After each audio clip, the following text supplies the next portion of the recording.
Okay. Well, good Sunday morning to everybody here from Franklinville, New Jersey, and hello, everybody. Welcome to TCUFL football here on the HSG Network. We have 5 games for you, just like we did last week, but here it is. The Delsea Knights hosting the Centerville Simbas. And we're about to get started here as I'm Tom Wilkins, along with Marcus Cowan. Howard Gabriel, of course, taking care of the controls. Now, we're doing the 6-year-olds first, and we've got the 8, 10s, 12s, and 14s every 2 hours. So, basically, wall-to-wall football here between these two teams today, Marcus. All day football, nothing better. Talking about football, watching football. And on the first play of the game, there's a handoff, and does not look like it was for much. It ends up being about a 1 or 2 yard loss. Now, we're going to go ahead and read the players in the second half, all those who participated. I mean, obviously, kids being supported by their parents and people from all over the place. I mean, I'm just trying to wake up myself after a long night out having a bus job, but, you know, got to stick with what's best here. So what do you think about these kids? I mean, did you play football, Marcus? I did play football. I played. Like, when did you start? I started when I was 10 years old. I'm 33 now.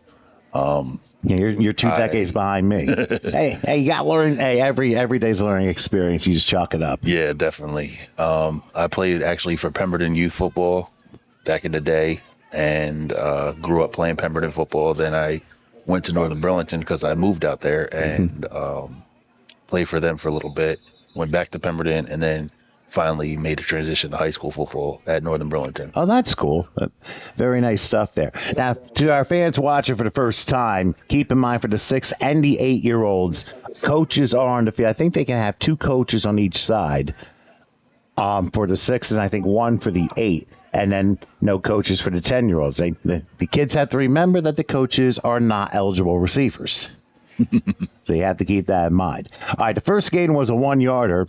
It is 2nd and 9. Another handoff. And for maybe about 2, maybe 3, and then did the ball come out? I think it did. Because something else flew out, and it wasn't a flag. It looked like maybe a water bottle. Well, or a beanbag or something to that extent. And something else to consider, that for these kids, no matter who is playing for any of these levels, everyone gets to play. Yeah, definitely. That's actually a rule here, because I mean, you paid your dues to be part of the league. Hey, you got to play, and it's always nice to see when the kids get involved. So regardless of what the final score is, the bottom line is everyone does their best. Yep. And that's what it comes down to. And it builds teamwork. Always is. All right, right now. All right, the ball is at the midfield stripe, and I believe it was a turnover as the Simbas recovered the fumble. Perfect. Thank you. Now, a lot of times, remember, these are 6-year-olds. It's like trying to line everybody up, so each play will take a little longer than normal. But then again, hey, that's the nature of the game. You're learning this game. You're not going to have everything figured out in 1 week. So here we go at 1st and 10. And the Simbas line up in a shotgun situation. It looks like they handed off. And rolling out, crossing midfield. Oh, look at this, going to the 40. And he steps out of bounds. Out of bounds. Yes, indeed. Dion Rhymes is the gentleman's name there. And we'll see where they spot the football. But it should be good enough for a first down. Little things really killed us. The edge. Looks like that was a 15-yard pickup. Yeah, that was definitely a good pickup. So right now we have 1st and 10, and they're going to spot it, I believe, the 34-yard line or 35. So that was like a 15-yard gain. So a nice run by Rhymes calling his own number. I mean, on Friday night, those of you who watched HSG Network, we saw that a lot from Ridge High School. The quarterback just called his own number and ran the football, but they literally ran almost all the time on Hillsborough when Ridge won that game 28-7. So, I mean, obviously, when we watch the NFL, we think it's a passing league, but there's running too. But there's also Nice defense. A stiff arm there. It's going to turn to positive yardage. Little cut. Breaks out of one tackle down to about the 20-yard line. And look at this. He's going to score. Go. We lost That's it for a second. touchdown. And what a great run by Jayon Young, who welcomes himself into the end zone for the first points of the day. So Centerville takes advantage of a Delsea turnover and gets the first points. Yeah, that's definitely a great run by that young man. I mean, what exactly did you see from that particular play? Why was it so successful? Honestly, I would just say this kid seems like he's very athletic, and he just used his natural ability. I know they're young, so at that age, they're always jumping around the house. And there's, oh, trust me, any parent who has a 6-year-old understand they're going to be a pinball. Definitely. And that you can't control because we were that once, and we absolutely. understand that. Yeah. we went through that phase in life. Yep. So now in these games, keep in mind that obviously we know kicking conversions, the conversion's going to be from either the 2 or 3 yard line, and it's going to be for 1 point. Mm-hmm. So we'll see how this plays out. Now the official looks to set the ball into play. Like I said, it does take a little time for the kids to line up, and that's why the coaches are on the field. That's the point because I don't know. Like, if you want the seniors, So we wait, and now I think we're ready. So the conversion from the 2 yard line, they go shotgun. They're going to throw a pass. Oh, how about that? That is a beautiful play. Conversion is good. And I believe that was to number 1 again. That would be Jayon Young. Pass from number 21, Dion Rhymes. So in the league, remember, if you run the conversion, it's 1 point, but if you pass it, it's 2 points. Oh, wow. Okay. So that's why Centerville has the 8-0 lead as they basically get all the points off the turnover. So really, really tremendous, like a 3-play, actually 2 or 3 play drive for Centerville. I mean, those 6-year-olds look pretty impressive right at the get-go. Definitely do. keep clock rolling on timeouts. So keep in mind, even though we don't have a clock, it's 10-minute quarters, and usually it is a running clock. So we'll, of course, keep you updated as to when things change here. In the meantime, if any of you are watching from home, having the early start, haven't gone out to go to services yet or what have you, we thank you for joining us here on HSG Network on YouTube. Make sure you like and subscribe and let people know this is the home of TCUFL football for the 2025 season. So you can tell basically your friends and relatives, anyone watching, send them the link. And you hit subscribe. Listen, any new event that comes on HSG Network, you will get a notification for. I'm sure some of you subscribed over the last few days, got the notification for this TCUFL matchup here. So hopefully, and we'll have a message board too, a comment board where you can root your kid on, and from where you're from, you're welcome to chime in on the board here too. We understand last week between Deptford and Woodbury, we had over 5,700 views. Wow. I mean, that tells you two very spirited programs and very popular here. Now, on the handoff for Delsea on 1st and 10, turning the corner. Look at this. Hit a step Oh, wow. Let's see if he Is he goes. gonna go? Oh, no, he does not go all the way, but he's short by about 15 yards. What a great run. Beautiful. That was about 40 yards on the play. And he's like, okay, I'm going to need a drink of water after this one. That was number 8 of the Knights. Yeah, that would be Robert Lavelle, who made that run. Great run. So as Delsea tries to respond after a little bit of a shaky start, I mean, that should be a lift for the kids right there. Oh, definitely. It looked like at first I thought he was going to get tackled in the backfield, but he just put his hand out, stiff armed the defender, and just took off. Well, sometimes it does happen where, I mean, all you need just a burst of speed and then you try and outrun everybody, and eventually you find out that it's the secondary that usually saves the energy up and has the most speed. Definitely. To try and catch up and close the gap between him and whoever the runner is. Now a delayed handoff. They're trying to go up the middle here. Not going to be as successful this time. No gain on the play. So no gain, maybe a loss of 1 there. So spot the ball at the 16-yard line. I mean, how did it feel, Marcus, your first experience playing youth football? What was that like for you? Very nervous. I was very nervous. I played on the JV 105-pound squad, and I was the starting safety. And the defense we ran, it was 1 safety, so I was the only kid that pretty much had to save any touchdowns. You were out on an island on all your own. Yes. I'm like, well, everyone derived off Buddy Ryan or something? Yeah, and that made me nervous, but I just watched NFL football and pretended that I was them. So. Well, sometimes you have to do that, but obviously you're playing in front of family and friends compared to 70,000 people and millions watching. Yeah. So there's a little bit of a difference there. Yeah. All right, they'll start the play again. It is 2nd and 11. It's like a fumble on the snap. Delsea recovered the fumble. Probably just a missed exchange there. So Delsea will be facing a 3rd and long here in the first quarter, down 8-0. Now remember, we got plenty of other games here. We got the 8s, the 10s, the 12s, and the 14s, and they will all be happening 11, 3, and 5 p.m. respectively. Eastern Daylight Time is now on 3rd down.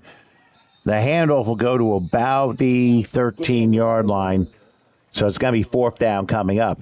Now, if you can't make it, make sure you send the link over to everybody. It's HSG Network on YouTube. Like, subscribe. And as I said earlier, there's we had, like I said, 5,700 people last week, and we got over 3,500 subscribers, and we're close to 3,600. So subscribe today and get on the action with HSG Network. It's not just TCUFL football. We got high school football and other events going on as well. All right, so they're going to go for it on 4th down. Obviously, with there being no kicking in these games, we'll see what happens here. They go I formation. It's a keeper, I believe, rolling right, waiting. He waited too long, and he goes down for a loss, and Delsea turns the ball over on that. I mean, the kid gave it a nice try. Yeah, definitely. I mean, I was wondering if he was looking for a pass. He just waited too long, and Centerville just closed the gap and was able to finish the play. So the Simbas, they turned the ball over on downs here. So I know. Even listen, I mean, I'm trying to get the play going a little bit here. But I mean, hey, coming up on 9:15 in the morning, Coffee's going to kick in eventually. Yeah. Look at replays and stuff. Yeah. Speaking back onto my my youth football career, my first year when I was playing safety, I didn't play offense, but we actually went to it was back then called the Turkey Bowl, where it was the championship, and we actually tied with Burlington Township 7-7. So was that a high school game, or was that? That was youth football. Oh, youth football. Yeah, my very first year. Hey, that means ties still exist. Yes, definitely. And hey, nothing wrong with that. Out of sportsmanship, we gave them the actual trophies, and then 2 weeks later, they ordered our trophies since we tied. Oh, that's fantastic. I mean, that is true sportsmanship. That was one of my best moments in my whole football career. And it's wonderful because it's a sense of accomplishment, but double the people who accomplished it. They won it together. Absolutely. I mean, we've seen playoff games here where, I mean, I'm trying to remember. I think Clarksboro had one of their league games had a overtime win. It was incredibly dramatic, and I think that was for TCUFL last year. Now, 1st down for Centerville. Look at Delsea. They're swarming around a defender and not going to get very much there. It looked like the quarterback dropped the ball, maybe.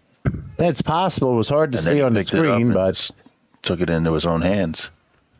And sometimes it happens. Sometimes you get the bounce, and you manage to work your way over and gain some yardage. So that'll make it 2nd down. Actually, they backed it up, so probably about a 3-yard loss there. So it looks like Delsea tightening up on the defense here on the second drive. Simbas, of course, they got that 34-yard touchdown run on like the third play from scrimmage after, recovering a Delsea fumble. It's like guys that are like, Jesus. That's the worst part of that. Like I say, you can see the coaches get everybody in position here, and that's why these games do take a little longer, because they want to make sure that everyone is set in position here, and they do the same for defense as well. And then all the positioning around is longer than the actual snap. And there's a nice play by the defense again, and it looked like it was a little bit of a sack there. Looked like Cool Burner was on the play. So good play by Delsea there. And have force, and I think we got a timeout. So why don't we do this? We'll take a break here late in the first quarter with Centerville ahead 8-0 in the 6-0 game. We'll come back in just a moment.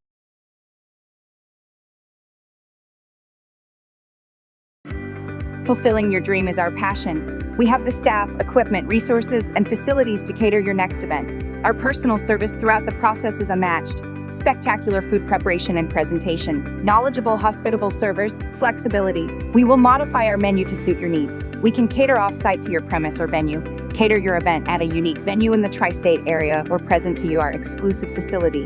Innovative catering concepts will make your event one to remember. We are your complete caterer.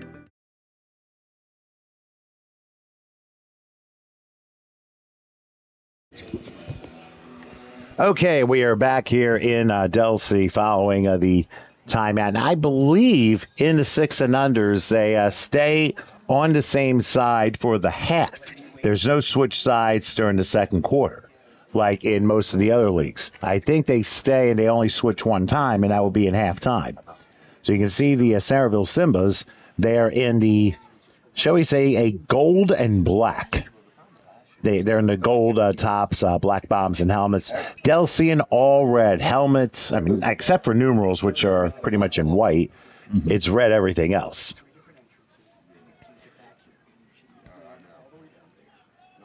All right, so now they set up. And he goes shotgun. And, there's a keeper and a lot of room here. I don't think there's a defender in front of him. You might be right. And he's going. Passing midfield. Let's see how far he can go. Is he going to catch him? Does he have enough? Is he going to catch him? I don't think he will. I don't think he will. He's it's a got touchdown. It. Wow. Touchdown, Simbas. Again, Dion Rhymes. And that had to have been like 80 yards there. Easily 80 yards. Looks like it's coming back. But there's a flag down that we didn't see. So hold your horses. As Ed Hockley said, yes, there are flags in 6 and under football games. And there's also a Delsea player shaken up. They're discussing the play, and that might have been a hold or an illegal block. But that was a nice play. Unfortunately, it ends up going all the way back. Now, what we do is we'll try and assess the situation here. It looks like the Delsea kid's going to get up, and he'll be okay as he's running off on his own power. That's good to see. As long as he's running off, that's all that matters. All right, so despite the 81-yard run, it comes back, so we're back to 8-0 since the penalty negated the play. And it's a tough break, but you know what? Hey, sometimes these things happen, but you got to give him credit. He gave it a good shot, and he just ran and ran and ran. And at this point, he might be somewhere in Glassboro. So, 3rd and long, they will probably spot it inside the 10, about the 9-yard line. So, that was a half the distance to the goal penalty. So, yeah, that's the good part about having these coaches on the field. They can assess the situation and let them know, hey, you can't do that, because these kids are young. Right. And remember, this is basic level. 8-year-olds a little different, and each level up, that's where you acquire more and more. And just like Run DMC. And since kindergarten, I acquired the knowledge. And it goes for every level of play. All right, a low snap on 3rd down. Now let's see if he can turn the corner again. Crossing the 10, crossing the 20. And getting out of he snuck out. He got to do that again. He's running down the sideline. My goodness. He's out running. lane 55 traffic on a Monday morning. Oh, my gosh. So an 82-yarder Again. gets called back, and now he runs for 91 yards. And he is out of breath. Dion Rhymes. Oh, my A God. great effort. Oh, my He is out of goodness. breath. He put his heart and soul into that run. And he is like, help me. Yeah, they got to call for a little assist, and they got a coach running out on the field, and even the officials like, are you okay? Yeah, I mean, hey, listen, Definitely remember, out of he's breath. 6 years old. That's a lot of energy, and I give him I mean, credit this for that. is not DeMarco Murray in his first game at 291 yards, Yeah. but that is impressive. Very impressive. I mean, like, listen, you just don't know what you're going to see in a football game. At all. And, Like they say, any given Sunday, anything can happen. well, in this case, any given Sunday morning, and here in this first half, and now Rhymes is the coach is helping him off, so he just needed to catch his breath. So, listen, you hear a lot of times in football, the wind knocked out of you. Mm-hmm. Well, he had no wind left. Gave that extra effort. All right, so they will try the conversion here. Now, keep in mind that if you run the conversion, it's 1 point. If you pass, it's 2 points. I think the first conversion kind of reminded us of that. And let's see how Delsea lines up here. I can tell you that Dion Rhymes is not in for this conversion play. Definitely getting some. They had to be out for at least one electrolytes. play. Yeah, you gotta get hydrated, and that's the key. And we talk about hydration so much when it comes to football, and we see, especially in high school games, especially in the early going, a lot of cramping because kids are not hydrating. And I mean, when you get a couple games into the year, you know what to do. But when it comes to the opener, I think we probably had a lot of cramping injuries regarding of all the players in the opening week of this league. I mean, we actually saw a couple with Woodbury and Deptford last week. The ball did come out, and it ends up being the conversion fails. So it's a 14-0 game. That is correct. So remember, in the 6 and unders, they do start the ball from their own 45-yard line. It's another thing we didn't quite mention. Now, keep in mind that for our new watchers, for the 6 and 8 and unders, you can have the punt option. What that is if at third down and you haven't crossed the midfield stripe, and it comes to a fourth down play, you can take the punt option. It'll be 25 yards further, and the other team will get, like, say, for instance, you drive to your own 47, you got 4th and 8, want to do punt option, you take it 25 yards from there, and then the other team will start from their own 28. So that's how that works. I don't know if it's 25. I didn't know that. Well, this is your first time. Yeah. So just trying to help you out a little rules stuff. But remember, there's a little bit of a kink with each level. So sometimes it's 25, sometimes it's 30 when it comes to these things. But remember, these are kids. Yeah. So you got to deal with them delicately.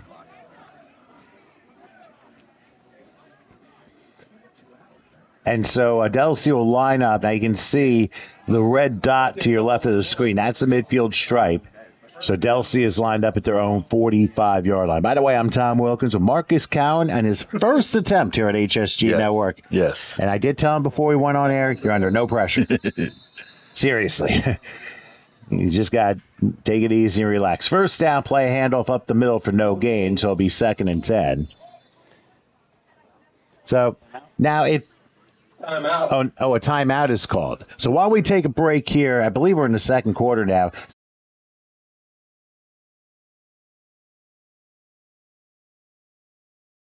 There are a lot of different reasons why you should buckle your seatbelt when you're in your truck, like making it home safely to your loved ones, taking pride in your job as a professional driver, or following the law to stay safe. Always remember to buckle up when you're in your truck, and ask any passengers you might have riding with you to do the same. It doesn't matter how many years you've been trucking or how far you need to drive. Buckling up keeps everyone safe on the road. Learn more at www.sharetheroadsafely.gov.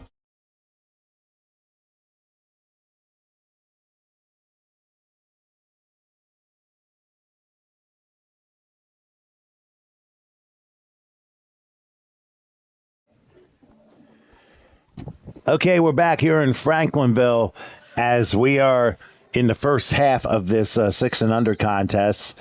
Delsea just called a timeout here as Centerville's up 14-0 in the 6 and under contest. It looks to be, I think, 2nd and 10. Now, whoops. Think there's going to be a free play because somebody from Centerville and they were still playing after the whistle. Oh, goodness. Gotta love kids. Yeah, listen, and it's a teaching moment. You play until the whistle, and sometimes the whistle happens before the play. I'm a boss. I love that guy. That's my guy.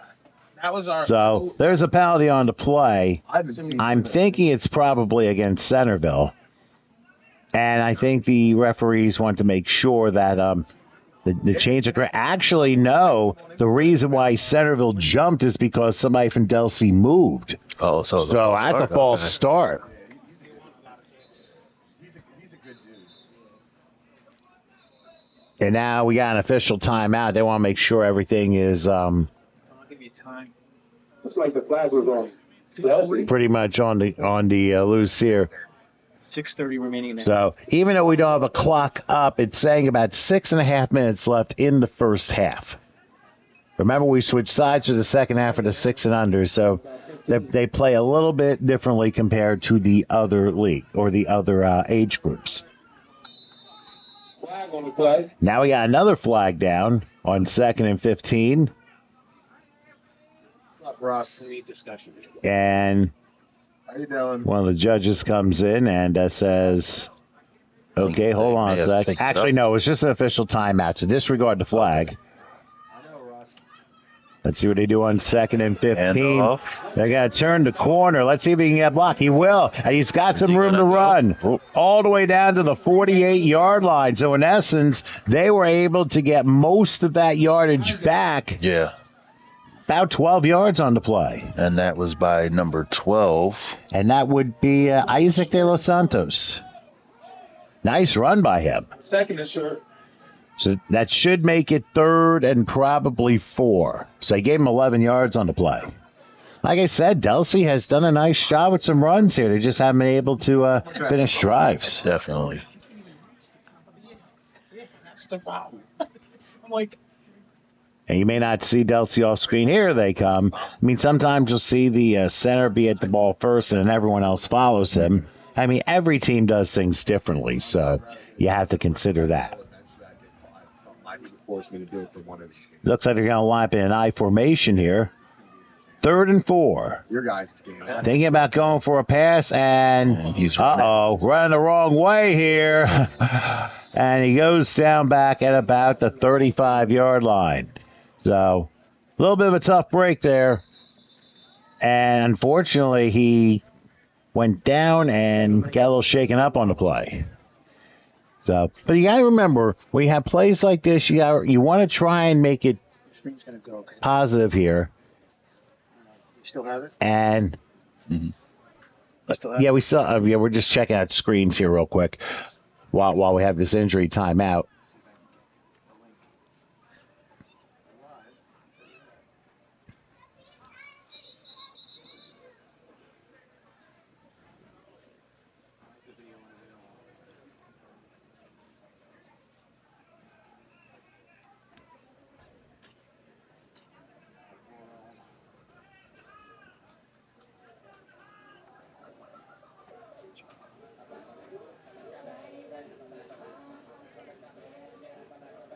I believe the player did get up, and he looks like he is okay. Yeah, he's just trying to get his bearings together, but it looks like he will be okay. I guess even if the play doesn't go right, the health and safety is obviously number one absolutely. priority when it comes to Absolutely. these things. So now we shall wait and see what they do here on fourth down. Now, they could easily do punt option here. With the ball spot at the 35-yard line, they can punt option it to the 40. I Now, don't think it's gonna be too hot today. I think it's gonna be like It is. that's good. So I'm wearing one of those long sleeves for the senior days. I got That'll be chilly. I got a specific coaching book just for that. Last week I wore pants and I was dying. well, this is interesting. They're lining up on fourth They're down. gonna go for it. Interesting decision here. They're going to hand it off up the middle. Only going to get about a yard, and Centerville will get the ball on downs. I thought, hey, give it a try and see what happens, and it just didn't work out. So Centerville gets the ball back. And I'll be interested to see if Deion Rhymes comes in on this drive. Yeah. He may not come back for the second half. He need a little time to recover from this. Trying to bang up the first and 10 for the Seminoles.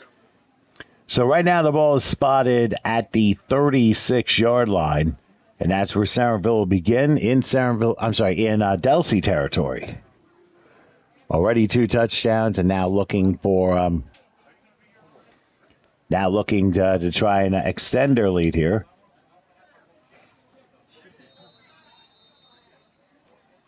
Referee blows his whistle to get the play started.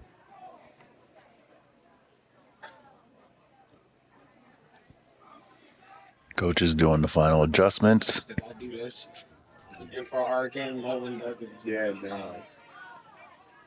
And now more whistles blow. And now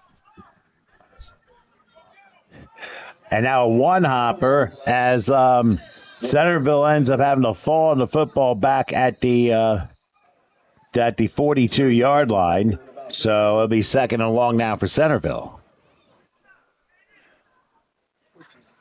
And now all of a sudden I'm getting the YouTube feed in my headphones. I thought it was just me.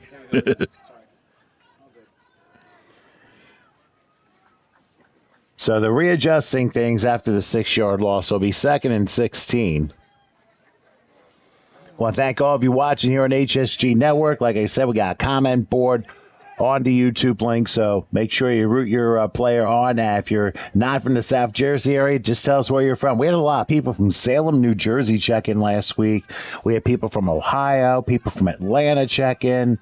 So it was a lot of fun to see people from all over again, to see their relatives in a football game and being able to watch on YouTube when they can't make it. Oh. Now a fumble on the play, and I think Delsea might recover the football. I didn't see it. I didn't see a signal, but the ball's back at the 47. So back-to-back plays where the ball came out.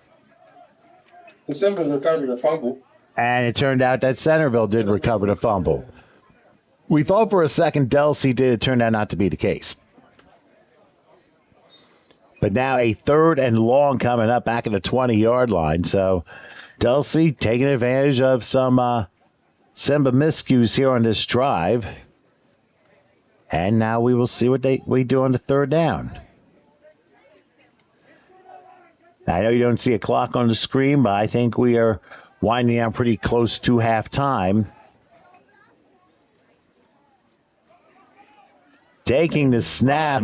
Oh, how about that? Again, a play that developed late, and Delsea came charging. So their defense did a very good job on that drive, forcing 3 tackles for loss.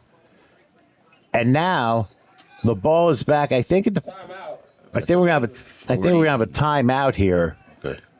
So we're gonna keep it here. The problem is, I think it is still in Delsea territory. If that's the case, they can't do a punt option here.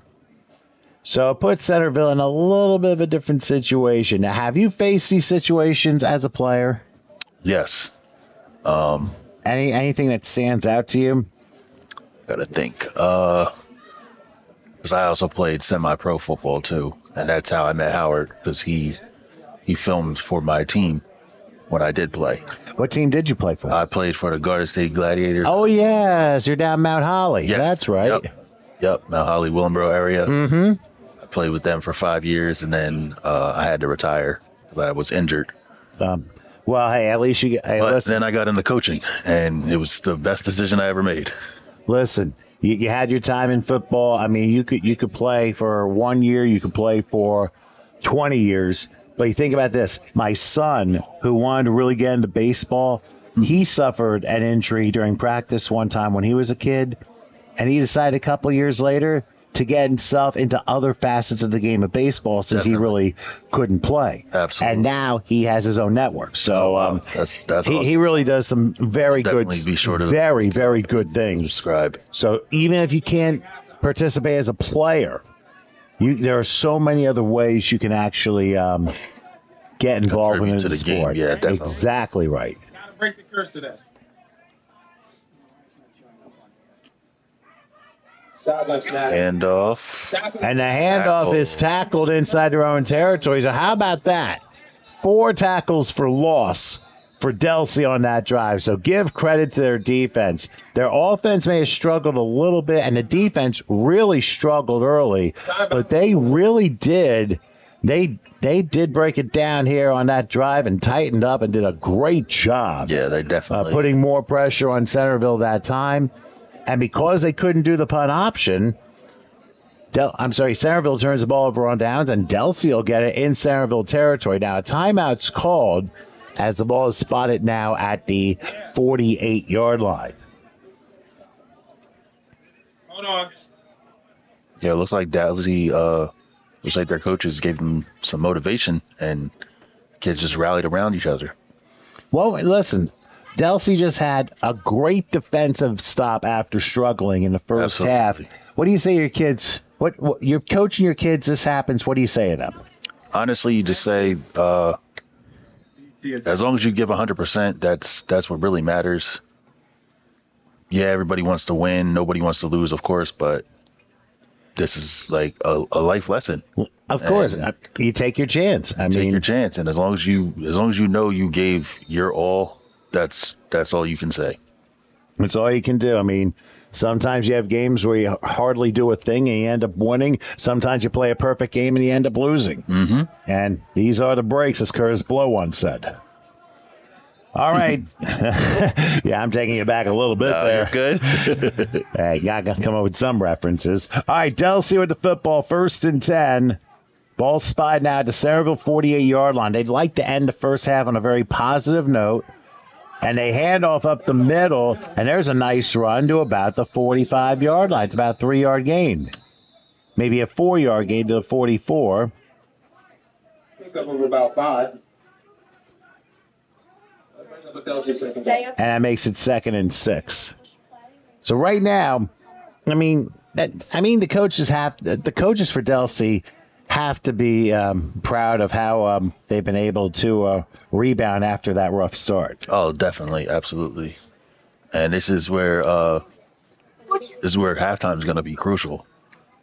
They just got to keep the kids motivated and let them know that they're not out of it. Well, there's under a minute. We're just told 54 seconds left till halftime. It's been pretty entertaining first half. Definitely a good game. And I'm excited as we go up in levels. I'm really excited to see the tempo change and the speed change and just the kids and the emotion, the spirit, emotions, yeah, and the spirit that's going to be raised out of each level. I mean, these people end up taking football a lot more seriously the higher age level you go to. Whether you see the 12s and the 14s, especially in Delsea, because I know Delsea is a football town. Hey, so is Woodbury, so is Deptford. I mean, they had some spirited games last week. All of South Jersey, honestly. Yeah, 2nd and 6. And now turning around. Let's see what he can try to turn the corner. Could not. That was a good tackle by Jace Williams, number 15 for Centerville. The runner that time was Isaac De Los Santos. He tried to turn the corner, but he was outrun to the spot, and the ball's back in the midfield stripe. Timeout. 36 seconds. So now we're down to 36 seconds till halftime. And now let's put the shoe on the other foot on the defensive side for Centerville. What are you saying to your kids as you're trying to close out the first half? Honestly, just keep it up and stay motivated, rally around each other, don't let them score, obviously. And as a coach, as a former youth coach, I would say that if we shut them out, we get donuts at practice on Monday or Tuesday. That's always a good tradition at any level, honestly. That's true. And sometimes it just doesn't happen that way. You catch a bad break, and you know what? Things do happen that way. And you may have noticed the comments at the very top of the screen. Remember, if you're watching here on HSG Network, make sure you shout out your kid if you're watching from your screen. And if you're from out of the area, make sure you let us know where you're from so we can give you the proper recognition, as they say. All right, referee blows his whistle. I believe we were told 36 seconds left till halftime. Try to make sure everybody's lined up.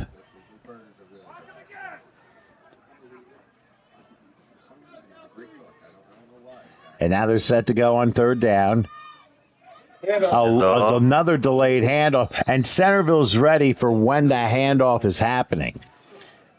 I mean, and there was also a collision, too. Several players went down. But they're all getting up, which is good. And the officials are helping them up, too. So, I mean, they realize they're kids as well. And now we got 15 seconds left in the half. Official timeout here as the ball spotted at the 48-yard line. So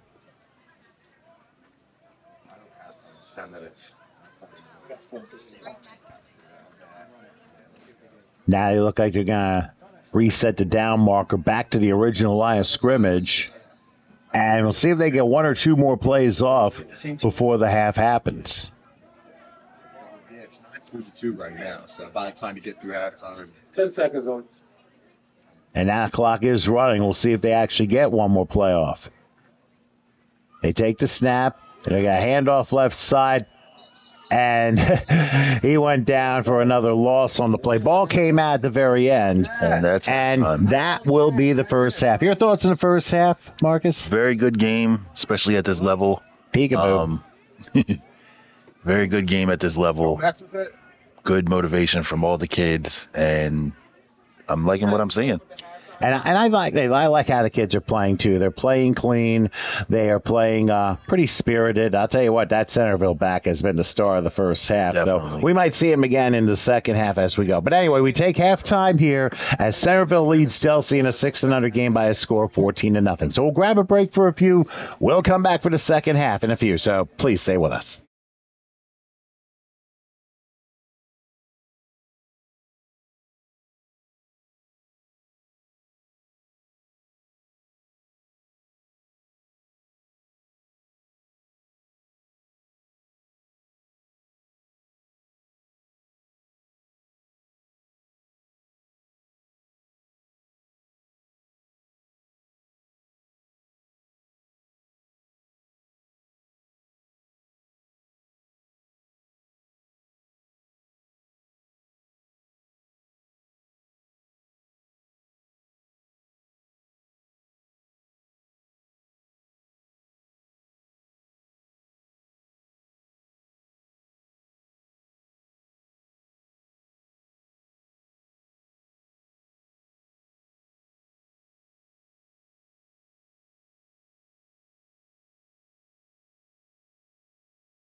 All right, we're back here in Franklinville, New Jersey here for the second half of our first game. First of 5 games here today on HSG Network, TCUFL football, the Centerville Sinbas and the Delsea Knights.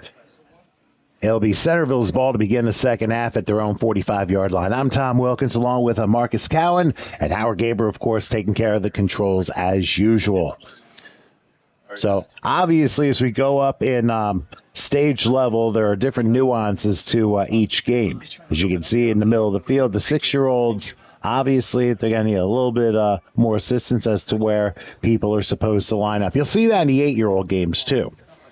So, it's just a matter of knowing exactly where you are. So, all right, so let's get ready for first and 10. Centerville's ball at the 45-yard line. And in a little bit, we're going to give you the rosters for both teams as to who's playing this game. Keep in mind, everybody plays in this league. Now they're going to do a handoff on the first play and turning the corner. And there's a flag down. Crossing the 40, and guess who it is again? Dion Rhymes. He'll cross the 20 and the 10. He'll score. However, there's a flag down. So hold tight.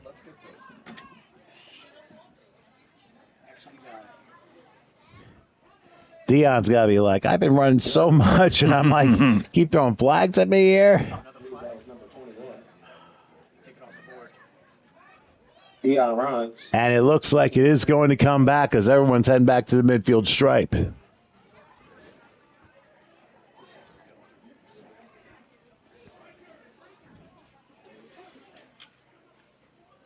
the Centerville coaches are probably like, you got to be kidding me, right? Now, here's a question for you. Your Delsea's coaching staff had a nice, strong finish to halftime, going into halftime. What are you telling your players before beginning the second half? Just tell them honestly, we're not out of it. At any given moment, we can score just like they did. They scored off of what, 2 plays? And like I said, at any given moment, we can just break out. So you get the ball, just give it your all, block the man in front of you, and run to the end zone. Well, that's a good way of putting it. By the way, it is a hold against Centerville, so another 55-yard touchdown off the board, and that makes it 1st and 20 for the Simbas at the 35-yard line.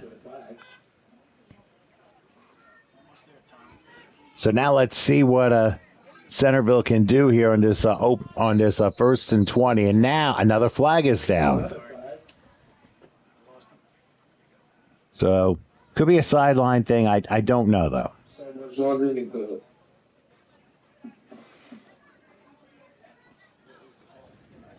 I believe it was a sideline warning. Yeah, sometimes you get flags out of nowhere, and it ends up being more of a sideline warning, if anything else.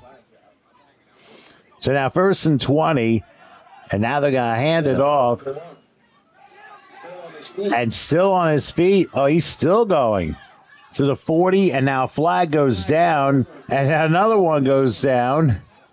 Down to about the 44, 45-yard line. That was Jayon Young who had to carry, but let's see what this infraction's all about.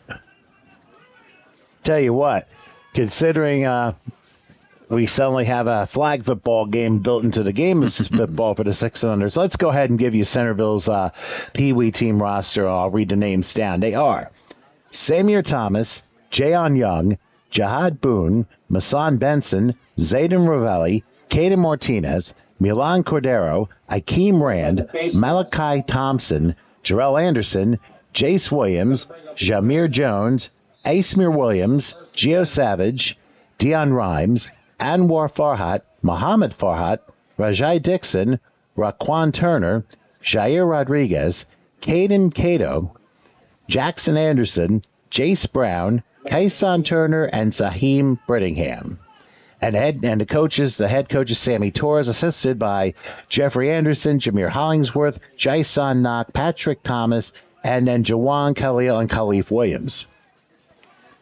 So they're all on the coaching staff there. There was a face mask at the end of the play, which is going to tack on some yardage against Delsea. So 1st and 20 suddenly became 1st and 10 at the 44-yard line of Delsea. See the clock? And now, as you can see here, although a little dark, you can see the running clock bottom middle of the screen between the scoreboard here. 1st and 10, and a handoff bouncing out. Oh, what a nice tackle. Tackled in the backfield. How about that? Number 4. Yep, good tackle by Jason Pezza. Yep, Kaysen Pezza was able to bring him down. Nice play there for a loss, and it's right back to the midfield stripe, so 2nd and 16. Now, keep in mind for the 6 and under games, that is a running clock, and it's in halves. So that's kind of how it operates here. And, of course, barring scores, timeouts, injuries, that type of stuff, that's why you got the running clock. So, I mean, I like exactly how Delsea's been able to respond in these situations here. Yeah, they're not giving up at all. And I like that a lot. It shows the pride they have in playing football and the competitiveness to compete and want to win. 2nd and 16 from the midfield stripe. About 4 minutes into the second half. They're trying to get everyone in position. They're going to go with a little bit of a miniature full house backfield here. Oh, yeah.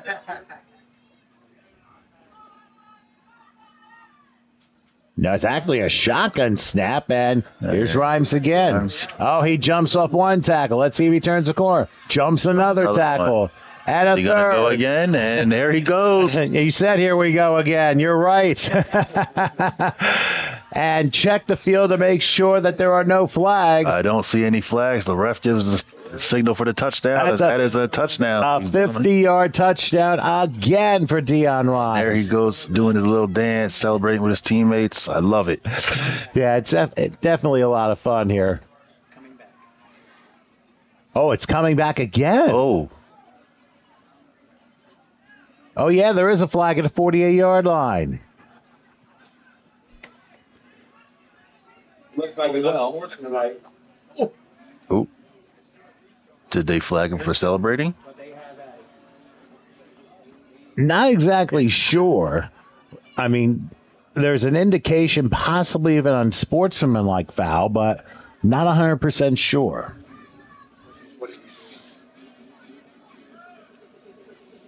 And now, yeah, it's gonna be against Centerville. Yeah. Oh boy. Twice he's been? Twice. That's the third time a touchdown's been called back. I feel bad for this kid. I mean, don't forget, keep in mind back in the first half, and you can DVR anything you've missed for these games, and you can see what Dion Rhymes did in the first half. He had an 80. Wow, not one, but 2 unsportsmanlike fouls. Wow. And so now it is 2nd and in orbit here, back at their own 30-yard line. So I guess they enforce both 15-yard penalties. I think 15 during the play and 15 after the play. Very possible. So it's going to be a teaching moment for these coaches, getting the kids. There's like, yeah, be happy after you get the play done, but not during. And now here's a drop snap. Centerville does recover, though, and that's another 3-yard loss. So because he fell on his knees, I think that's why they called the play. Exactly right, yes. I mean, basically, outside the pros, anytime you have your knee down, you have possession of the ball, that's the end of the play. Definitely. But yeah, speaking back on the first half, Rhymes had a 45-yard touchdown to put them up 8-0. Right, they had a long touchdown, and that was off a turnover, the opening drive for Centerville. And then on the second drive, Rhymes had an 82-yard touchdown called back. They went half the distance on a holding foul, and from his own 9, ran 91 yards and collapsed in the end zone. Yeah. At this point, Dion's got to be like, can you give me somebody else at the ball so he can run a touchdown so nobody can throw a flag? But remember, these are kids, and sometimes you got to have a little fun with this here. And this is majority. I'm pretty sure this is everybody's first year because I believe 6U is the youngest level you can play football. Well, yeah, I would have to In say New Jersey. so. I mean, if there was a 4 and under group, the game would still be in the second quarter. All right, so third and quite a bit. And they're going to try a handoff, but here's Rhymes again, who slips out of another tackle. Off, He's like, okay. Now, don't do anything I wouldn't do here because nobody's going to catch him again, and he's going to end up with a 60-some-yard touchdown run. Now, check the field again. Make sure there are no penalties. I don't see any flags. I'll wait for that signal. It counts this time. So that was 67 yards, and I'll tell you what, Wow. Dion Rhymes has been incredibly impressive in this game. Definitely. So he extends the Centerville lead. Summertime. Case. Over there? Okay. Okay. Relax. So it ends up being another score, and Centerville will try to conversion momentarily. I'll tell you what, one thing is for sure. I mean, if Dion Rhymes ends up playing football longer and longer and he develops his skill, I can almost guarantee you he's going to have a lot more touchdowns before he's done playing. Absolutely. Absolutely. And that's one thing I tell the kids when I coach. Don't take football for granted because it's one of those games. It's one of the only sports where you can't just roll out of bed and go to the park and play tackle football with your buddies. It's not like well, you basketball. could, but it wouldn't be as fun, you know. Yeah. And then there's no liability in case something bad happens, Exactly. you know. Exactly. All right, they do go with the conversion here.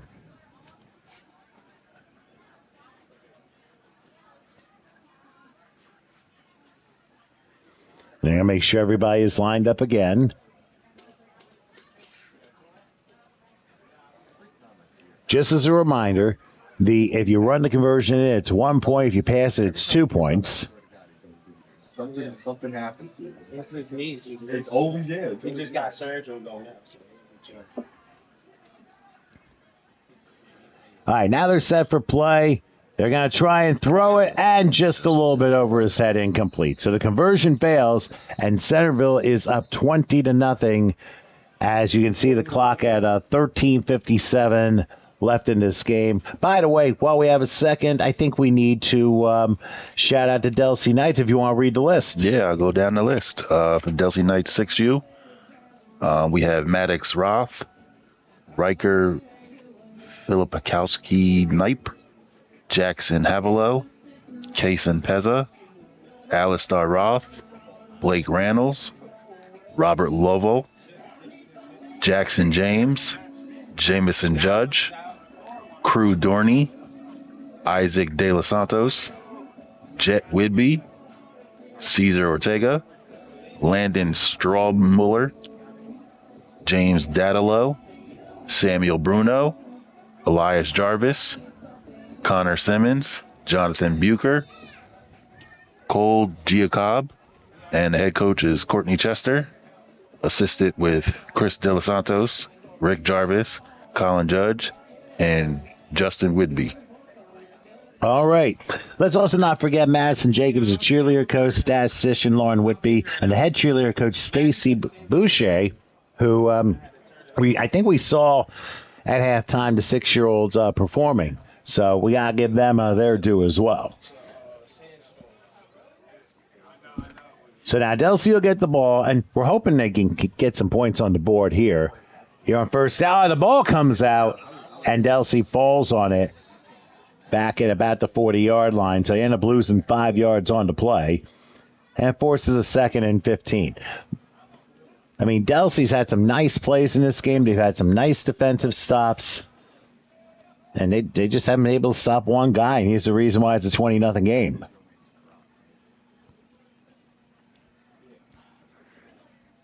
Let's go in the booth. So while we take a look, you can see in the northeast side of your screen, me on the left, Marcus to your right. What do you think of this game so far? It's very competitive, good spirits from both sides, and great way to start my Sunday. I tell you what, it may not be 9 in the morning, get your coffee infused here. I'm still working on mine as it is, but hey, it takes a little while to get going, but you know what? It's definitely worth all of it. Absolutely. And you get to relive and see all the different levels of football. Don't forget, folks, later on we got the 8-year-olds coming up next, and then the 10, the 12s, and the 14 and unders coming up every 2 hours. Next game being around 11 a.m. Here's a handoff. And an official trying to get out of the way, and then he tries to reverse direction. A flag goes down as he tries to do that. Now, I wonder if there was an illegal tackle somewhere. We'll see what the officials say about that. We had a relatively clean first half. We've had some penalties here in the third quarter of this game, and that's kind of slowed it down a little bit. 10-11. Like 11:30. So right now, it looks like the ball is going to be spotted, I'd say the 31-yard line, the way this looks. I think someone's coming. I'm going to do the announcements here. Next game. All right, so they'll reline up. That in comes third down. It's a busy day. The referee needs to set the ball in play first. Teaching is good. Oh, you did? What did you teach? Teach Photoshop and stuff. I like this stuff. Do the graphics. Online graphics. Like I said, this happens pretty often in this league because it takes a little while for everyone to get lined up. Here on a snap, a good tackle. And that was number 12, Malachi Thompson, who was able to make the tackle on that last play. But there is a Centerville player who was shaken up, but one of the officials helped him up. So it looks like he'll be all right. Service average. Yeah. This is all domain. There's that. Just like with all this like national plans. So now we have, I believe, fourth down. Being able to just come in out. Now, I don't know if they're going to do punt option here. I mean, it's 20-0. I mean, it's worth trying again. You never know. Yeah. 5 weekdays. I mean, we definitely have seen some interesting plays in this game. Definitely. And listen, when it comes to 6-year-olds, it takes longer for plays to develop. You can't expect things to just develop so quickly, you know? That's kind of how that goes sometimes. Practice with like 2:30. All right, they break the huddle as we have a fourth down play. Drive down here. No, I don't get on like 8:30 every night. Now, unless there was a timeout card, which I really don't know. I don't believe it was. Maybe it was just an official timeout. Yeah. Which has happened because sometimes you just stubbed don't a couple quite. kids out. Yeah, because like I said, everyone needs to participate in these games, and sometimes you get that. Train. That's why I love football. You notice how wide Centerville is with their defense and how condensed the Delsea offense is. Here's a handoff up the middle, and a good tackle Good there. run. But hey, got a nice run out of that. Gets a nice run out of that play. Jackson James. And that was Jackson James. Jackson James. Jackson James was the one who had to carry. Had a pretty decent run there. Yeah. It was about 7 yards. Or I believe so. Coming to the midway point of the second half.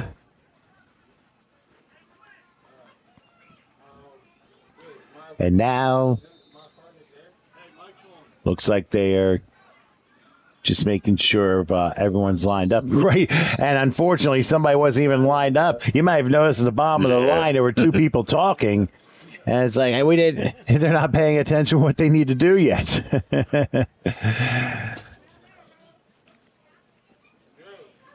And that's where the discipline comes. I mean, there's so much to learn about this game, but discipline is so important because lack thereof costs you games.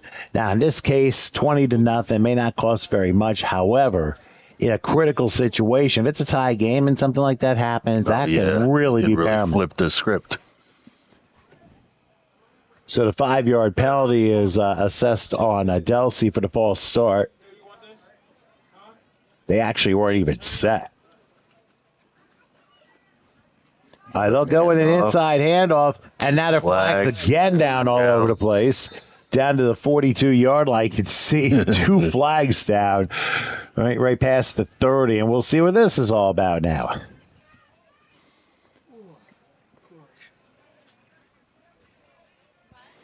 And as long as the kids are having fun with these games, I mean, that's really all that matters. Even if it takes a minute and a half in between each play. Did you see we had the guy go down to fall? That's definitely all that matters. And, like, yeah, it's all about fun. And as you get into the older levels, that's when it becomes more competitive. And that's when kids take it more seriously. I mean, I'm sure they take it seriously on this level, but again, they're 6-year-olds. So I think it was a block in the back foul against Delsea. We got a timeout by Centerville. Yeah, Centerville's going to call a timeout here. So why don't we do this? Let's take a break. Got about 9.5 left in this game. Simba's up 20-0 over the Knights in the 6 and unders. We'll come back in just a moment. Sorry, I'm out sick again. I just can't shake this fever. Spread by mosquito bites, West Nile virus is found in nearly every state across the country. Elena had another asthma attack. She's really sad to miss school again. Asthma, a leading chronic illness among children and youth in the U.S., can often be triggered by allergens from household pests. Don't let pests force you to take a sick day. Learn how to protect yourself and your family at pestworld.org.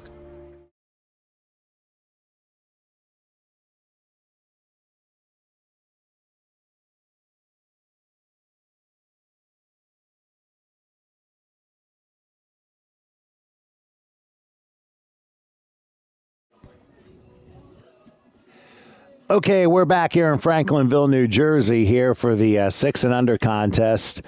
The Centerville Simbas and the Delsea Knights. You'll be seeing these two teams all day. We got 4 more games to follow after the 6 and unders here. Centerville is ahead 20-0 on not 1, not 2, but 3 touchdown runs by Dion Rhymes. And by the way, he's had 3 touchdowns called back too.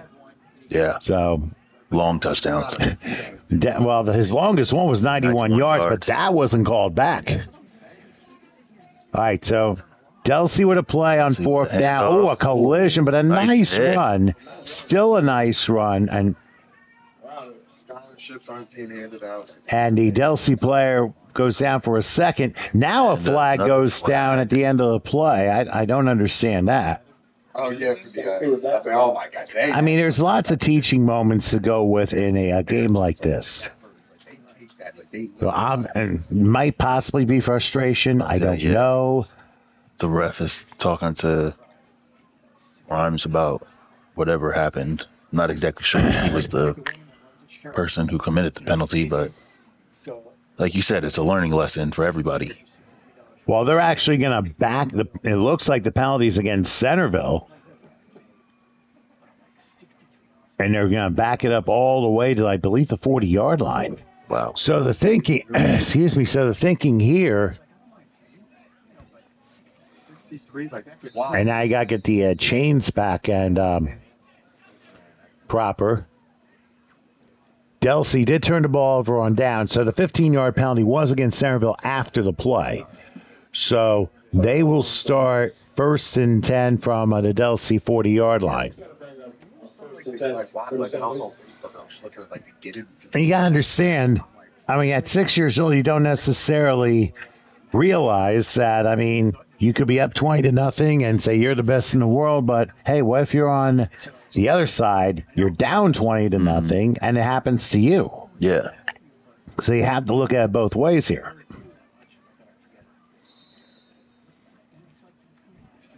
That's where coaching comes in at this level specifically, because kids get upset, especially at this age.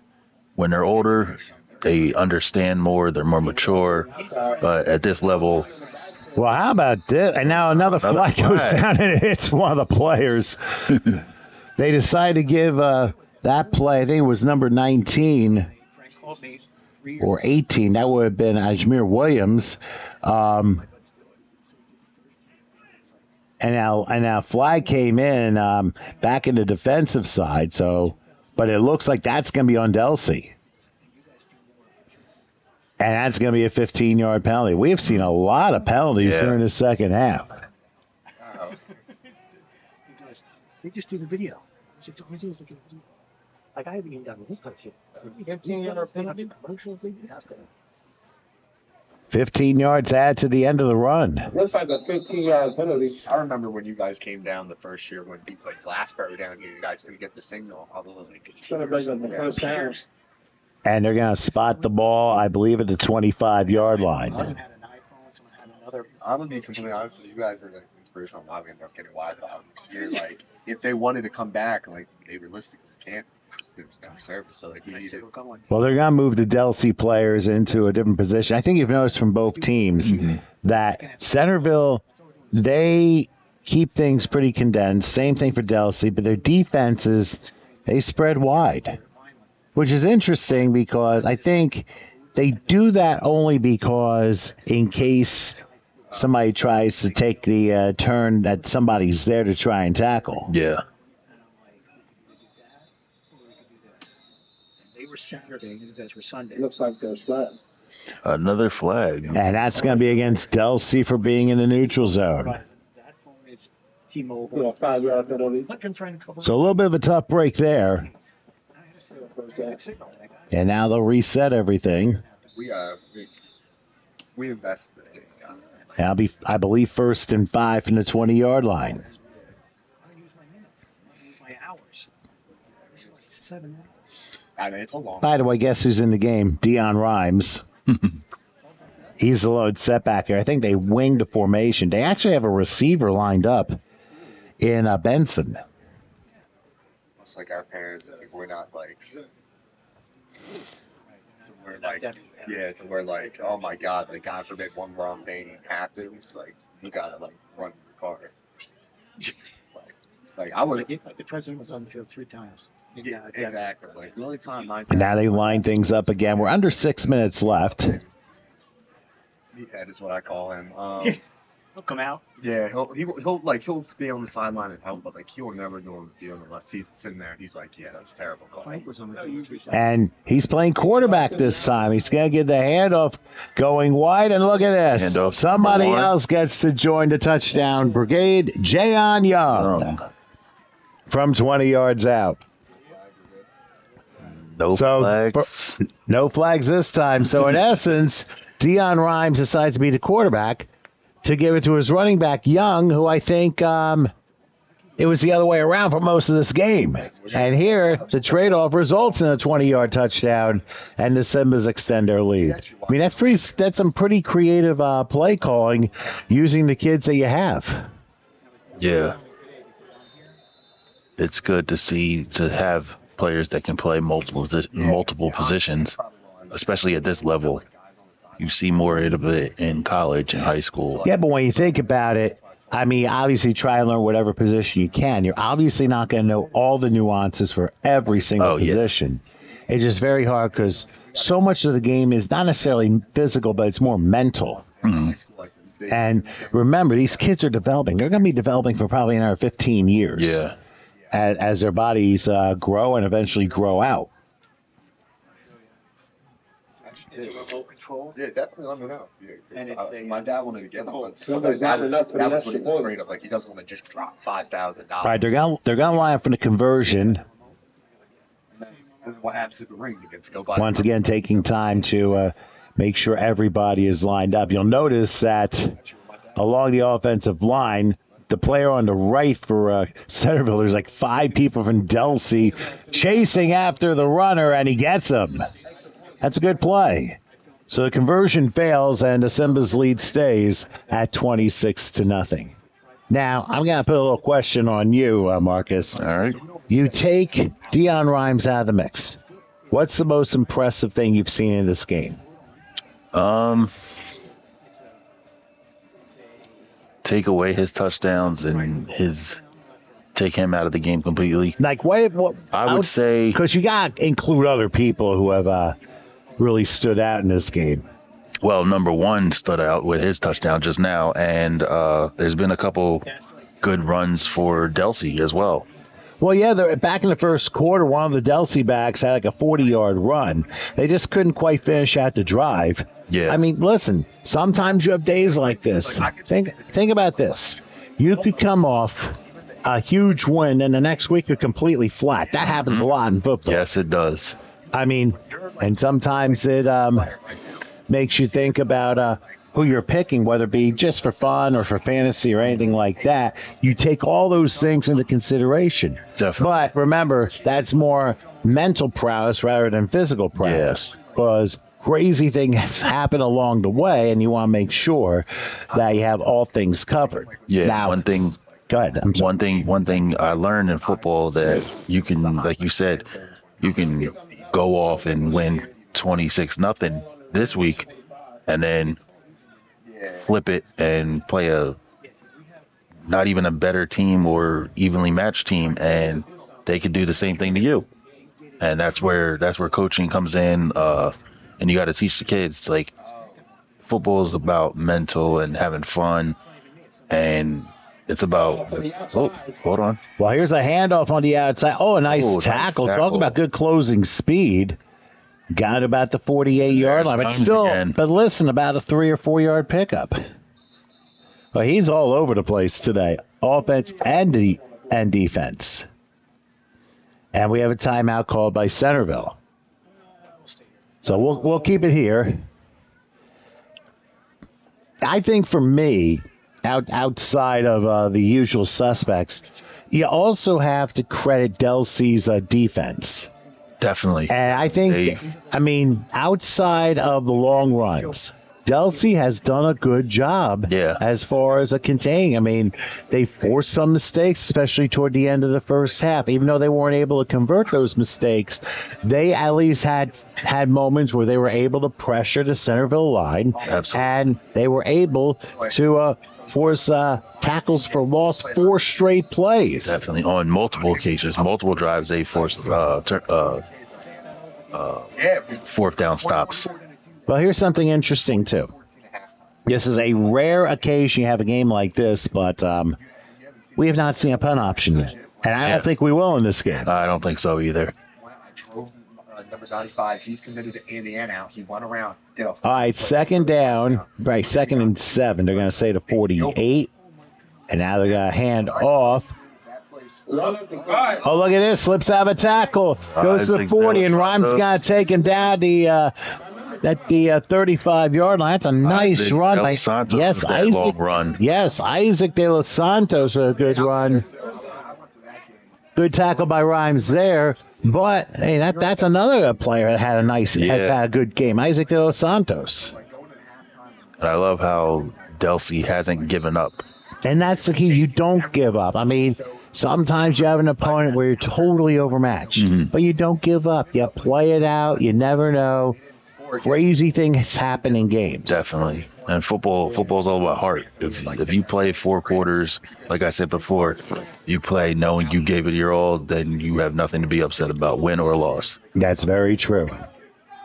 Listen, I was a freshman in high school, and I witnessed in a rainstorm my high school losing 62-0 at home. All right, here's a handoff, and not going to go anywhere with that one. Down to about the 39-yard line. I was just saying that because it reminded me as the referee stops play.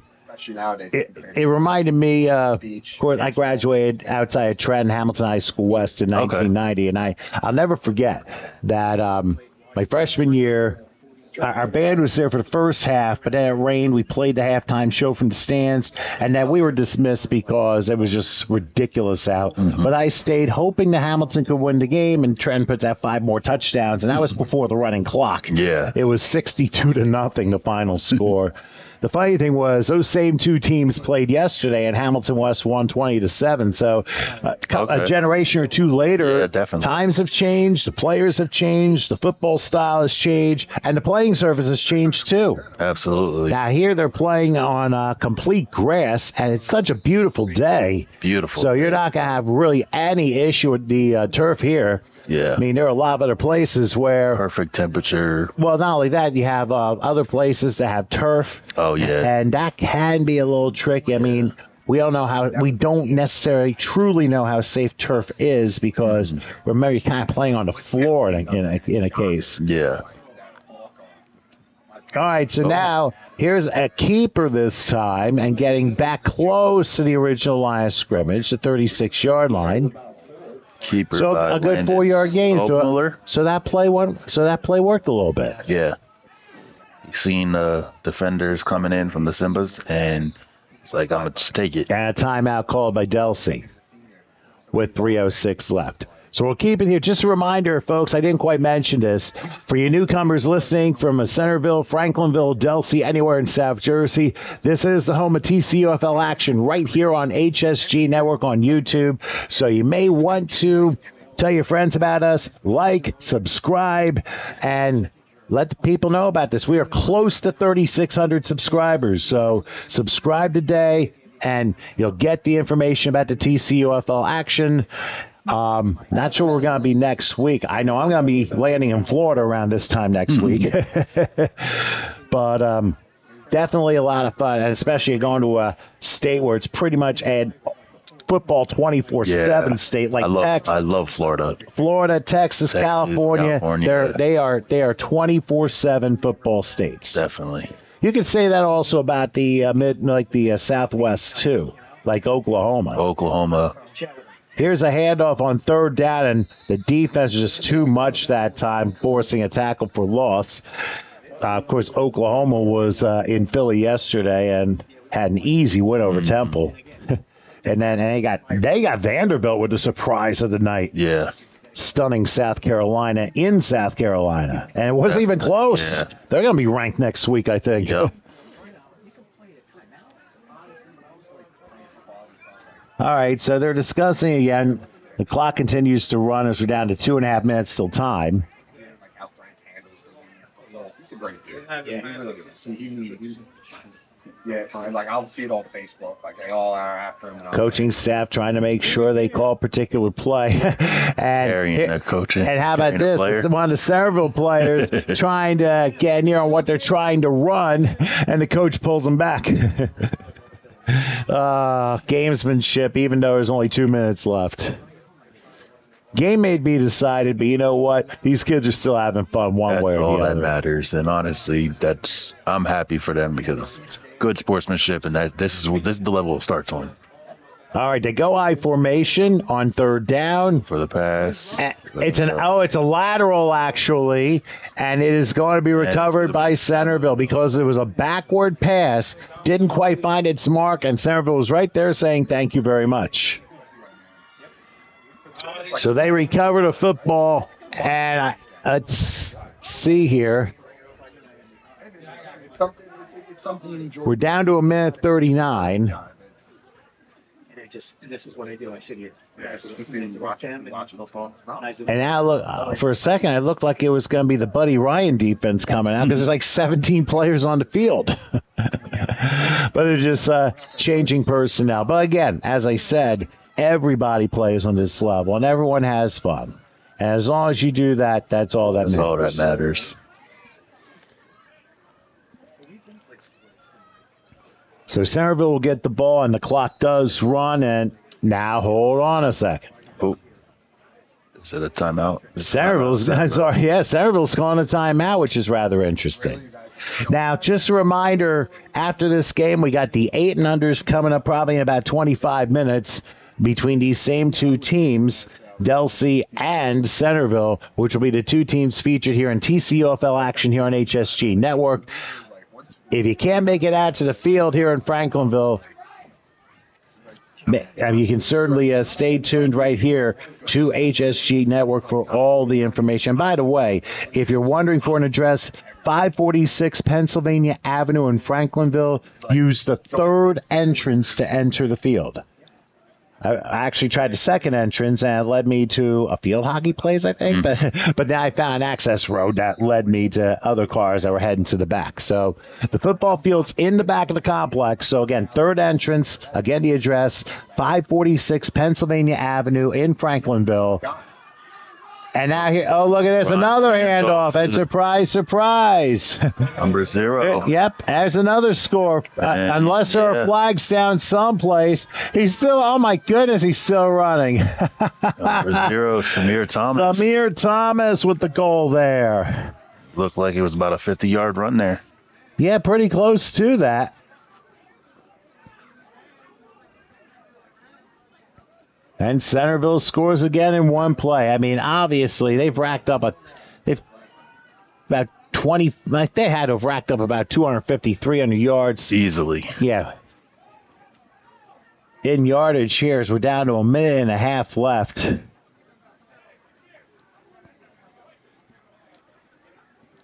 I'll tell you one thing. I mean, there are a lot of teams out here. I mean, obviously, a 6-0 can go any way, like cross backwards here, because you don't know who's going to come through. But I would not be surprised if Centerville is a favorite come November.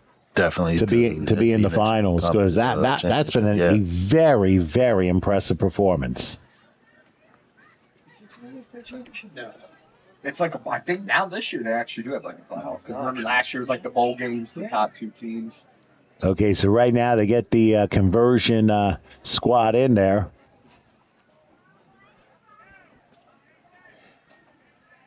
Make sure you remember, and by the way, in case I didn't mention, there is a comment board around the screen here on YouTube. So if you want to shout your kid, or if you're a relative for a kid from one of the 2 teams, make sure you do that, and make sure keep it clean as always. And we say that all the time because you never know about how parents can act or overreact. Okay, incomplete pass, so the conversion fails. So and let us know where you're from if you're from outside the area, and we'll definitely shout you. And there's down to a minute 5 left. Now I'm not sure if they're going to play the last minute 5. Who knows? Now you also notice too, this field's a little unusual because you got the midfield stripe is the red dot, but the numbered yard markers are on the sideline. That's something you don't necessarily see very often. But then, of course, you got the hash marks that are on both sides. You can see those rather clearly. I looked, I'm like, what is that? It's a 0. Yeah, I'm like, that's. And so they'll run the clock, and we'll see if Delsea can get another play or 2 off before this one comes to an end. And really, this has been an impressive day for Centerville. So we'll see how things play out. Left. Yes, probably time for one more play, provided there are no further penalties. Only 36 seconds left on the clock. And again, coach is trying to make sure everybody's lined up and that everyone's doing the same thing, not standing up when the ball is snapped, because that's what costs them a penalty here. Handoff up the middle. Here's an up the middle handoff, and some nice yardage to about the 48-yard line. And I think that will be the last play of the game. So Centerville will come away with the win by a score of 32-0. So while we go ahead and take a short break, we will have our 6-under MVP for this game, and I think it's pretty obvious. We'll have that right after this.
All right, we are back here in Franklinville. I'm Tom Wilkins here with our 6 and under MVP for this game.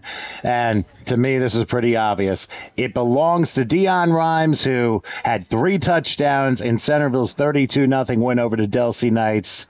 How do you feel about this? Good. What a great performance. Congratulations on that. By the way, where do you go to school? Cats. Oh, Cats. Where's that? Cats Academy. It's a charter school. Oh, it's a charter. You go to a charter school in what town? Yeah. Camden. Oh, Camden. Camden. Oh, okay. So, yeah, a little bit of a trip. And we got a fan club here checking out the interview as well. So, who's your favorite teacher? I'll say Miss Madam now and Miss Golder. Oh, excellent. And what's your favorite subject? I would say like recess. Listen, I'm sure about 75% of the kids your age would say the same thing. But, Dion, who's your favorite football team? Simba's. Well, how about professional football team? I'll say Simba's again. So, hey, listen, there's nothing wrong with that. What's your favorite thing about football? It's like we could run the ball and stuff. I think you did that enough today. You're like, you're probably out of breath after all the running you did today. So, Yeah. What? You think your parents gonna treat you to something good after this one? I guess I'll take that as a yes, because that was an impressive performance, Dion, and obviously all the best. So, what's next for you? No idea? That's okay. So, how long do you plan on playing football? This is my second year. Oh, it's your second. So you've been playing since you were basically 5 years old. No, 4. Oh, 4. Wow. You don't find too many people who start at such a young age. So keep up the good work. You stay healthy, and there's going to be a lot more great things to come in your career. So, Dion, my congratulations, and best of luck the rest of the year. Hey. Gotcha, my friend. Dion Rhymes for the Centerville Simbas, the 6 and under MVP, as Delsea falls short to Centerville by a score of 32-0. Very impressive performance by the 6-year-old. We'll take a break. We'll have the 8 and unders and start that off in a few minutes. Stay with us.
All right, welcome aboard here as game number 2 just got started.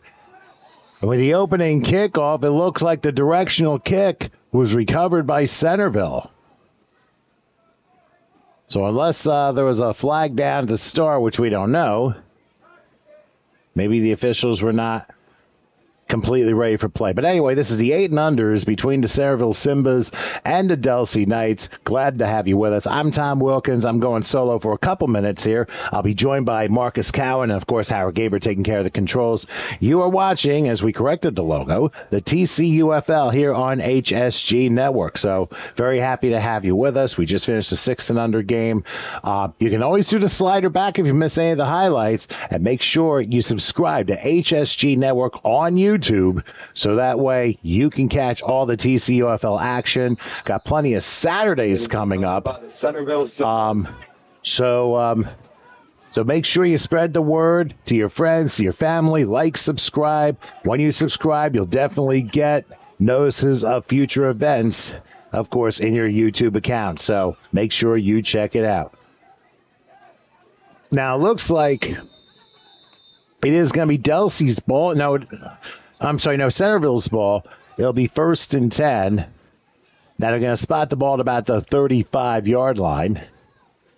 The officials are trying to get everything in play here. And rejoining us here is Marcus, as he gets himself all set here. He didn't miss anything except the kickoff, so nothing to worry about. Listen, you got one game in. And now you know that was the first kick we've seen all day. Okay, they don't kick in the 6 and unders. Yeah. That far, the ball doesn't go that far. So here it's 8 years old and obviously a couple years of experience. Yeah. And so they do have kickoffs here. So Centerville will get the ball 1st and 10. They're at their own 35. And here's a handoff, and the ball's, I think Delsea fell on it. Delsea falls on it. That is Abraham Ackler who came up with the football, and they force a turnover on the opening play of the game. So very impressive by the defense already. Yeah, definitely. And, I love it. But I gotta say, I mean, I think how do you teach ball security to your players? Fundamentals. I'm big on fundamentals. Depending on the position, with wide receivers, you catch the ball. I told him. You go over how to catch the ball. Don't do nothing fancy, especially on the youth level. And then with the running backs, there's really only 2 ways to hold the ball, like over top or side. And once you bounce to the outside, just switch your arms and you're good. All right, so 1st and 10. They're going to spot the ball, I believe, about the 33, and they're going to hand off up the middle. And good tackle that time, but not for about a 7-yard pickup. Eli Laportes with the nice run there. Tackled by number 21, Tyshawn Fletcher. And we'll read all the players out in the second half, all those who participate in this game. So, needless to say, it's going to start getting pretty funny. I mean, obviously, you're still trying to get everything going, and you have your first game that's 1 down. There's 4 more to go. And you know what? There's so much more football to come. There's a handoff left side. Let's see if he can sweep around. We may have lost it off the screen, but he's going to score, I believe. Or is he going to just be short? About maybe a yard or 2 short. And as long as there's no flags, it's 1st and goal. I don't see any flags, so it is 1st and goal. 1st and goal, and I believe it's at the 1. Probably the 1.5, 2-yard line, possibly. All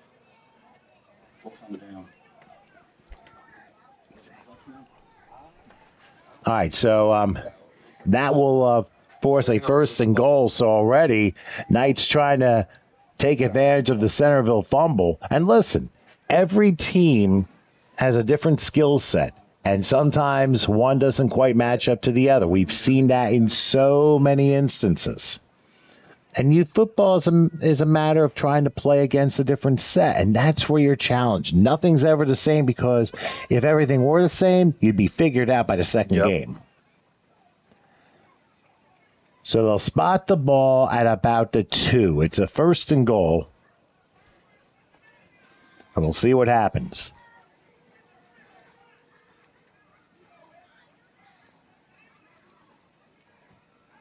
Yeah, it looks like they have split backs here. Wait a second. Officials a stop play. I believe it might be a timeout. Yeah, coaches are running onto the field. I don't know who signaled timeout, but we're just a minute and a half into this game. So it just seems like the first game, the second game's like the same, only in reverse here.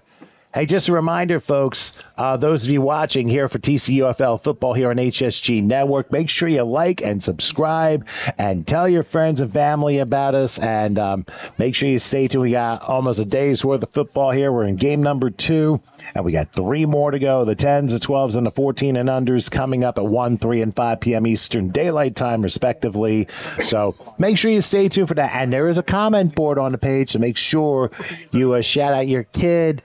If you're out of the area, you can make sure you can say where you're from. We had people all up and down the Eastern Seaboard checking us out last week. And I believe the next week it's going to be on Saturday. I'm not sure where the location's going to be, but it's going to be fun no matter what for TCUFL football right here on HSG Network. So just letting you know what the deal is.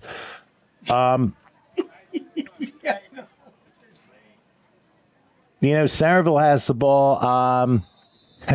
Well, you know what the funny thing is? We actually, they had the ball and they fumbled it on the opening play. But anyway, I was saying, hail to the victor. So I'm like, who did Michigan play? But anyway, first and goal from the 2-yard line.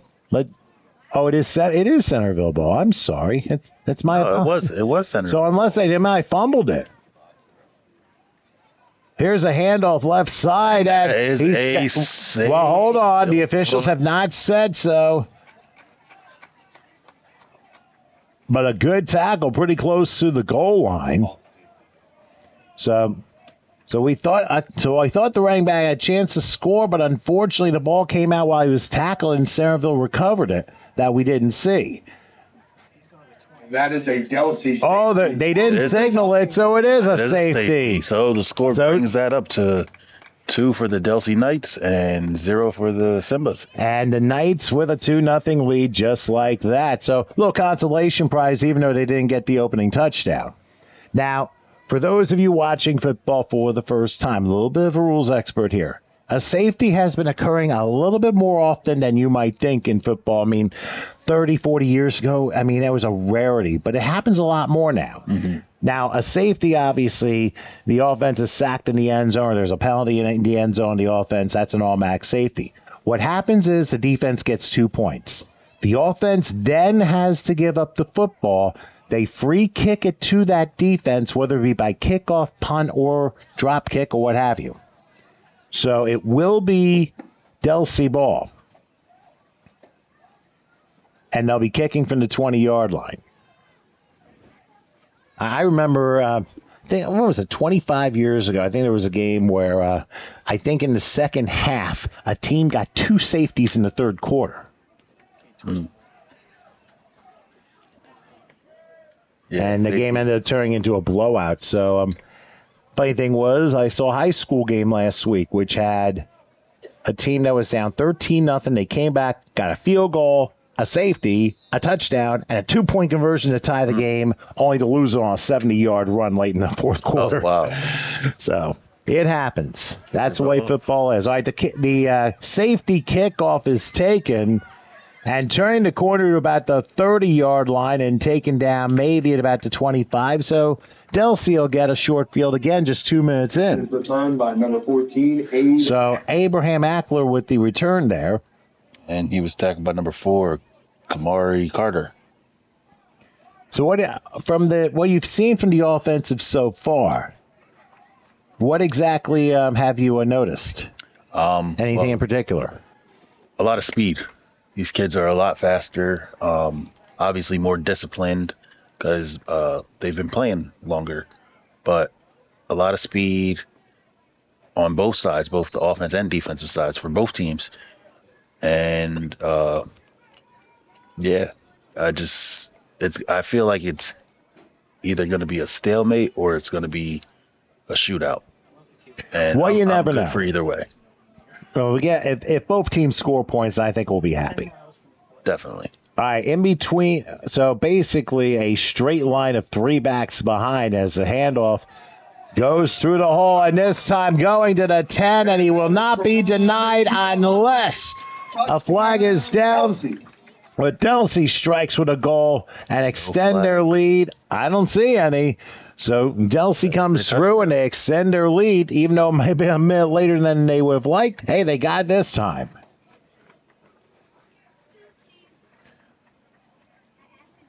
So for I think for the 8 and unders, the same rules apply, where a running conversion is 1 point and the passing is 2 points. Just wanted to make sure we get confirmation on that. So Delsea off to a nice running start in the first 2.5 minutes in this game. Yeah, and like I said, speed. Speed was he just bounced it to the outside and let his athletic ability take control. Well, as they say in the old Daft Punk song, harder, better, faster, stronger as they grow up. Yep.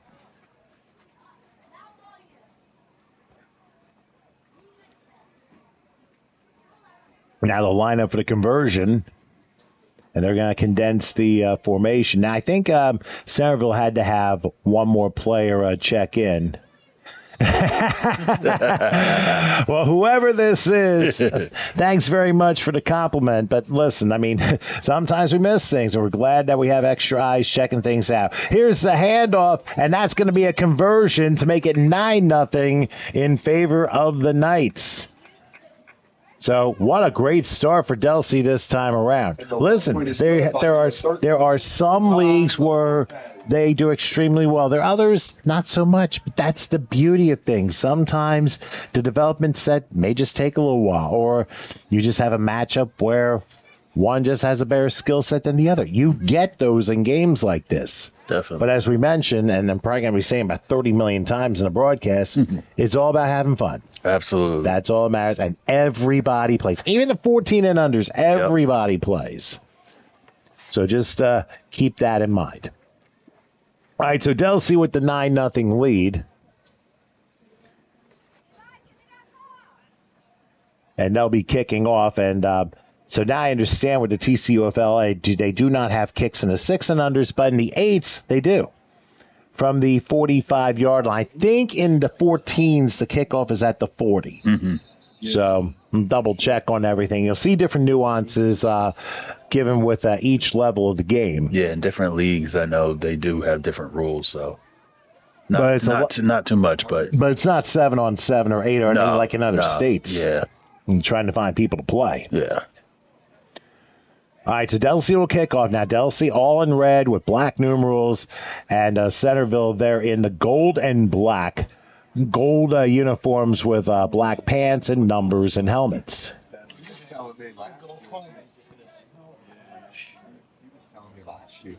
American food was like $63. Yeah, we went to Blueston. Wow, the charge was from lunch. All right, referee blows his whistle and we're ready to go for the second kickoff. And it's, of course, directional. Taking it about the 30 and down to about maybe, I guess, the 42-yard line. Yeah. So that's where Centerville will start their, let's just say they're a third drive. And they just had a little bit of trouble starting their offense, but let's see what they're about. I think what I've noticed, too, Delsea's come out real spirited, and they seem to have everything together, especially on defense. Definitely on defense, because Centerville hasn't really did anything with the ball. Well, not yet. They've only had, 2-3 plays at most. One's resulted in a turnover. The other resulted in a safety. I'm excited to see how they come out. Well, hey, sometimes it just gets through a rough start. And once you get everything together, things usually gel. So here comes Centerville. Ball spot at the 41-yard line, 1st and 10.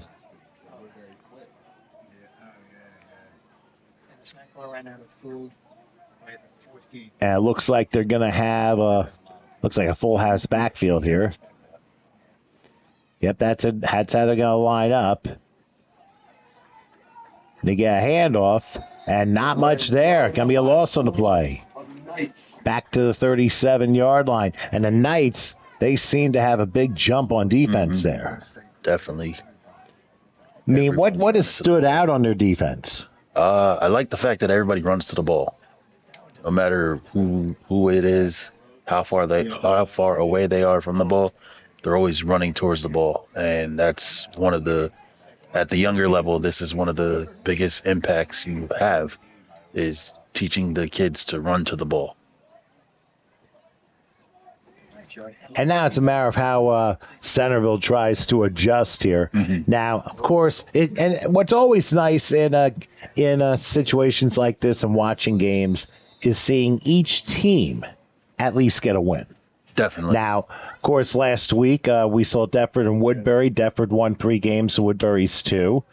And here, as long as each team wins a game, I'm sure everyone's happy. Yeah, definitely. So that's really what it all comes down to. And I remember when I played youth football, if the team before us would lost, or if they won, that would put more motivation in my team to want to go out there and win. Well, yeah, of course. I mean, you have to figure you want to try and do the best you can. I mean, you're basically playing with a community theme in mind. Definitely. And that's what it comes down to. That's especially when you played down in Burlington County for so long. Yeah. Because it felt like bragging rights in a way. All right, so 2nd and long. Let's see what happens on this play. They hand it off. Let's see if he can turn the corner. He will. Slips. Oh, he almost slipped out of a tackle. Still a very nice run by Cayman Carter. Mari Carter, yep. So Bray was able to make the stop, but it goes to about the 48-yard line. So makes it a more manageable 3rd and short, like maybe a 3rd and 4 coming up. Got 10 yards on the play, so that's got to be nice. Well, it was 2nd and 14, so you turn the corner and you outrun everyone. And now we have a player a little shaken up.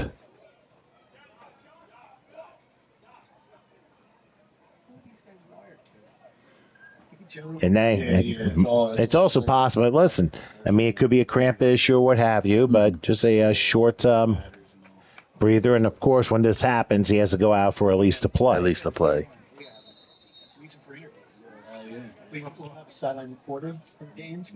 I mean, I'll never forget when I played basketball, youth basketball. I took a couple of shots and I just went down like a load of bricks. I'm like, where was I here? And I just had the wind accidentally knocked out of me. Like, what the heck? Where the heck am I? And but I mean, I wasn't like LeBron James flopping or anything like that. But it was just one of those things. It's just learning how to play the game.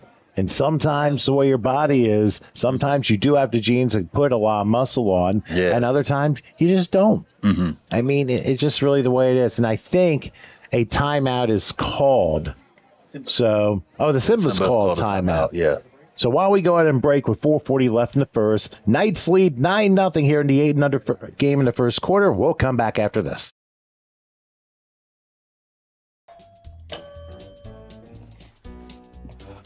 What a disaster.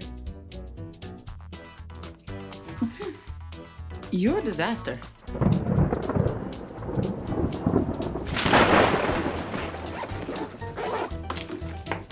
This is a disaster. You can't be ready for every little disaster, but you can prepare for a big one. Make an emergency plan today.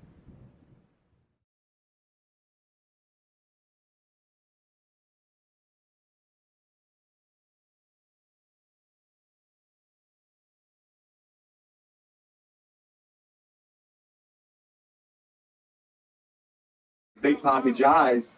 Great bird. Okay, following the Centerville timeout. Check it out. I think it's 4:40 left in the first. We got battery level low instead, but that's okay. So Delsea with the 9-0 lead. And I think a good timeout, I believe, by Centerville because they just came away with a very positive play. They got 3rd and 4 now from their own 48, probably discussing how to attack this play and try and get back in this game. Definitely. What are your thoughts on that? I think the kids may be feeling like beating themselves up a little bit because Delsea came out and scored the safety, and then they scored the touchdown with the 2 points. But I think the coach is just reassuring the kids that they're still not out of it. Anything can happen, and just reassuring them, giving them that good pep talk that they need. And I think it's important, too, because, like I said, even the best of teams can sometimes get punched in the mouth in the first quarter and suddenly find themselves down two, maybe even 3 scores. But then all of a sudden they get their game together, they follow the adjustments, and the other team doesn't adjust back, and all of a sudden you close in and sometimes take the lead and potentially steal a win. So speaking of adjustments and not coming out hot or not coming out ready, we'll bounce back to the Super Bowl with the Philadelphia Eagles and the Kansas City Chiefs. Oh, what a hard hit. Way down to 41-yard line. He came out like a guided missile there and threw him down for a big loss there. So that comes to a 4th down play. Now, I was just going to – now, what were you mentioning about the Eagles and Chiefs? Because just giving the kids the motivation from the coaches – not coming out hot, and the Chiefs, everybody thought the Chiefs were going to win, and it was going to be more competitive than it was. And as a football fan, we all thought that, but we all know how that went. Well, of course. They're actually playing today. Yeah, they're going to do punt op, and this is our first thing we're seeing here, punt option, which is 25 yards from the spot of the last play, which ended at the 39-yard line. So you move it 25 yards, that's 64. Under 100, that's 36. You don't need Common Core for the explanation here. So Delsea, it's 25 yards from the spot of the last play on 4th down as long as you're on your side of the field. So okay, so in punt option, they don't actually punt the ball. No. Okay. Punt option, they just they're 8 years old. Let's remind ourselves of that. So a full house horizontal line here, 1st and 10. From the 36-yard line. And they'll try and sweep right here. Nice hole, run to midfield, and he might have a lot more than that. Boy, somebody saw the last game and look at this. And he said, let's go. 64-yard score for Braden Knight. Yes, Braden Knight. And Delsea extends their lead as they just continue to come up with more big plays. As a matter of fact, his nickname is Big Play Bray. I'm guessing Darius Slay will have a word with him because I'm taking some inspiration from him, you know? Definitely. So the Knights extend their lead to 15-0 with the conversion to come. And likewise, you mentioned about the motivation factor. I mean, people were looking to see a Chiefs three-peat, but like I said, there was a vibe basically a few days before the Super Bowl with 70% Eagles fans. It just did not have the same feel as in past years, and it seemed like it was not going to go well for them, and they were absolutely right about that. Here's the conversion, and it's not going to make it. He tried to go to his left side, and good penetration by Centerville's defense. Gerald Rhymes checking in for the previous game. His grandson. His name is Disco Rhymes. Listen, and his grandson is, I'll tell you what, Gerald's proud of his grandson, Dion. And hey, listen, you just hit the basically a slide back button if you want to see the interview with Dion following the 6-0 game. And it's, of course, right here on HSG Network. And that was just remind me of the Spinners tune from 1979, Disco Ride. Yeah. You know what? That was the B-side. I don't know if you go back that far, but that was the B-side to what Spinners hit. Yeah. It was a dual hit. Okay. It was a dual hit, meaning there were 2 songs involved. All right, I'll let you know of it. You remember when they did the cover of Working My Way Back to You, Babe? The Spinners did that in 1979, and then Forgive Me Girl was the other hit that was on the release. So, now... Yeah, Tom, I'm only 33. You're only 33. I don't really... I know... Well, what's your music? I'm a big hip-hop fan. That's all right. Huge R&B. Occasional... Every once in a while, some 60s. I'm big on jazz. And I just recently got into country music a couple years ago. Oh, that's cool. Very cool. Country has had a big history. Yeah, definitely. And in the United States, it's the most popular format. Oh, I didn't know that. Yeah, once you get out of the Northeast corridor, you go west. Literally, 35% of the radio stations are country. Oh yeah, I actually lived in Texas for 3 years, and that's all they pretty much played down there on every station. Well, obviously, when there's lots of room to roam, that's basically the music that is associated with that. Absolutely. You got a favorite artist? Right now, my favorite artist is Morgan Wallen. Oh, okay. I like Luke Combs, George Strait. I'm a big fan of him. Kenny Chesney. Yeah. I went to see a couple back in like 2000, 2001. Went to see Trisha Yearwood twice. Okay. And they played down in South Jersey at Washington Township High School. Oh, wow. So they had a big auditorium there. Really nice show. Really nice show. Very entertaining. Different vibe for concerts and true music that really does hit the heart. Definitely. So we're kind of getting a little bit off track here, but hey, listen, try and keep everybody entertained a little bit. I mean, I didn't mean to put you on the spot. No, it's you're coming good. from a guy who has a degree in music education from a place I will forever call Trenton State College. Okay. Also known as the College of New Jersey for your newcomers. Yeah, TCNJ. Okay. Graduated 30 years ago. Oh, wow. Well, I'm not going to use the word old yet, but that guy just did. Just you seasoned. Hey, listen, every day is a great experience. So 1st and 10, handoff's going to go to the right side. He's going to turn the corner and get some yardage on the play. Oh, a hard hit. Hard hit. About the 45, 46-yard line, but that's a nice run. And goes to about the 47. That's a nice 7-yard gain on the play. Mm-hmm.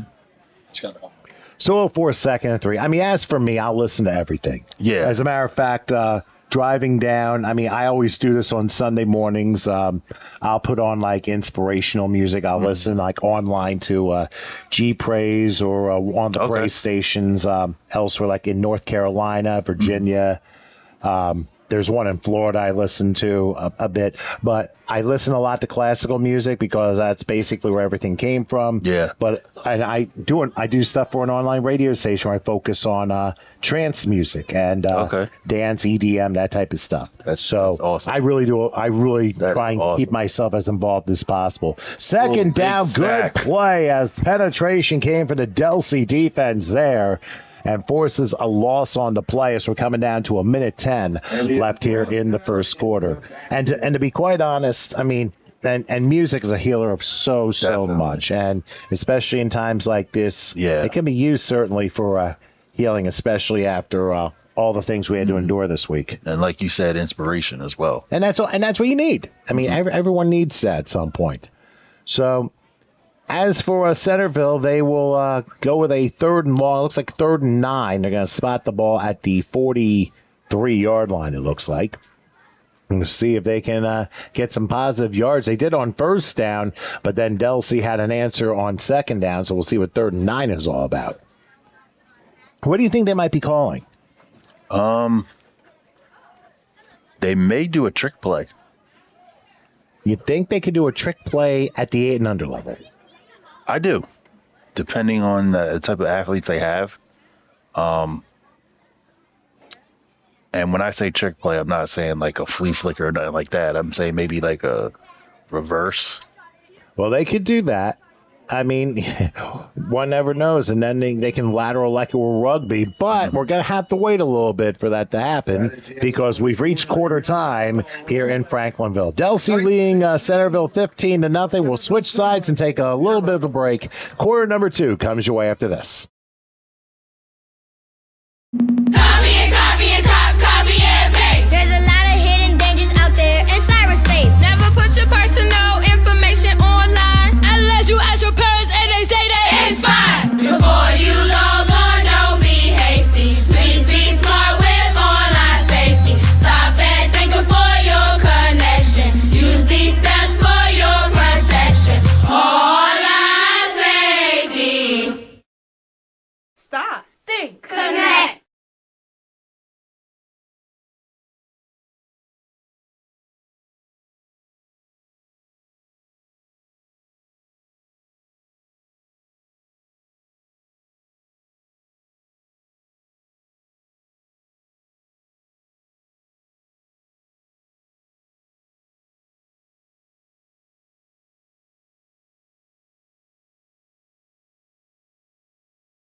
All right, we are back. Second quarter of play here as Delsea leads the 8-0 game over Centerville 15-0. Excuse me. One of the comments, interestingly enough, you suggested a trick play. I mean, let's give the kids a chance here. I mean, you never know. Hey, they're still learning. I mean, even think about this. Even Jimmy Johnson, if he were still coaching, still, with the way football is advanced, wouldn't know everything. Exactly. So you're always adapting, you're always adjusting, you're always changing things to make sure something works, to make sure everybody's skill set's taken care of. Definitely. Because you just don't know. Yeah. That's right. And let me give you a prime example. It's probably one of the reasons why I'm picking the Saints, who might be the worst team in football, to beat the 49ers. Oh. Because the 49ers don't have their tight end, they don't have their quarterback. And they just signed and a new kicker. Yeah. And don't forget they won last week. Mm-hmm. Which might say something right there. But anyway, let's get back to the action here. 3rd and looks like 8. They're going to spot the ball at the 44-yard line. They go full house here. We'll see what Centerville decides to do. Oh. He might call his own number. Keeper. He does. He'll get to midfield. I think he might have a first down. I think so. Oh, he might be a couple yards short. Ooh. And now possibly an injury timeout here. He may have gone down a little bit awkward, but he's about a yard or two shy of a first down. But they're gonna check on him real quick and see if he's all right here. But anyway, and that's why I talk about skill sets, and that has a lot to do with how teams will do. Take, for instance, Washington, the former Redskins. Mm-hmm. I mean, they dominated the Giants last week. Definitely. But they played a very bad game. But yet they only had a couple of days to recover, and they had to go to Green Bay, who was hosting the game. Yeah. And having a short week and having to travel really puts everything up against it. And that was why Green Bay won the way they did. By the way, the player that was shaking up was Kamari Carter, but he looks like he's going to be okay, but he is walking slowly and getting a little bit of help. Hopefully it's not too serious and he'll be able to come back to the game. Definitely. Sometimes it just happens that way. The way you land, you just don't know. We always want to wish good health on everybody. Safety is most important. Well, listen, in my job, in any sport, I have driven players and I've driven coaches, and the one thing I always tell them at the end, stay healthy. Absolutely. And that's the most important thing you can say, because they don't realize sometimes there are millions of people counting on you. Mm-hmm. And they want you to do your best. And even though you might be in a completely different domed state of mind, the reality of the situation is you still have to be as healthy as you can. Absolutely. Now, I'm not going to mention names, but I drove somebody earlier in the week who was a defensive tackle who's moved around from team to team and was getting a tryout with the Eagles. So you just don't know. Yeah. And the key is just staying healthy, because you never know where they might need you. Definitely. If you're still sticking on your plan and staying as well as you are, I mean, you never know. You might get a shot, and the rest might be history. All right, on 4th down, it looks like possibly the 8-and-under tush push. And he got it. Oh, he gets a first down. I'm sorry. Oh, the previous play was a first down. I beg your pardon on that. So my apologies with that. So now I see it. Yeah, I see here it's a 2nd and 9 now. And they're going to spot the ball at the 48-yard line. Marcus, keep him honest, will you? Yeah, it looked like the quarterback may have the ball may have slipped out of his hands, and he quickly picked it up and then just drove forward, like you said, the tush push. You tush push on first down. Yes. So they basically a broken play, if you want to say that, and they just avoided it, and they end up getting a yard out of the play. So still, it was a yard. It wasn't like they lost 10. It makes a difference here. Yeah. So now Centerville comes back 2nd and 9. They're going to spot at the Delsea 48-yard line here in the second quarter. Now Centerville trying to establish they do go full house. Another drop snap, and this time the quarterback does recover, ends up losing 2 on the play. So force looks like a 3rd and 12, maybe 3rd and 13. But that's why exchanges are so important if you want to have a word on how you make sure you protect the football in the exchange. Practice. Practice makes perfect. That's honestly, I actually played center during my youth career. And by the way, Centerville just called the time. We'll keep it here. Go ahead. Oh, yeah. I actually played center, and it was definitely not an easy position. And there's been times that the rest of the team is warming up in practice, doing their warm-ups, and me and the quarterback are just practicing snaps constantly.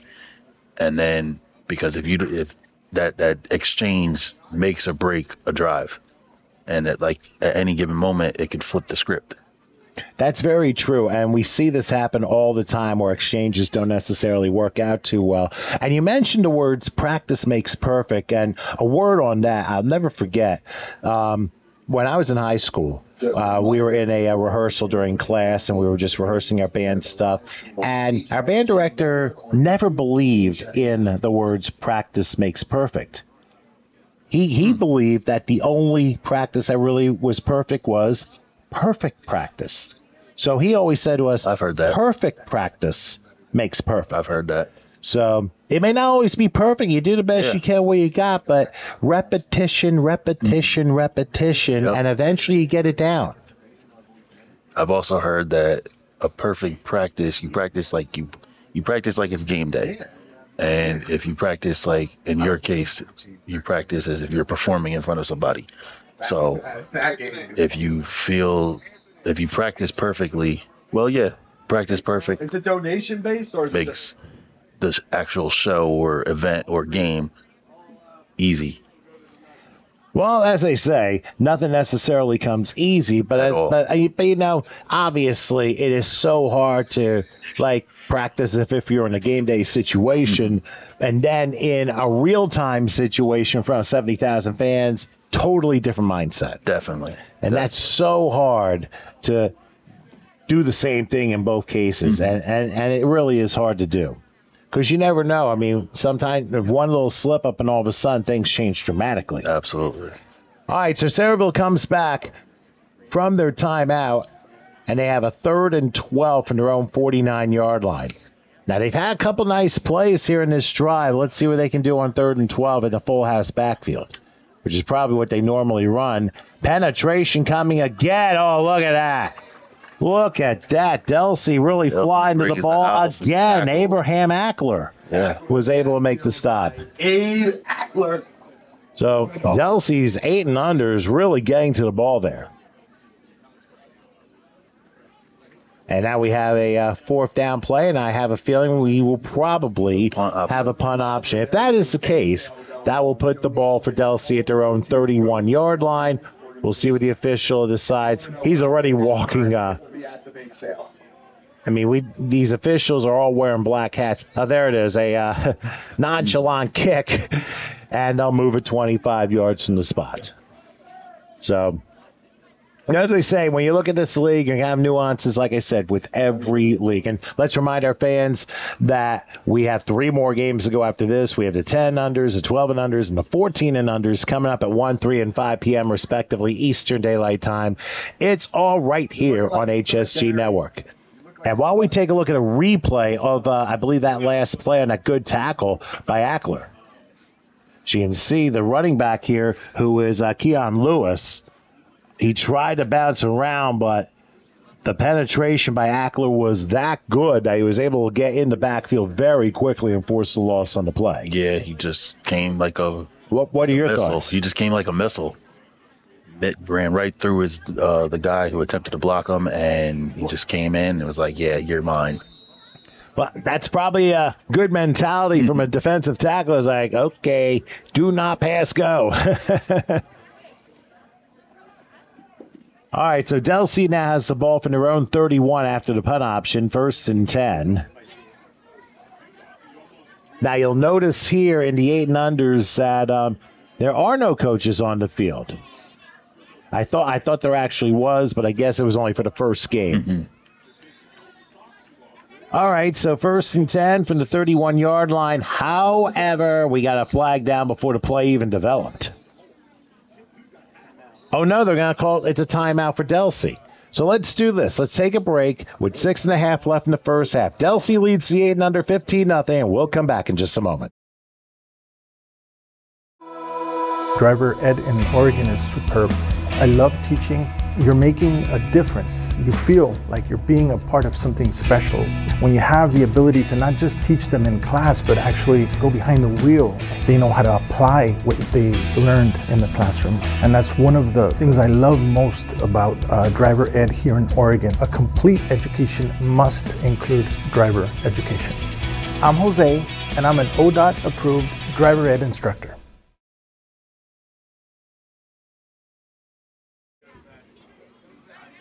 Okay, we're back after that stoppage in play. As Delsea had the ball 1st and 10. I think they might have gotten hit with a delay of game penalty, so I think we can make that 1st and 15. Ball went back to the 26-yard line after the flag and then a timeout called because I don't think the right personnel was on the field for Delsea. Mm-hmm. So as you can see on the bottom, the Simbas have 1 timeout left and a half. The Knights have 2. So now they're trying to make sure they straighten everything out before the coach runs back to the sideline. All right, so now that everything is settled, it's 1st and 10. Actually, 1st and 15, rather, from the 26-yard line. Line again, of course, the 41. Let's see what Delsea decides to run here. It's a handoff up the middle, and good job by Centerville making the stop. About a 2-yard pickup there to the 28, so I'll make it 2nd and 13. And I like what Centerville's doing. If Delsea's not able to bounce around to the side, they try to run up the middle. Centerville's ready. Definitely. What have you seen? I see that Centerville shows blitz, which is rare to me on this level, I would say. The corner acted like he was going to go, and then when the quarterback for Delsea scrambled out, he fooled the defender, and it made it look like he had the ball, but he didn't. Here's another handoff. Oh, there's a nice hole that time, but another nice tackle. Man, that is a good by tackle. Number 5, LaRon Harris. Nice job by Harris that time with the shoestring tackle, and that's going to force a 3rd down. Because it looked like the running back was going to have some space, but Centerville said not this time. Why don't we take a look at the replay, and you can see the technique of the tackle there by Harris.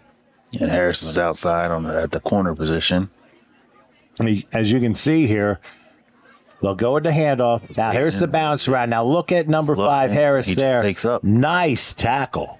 I mean, he was in good position, as you can see. Definitely.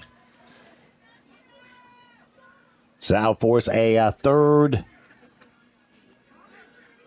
down from, we'll see here, about the 30, looks like the 31. So 3rd and 10. They're going to go the other way on a carry. Bouncing around. Look at this. That's going to be a 1st down and more. Another cut. Double cut. Midfield. Now it's a foot race. And I think he is He's going to go. Yes, he will. As long as there's no flags, welcome to the end zone. The Knights strike again. This time from 69 yards. Boy, this field's taking a beating today. And we still have 3.5 games to go. That run was 69 yards by number 1, Karan Huntley. And he ran like a Huntley, that's for sure, because that family normally runs, especially in the pro level. Definitely. So Delsea extends their lead, and they will go for the conversion. I mean, that's just some fantastic stuff by this team and what they've done so far.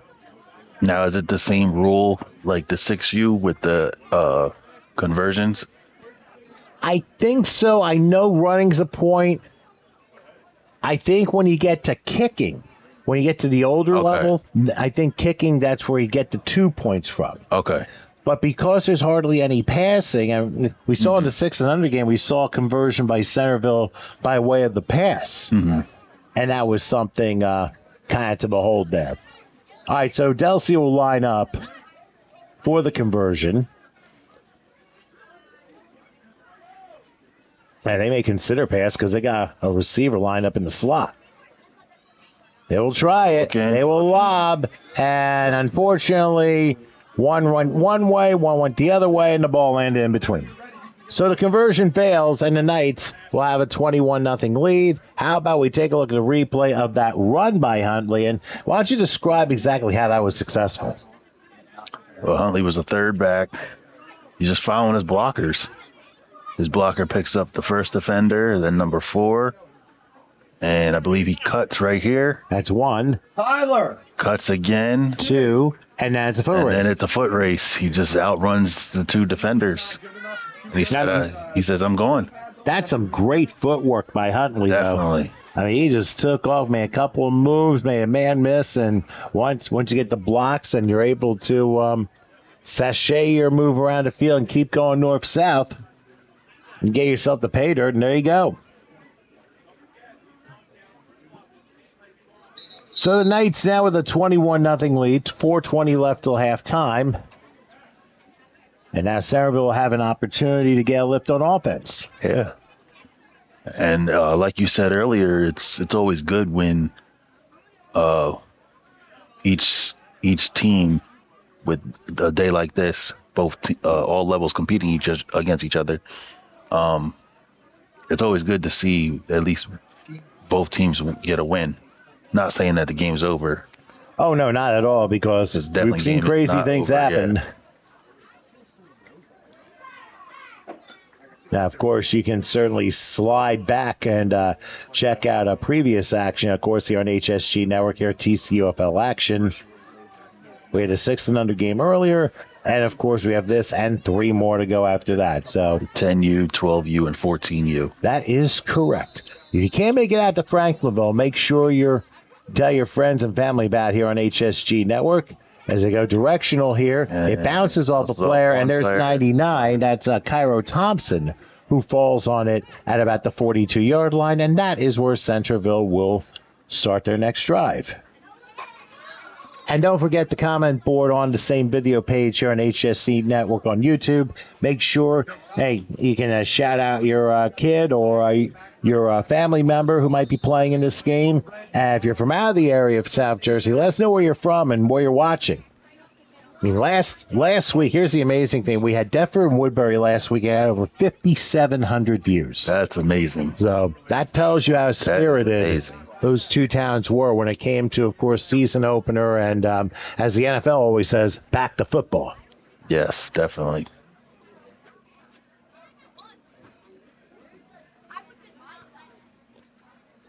A little less. We're not going to advertise last year's team. All right, so Centerville will have the ball 1st and 10. They're going to spot the ball, at the 22-yard line. I'm sorry, the 42-yard line. Now, you'll notice, and this happens with some teams, the center comes to the ball first, and the rest of the team follows and lines up. Making sure everyone's lined up correctly. 1st and 10. Right at Centerville, not so sure as to how they're lined up. There are tons of people moving in motion here.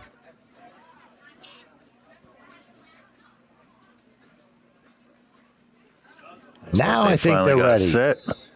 Maybe not. Maybe. And the referee, who was probably a quarterback at one point, because that fly came from about 15 yards away,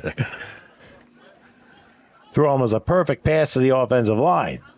I believe that might have been a delay of game, yeah. Or a substitution violation. Okay. Either way, it's a 5-yard penalty and make it 1st and 15. And as they say, things happen along the way, but you want to make sure everyone's lined up correctly. In a sense. All right, now they're going to go wing here. So my screen. And a receiver creeping to the right. Ball spotted at the 37-yard line. And quarterback's still saying, okay, what's going on? But then again, a lot of times they do that. Could be a trick play. But now they don't come away with the ball. And he dives on it quickly. Yeah, very quickly. Kamari Carter falls on it and forces second down. So after all this time, they snap it, and he can't get, like I said, you got to protect the ball. Definitely. And I have a feeling we're going to have a timeout, but it's going to be called by Delsea. So they're going to use their second in the half. So we're going to keep it here, or? We have our big sale. All proceeds go towards the Delsea. Well, I guess we'll figure that out one way or the other. But anyway, it is 21-0 in favor of Delsea as we get close to the first half. We'll stay here for the meantime. Now, what stood out for you in this game so far? Delsea's high-powered defense, for sure.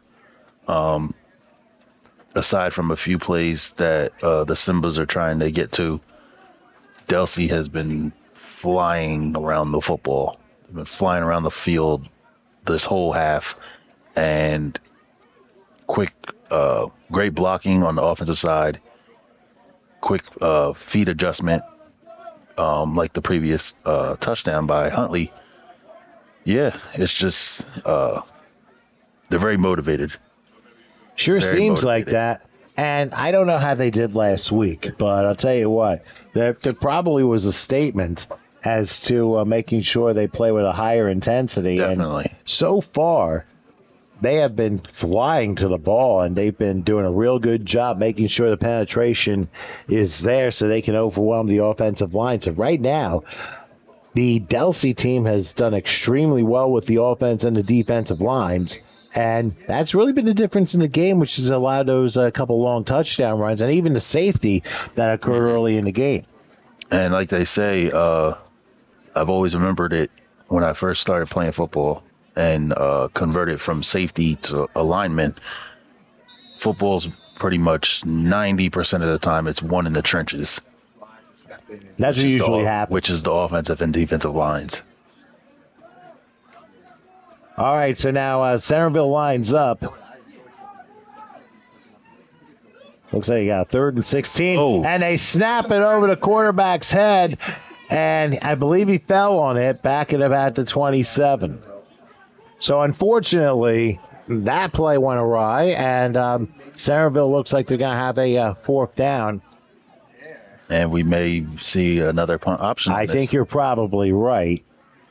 If that's the case, then the ball be spotted at the 47-yard line for Delsea when play resumes.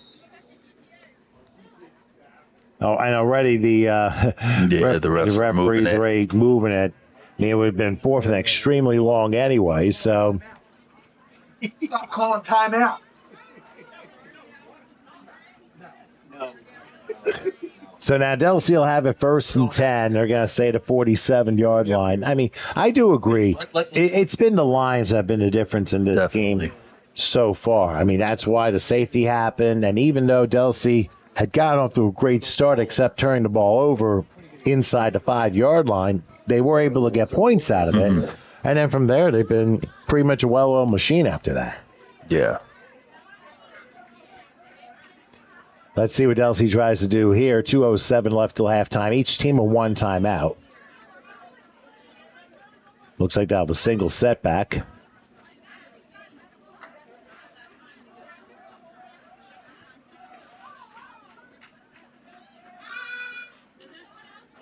Taking the snap, they're going to hand it off. There's a hole on the right side. Gets through it. Midfield. Here we go again. Running this time is Braden Knight from 53 yards. Hold on. We have a flag. But when did that happen? It happened as he walked into the end zone. So that play may be nullified. May be coming back. We'll see. And I believe it's a block in the back. It's got to be because this happened right in front of the ref. We entered the end zone. And the problem with that, it's going to be 10 yards from the spot of the foul. So an ill-advised play, to be honest with you. And this is where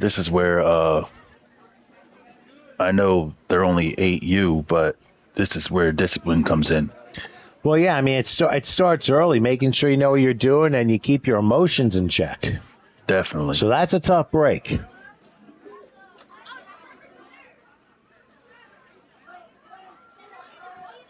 It's blocking the back. So indeed, it is a block in the back. A tough break there. It's still going to be a first down for Delsea, but instead of the touchdown, the ball will be spotted at the 30-yard line. So unfortunately, the touchdown is wiped out. But we'll see what happens this time as the hand again. And guess what? He's like, you know what? We're going to make up for it on this play. And he did. He did it again. And this time, it's Max Lovering. That looked like 22 that time, I think, unless it's a 3. Yeah, it is 23. I beg your pardon. It is Braden Knight. So he's like, okay, so we'll get the touchdown in 2 parts. Yeah, just like Rhymes in the previous game. In words of Jay Edelman, the freshmen want that bump, baby. So that score extends the lead for the Knights as they just have been very impressive here in this first half. And like we said, I mean, like I said, with these programs, some are very advanced in what they do. Others may not be the match that works out for them, you know?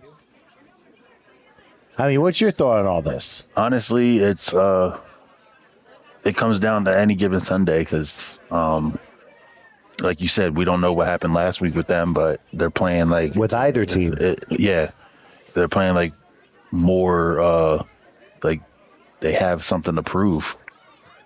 And, well, I think I know I'm not exactly sure if they know the other team or if they're friends with them, but at this level, at the youth level, kids get to know each other as they play, and it seems like they're just proving themselves now.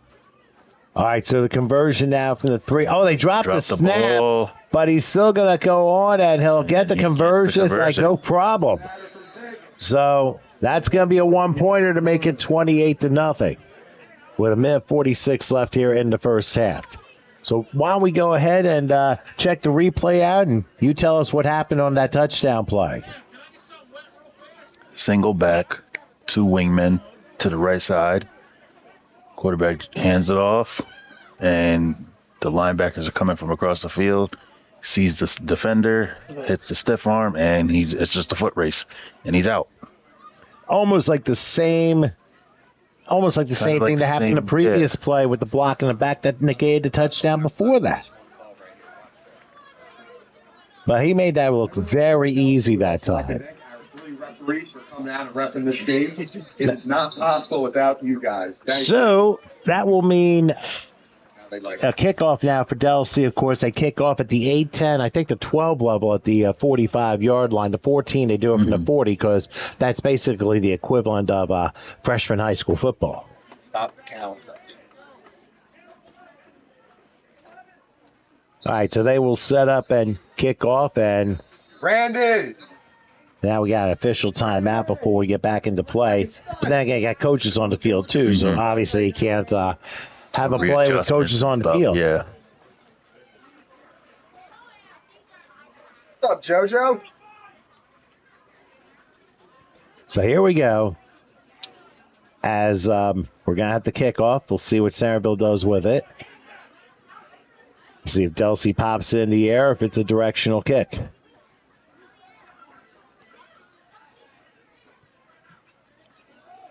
Explain to me what a directional kick is. So let's see. The long wait here. Referee waiting to get back into play. I mean, what the directional kick is. All right. So the directional kick, as you'll probably see, here we go to kickoff, and it's going into the direction of. It goes past a couple of Centerville players. So you kick it probably in a certain spot. They try and not kick it out of bounds, otherwise it's a 5-yard penalty. Yeah. So they kick it more in a direction. So it may look like it's an onside kick, but it isn't. It goes a bit further, and that's where you get maybe the midline people to try and recover the football. As in this case, although it did get away for a few yards, Centerville will have it 1st and 10 from the 38-yard line. Mm-hmm. And we'll see if they can get some points before the half as the clock winds down under 1:40 left till halftime. And speaking of on the directional kick, most teams, when they kick off, they like to kick it towards their sideline. That way, when the defender gets the ball or when the opposing team gets the ball, they have to run all the way on the other side of the field, which usually happens. But again, it all depends on the level of football. And how well you can execute it, too. Definitely. Execution becomes a bigger factor as kids grow here.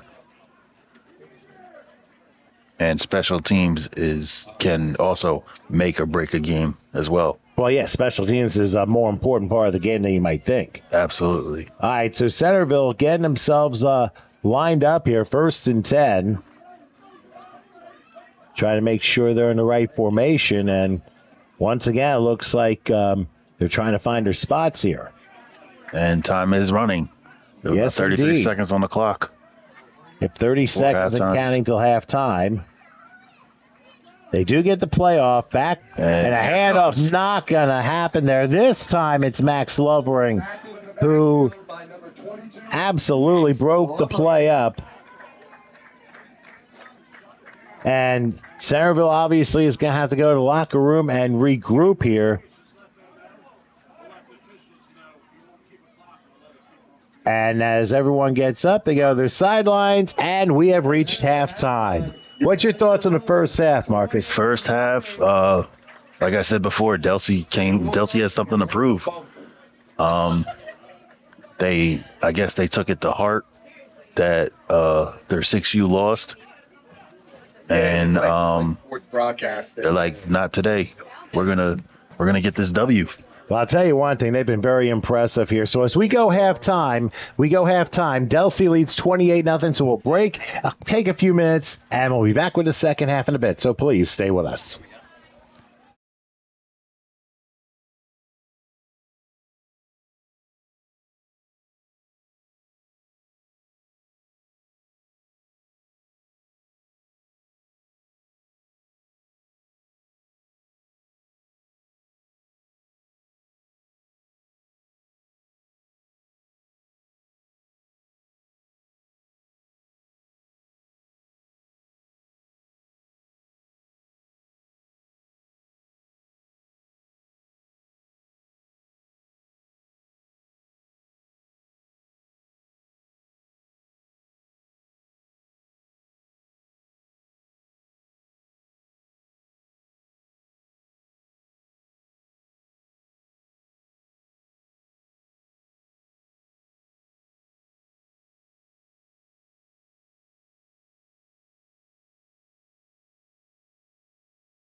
All right, folks, we are back here in Franklinville, New Jersey for the start of the second half of this game. The 8-and-unders, the Delsea Knights, a dominant first-half performance, a 28-0 lead over the Centerville Simbas. I'm Tom Wilkins, along with Marcus Cowan, and, of course, Howard Gaber taking care of the controls.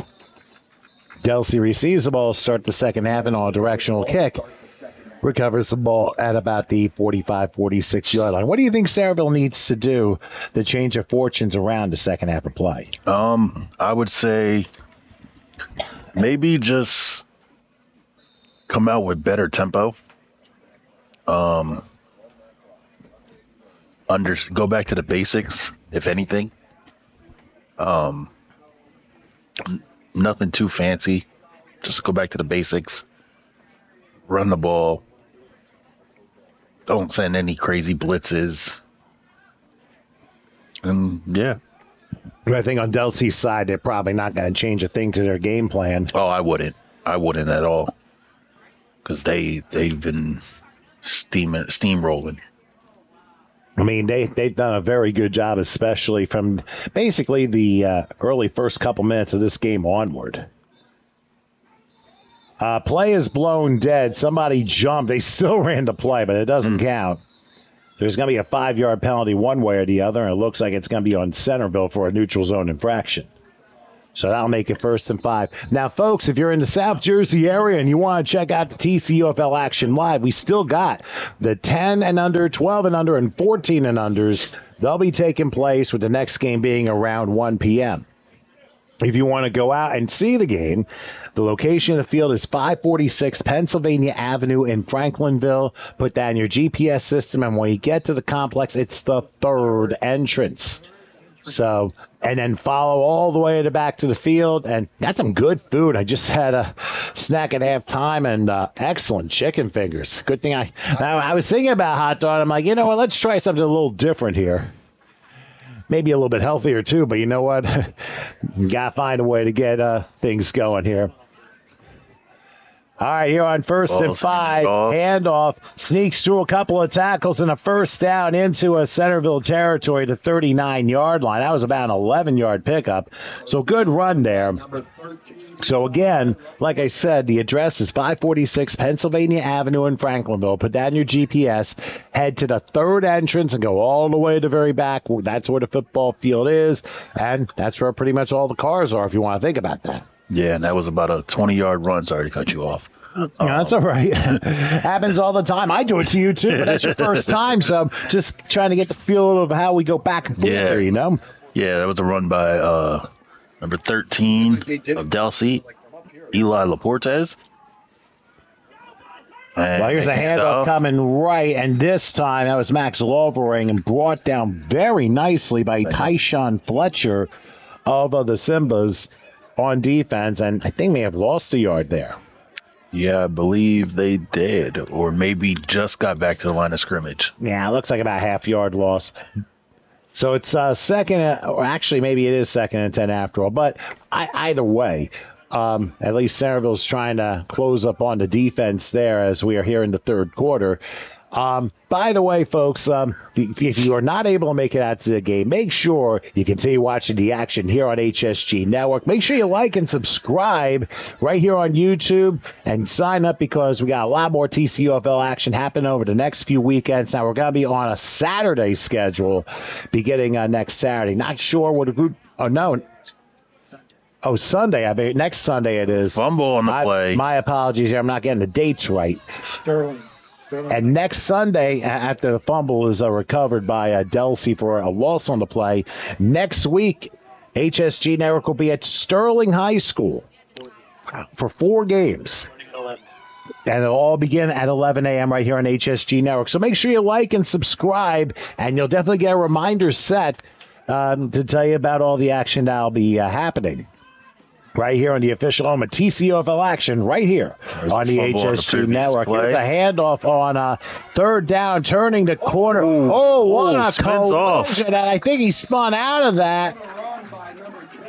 And once again, it's Braden Knight who makes the run there. And I think he got first down. Across the 30 to 29. Wait, and that was on chains the reset, I believe. Yep, and that was about he needed 13. He got 14 on the play, and now Delsea's going up tempo, and they're going to go wing. And hand off to Huntley. Yep, and he has a hole, and away he goes. That's an easy goal. Karan Huntley from 29 yards out. I'm telling you, that's it. They have been very impressive in this game here. I mean, no question about that. So Delsea gets some more points on the board, and they'll get the conversion. But I'm still impressed on how Braden Knight was able to make that spin move. Now they laid the hit. Well, think about this. On that. When you get to like 16, 17 years old, you do the same thing, and it's twice as fast you do it. That's what makes it morally the impressive that it is.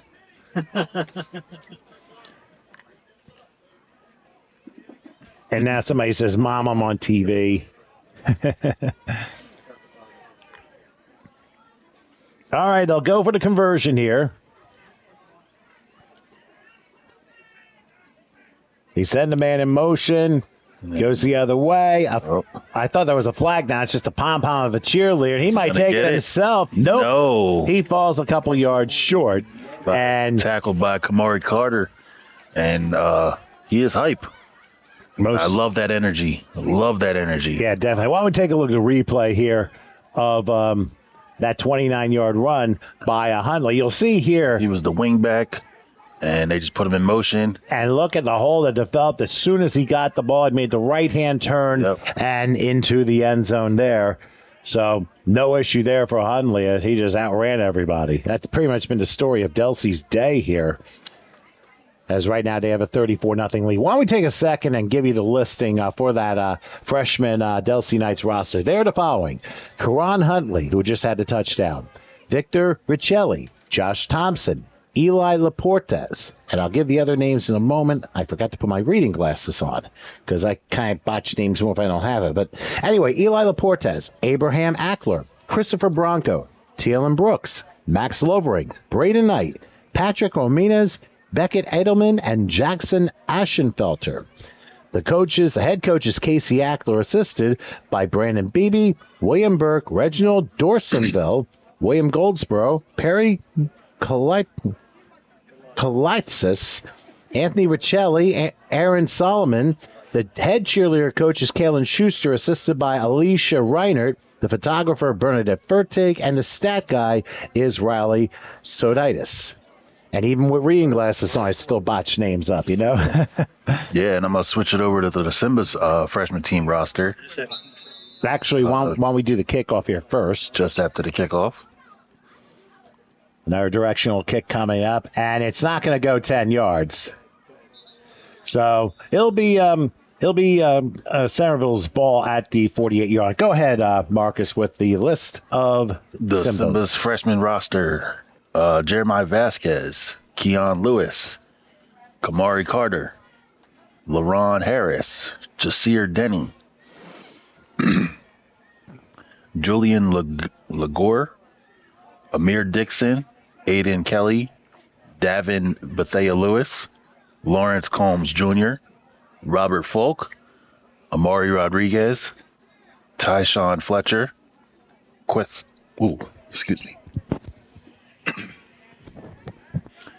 Hicks, Jason Robles, sorry about that, Xavion Turner, Caden Custis Lyles, Sincere Anderson, Makai Dawkins, and Cairo Thompson. The head coach is Robert Kelly, assisted by Willie Bowles, Avery Kelly, Ajamel Robinson, and the cheerleading coach. Assistants are Tatiana Alexander, Kenya Parker, and the head cheerleader coach is Samoan Smith. All right. Well, thank you very much, Marcus, for that. And as Centerville gets the ball first and 10, they're going to start their own 48-yard line. Trying to make sure everybody is lined up properly here. Centerville, I think they're probably going to need to think this coming week they will probably be practicing on how to speed up, how to line up properly with the plays, because it's taken them a while throughout the entire game But now here is a keeper. Oh, my gosh. Wow. A huge hit by Eli Laportas, who brought down Cayman Carter out in a hurry. He thought he had a chance to turn the corner, and Laportas just absolutely annihilated that play.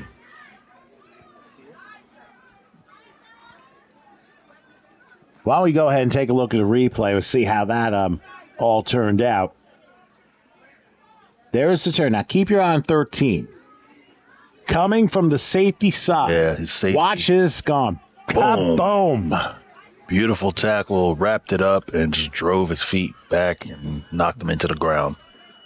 And that whistle you just heard is three-quarter time. So Delsea ahead 34-0 as we switch sides for the final quarter, which we will have right after this. Fulfilling your dream is our passion. We have the staff, equipment, resources, and facilities to cater your next event. Our personal service throughout the process is unmatched. Spectacular food preparation and presentation, knowledgeable, hospitable servers, flexibility. We will modify our menu to suit your needs. We can cater off-site to your premise or venue. Cater your event at a unique venue in the tri-state area or present to you our exclusive facility. Innovative catering concepts will make your event one to remember. We are your complete caterer.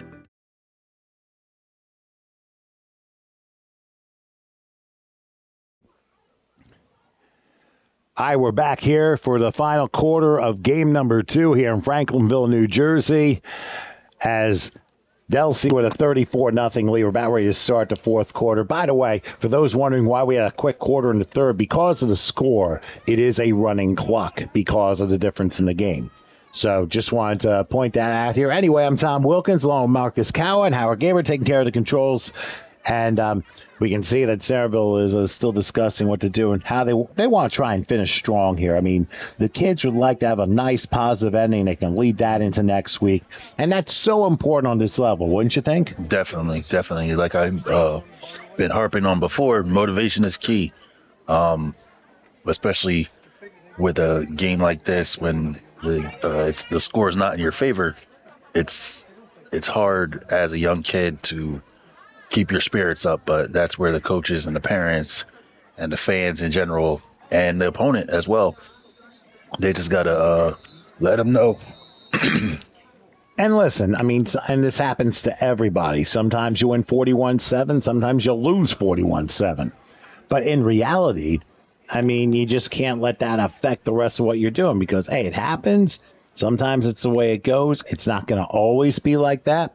And you just got to keep a positive attitude about things. And that's so important, especially in today's society where positivity is so paramount.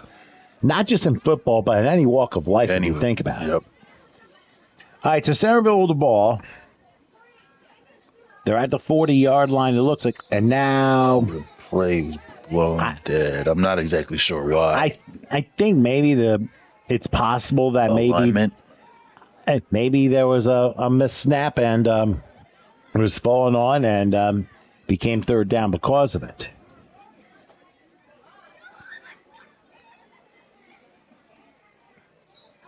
They're also trying to make sure everyone is playing, too. So you got to give the kids some time to get things all together. All right, the ball is spotted. It looks like the 40-yard line, so looks to be third down from there. Looks like the quarterback, who is Carter, wanted to get some last-second instructions from his coach. Yeah, they definitely would like to finish strong as best as possible here.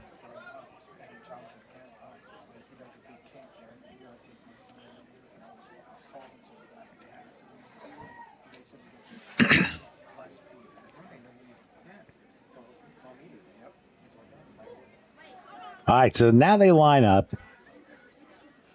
Looks like third down from the 40-yard line. And they're going to line up in a little bit of a full house behind the quarterback. Handoff. Yeah, they do. Try and turn the corner. Cannot. Tackle.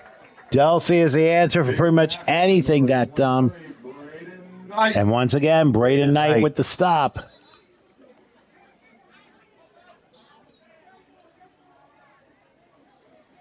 And Delsea just keeps flying to the ball. They absolutely are. They've been very impressive, just like the Centerville ones have been very impressive as well. Mm-hmm. And now I think a timeout's been called. So Centerville again will do punt option, and it'll be Delsea ball. And I think at around the 41-yard line. And that's where they will spot things here.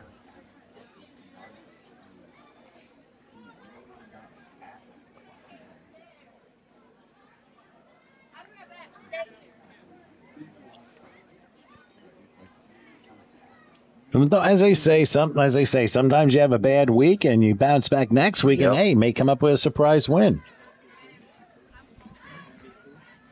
I think it's trying to take it. I think it's good. Because he's on both sides of that.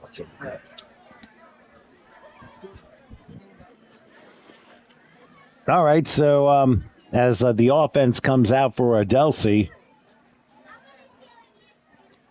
they have the ball. Looks like 7:55 till time. And they want to make sure to get as many people to play as possible here. And, of course, everyone plays, as we have mentioned numerous times in the first couple of games.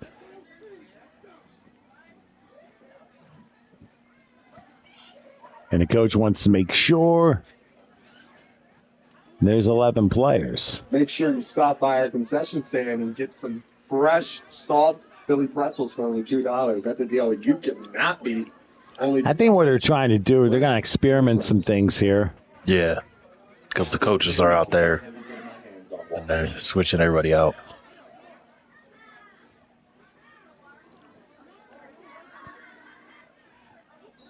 All right, so when Delsea breaks huddle, they have 1st and 10 from looks like the 41-yard line. Maybe an official's timeout. Yeah, it looks like an official timeout, and actually it's no. Timeout. It is a Centerville timeout. So while we go ahead and take a break with the Knights over to Simba's 34-0 and the 8-unders, we'll come back in just some. There are a lot of different reasons why you should buckle your seatbelt when you're in your truck, like making it home safely to your loved ones, taking pride in your job as a professional driver, or following the law to stay safe. Always remember to buckle up when you're in your truck, and ask any passengers you might have riding with you to do the same. It doesn't matter how many years you've been trucking or how far you need to drive. Buckling up keeps everyone safe on the road. Learn more at www.sharetheroadsafely.gov.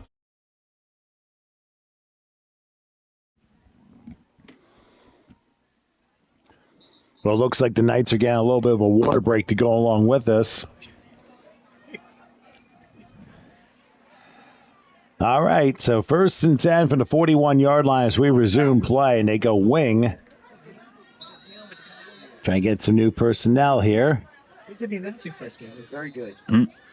And another flag is down, and it's going to be against Centerville. Somebody was in the neutral zone.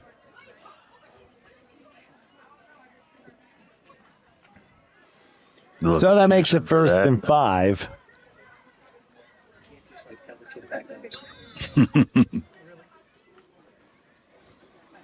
So let's start this again. Well, he wanted to because I could see his expression. Like, You got a single back here in the wing. Just 1st and 5. Let's see who comes about this time. Oh, missed exchange here. It's loose. Does Centerville got it? Yep, they did. Centerville did get has it. The ball. So I guess it was just an exchange that they didn't really practice on, and it just didn't work out. So Centerville will get the ball and a chance in Delsea territory. Why don't we go ahead and take a quick replay of this? Oh, actually, no, never mind the replay. Look at us. And the Gatorade thing, sorry. Well, what have you thought about this game, Marcus? Definitely Delsea playing Delsea football. It's been one-sided, unfortunately, but Delsea is a rolling hot train, and they're playing like they have something to prove. I think they've definitely shown that today, especially with the way they've run the ball, the way their defense has attacked affect the opposition's offense. I mean, that's really in my mind flying. Yeah, and as you said, speed is a difference maker. And to be quite honest, they definitely showed it on both sides of the ball, and that truly made me believe that that's been the difference of this one. And one thing I want to shout out to both organizations on all sides of the ball. Good tackling techniques, especially at this young level. Usually you just have kids run into each other, but with I actually see kids wrapping up and driving their feet, and that makes me proud as a former coach. Good techniques on both sides for both organizations. And not only that, I mean, think about doing it the right way so nobody gets hurt or they lessen the risk of injury. And that's most important. Here's a handoff. That's not going to get very far there. So Karan Huntley with a stop there. Have a little player shaking up. And just slow to get up. That's all. Slow. It's like the ref count of boxing. It's like the count of So it'll make it a second and I believe 12. 1.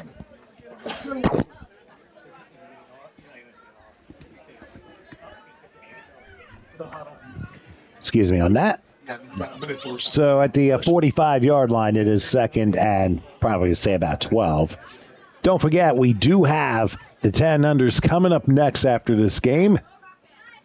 And if there's anything you missed from either game, you just drag back and watch either game, of course, here on HSG Network in case you miss any of the exciting plays, or if you miss any of your relatives who were a big factor in either of those games. And there's still 3 more to come after this one. Make sure you stick around for a 10U game coming up right after this. All right, the ball is spotted at the 46-yard line. They're going to go ahead with the full house. They hand off and tackled in the backfield. Offensive line, obviously overmatched by this Delsea defense. And now it looks like one of the Simbas is shaken up on that last play. And that tackle was by number 14. Yeah, Abraham Ackler. We've definitely heard his name a lot today. Yeah, he's definitely been all over the ball today. I mean, several players definitely have been involved, but I mean, we're not going to say who our MVP is. After the game, we'll have the interview of the MVP of the 8 and under game, which, of course, we will not tell you until you see it for yourself. So if you have, if you know the roster, go ahead and drop your predictions in the comments. Hey, you're welcome to. You can shout out your kid there. Let us know where you're from if you're out of the area. Do that, too, here on this Video HSG Network board.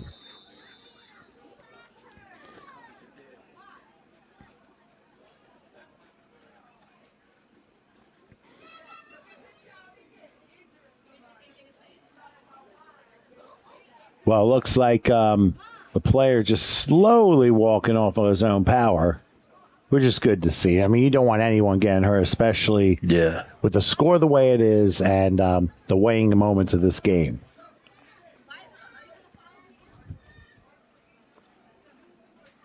So from the 48-yard line, it's a 3rd and long now.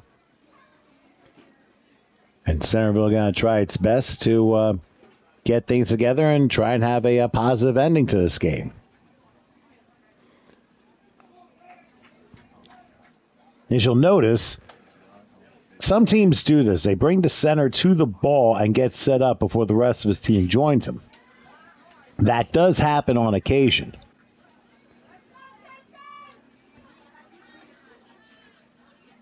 Okay, they will line up again in a full house, and Delsea brings the house. Literally. Now, I thought Delsea might have jumped, but I didn't see any flags. I didn't see any flags either. So it ends up being another loss on the play. And is it a timeout? 4-minute warning. Well, the 4-minute warning, which I believe is like at the 3:20 mark.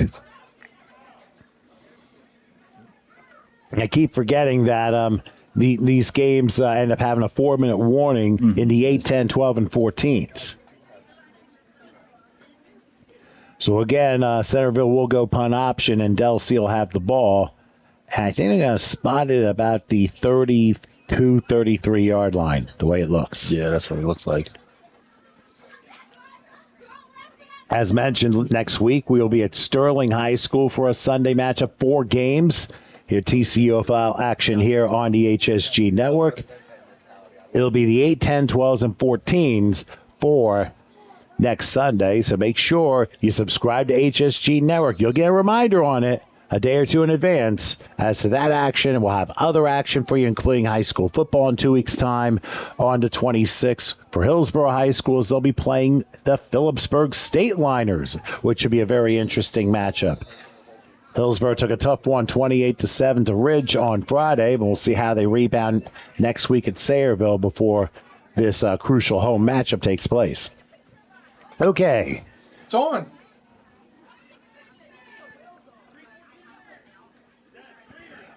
All right, so here are the Knights with 1st and 10. And that's going to be a false start because the right side of the backfield decided to move. So a rare mistake by Delsea here on a false start, so I'll be 1st and 15. Or actually, is it possible that maybe... encroachment? Yep, Centerville did move, so the penalty's on them. Okay. Like, it's probably not going to make a difference anyway, but...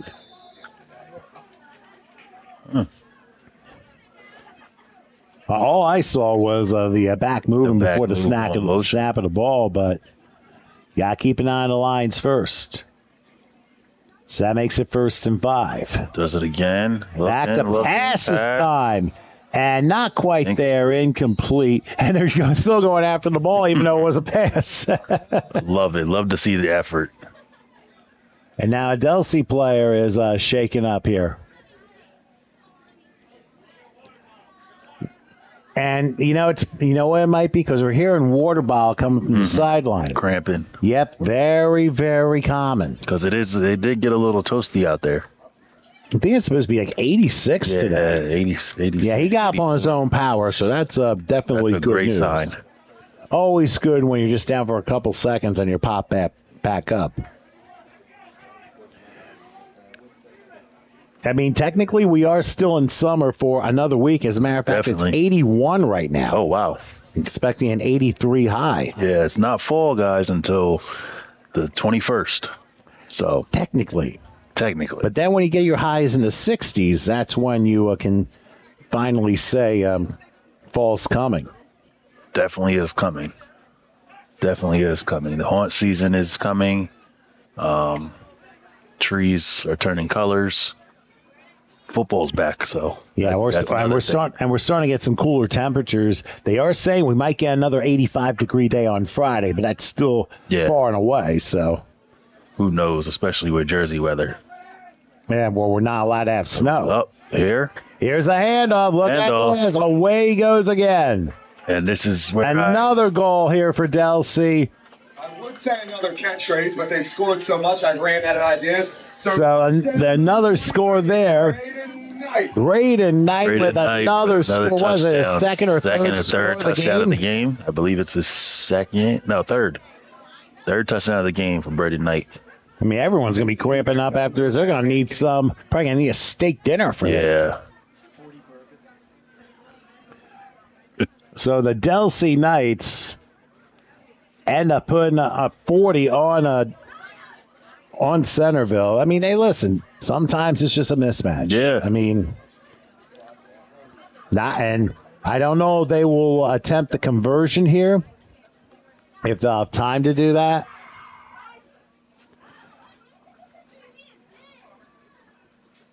I mean, what you always want to see are competitive games, and sometimes you don't get that. Definitely. I mean, Centerville's had a good one, and here in this, Delsea's had one, and they will not have time to get the conversion off, which is perfectly okay. Yeah. So the horn sounds, and the ball game is over. The Delsea Knights, winners by a score of 40-0. Your final thoughts? Definitely.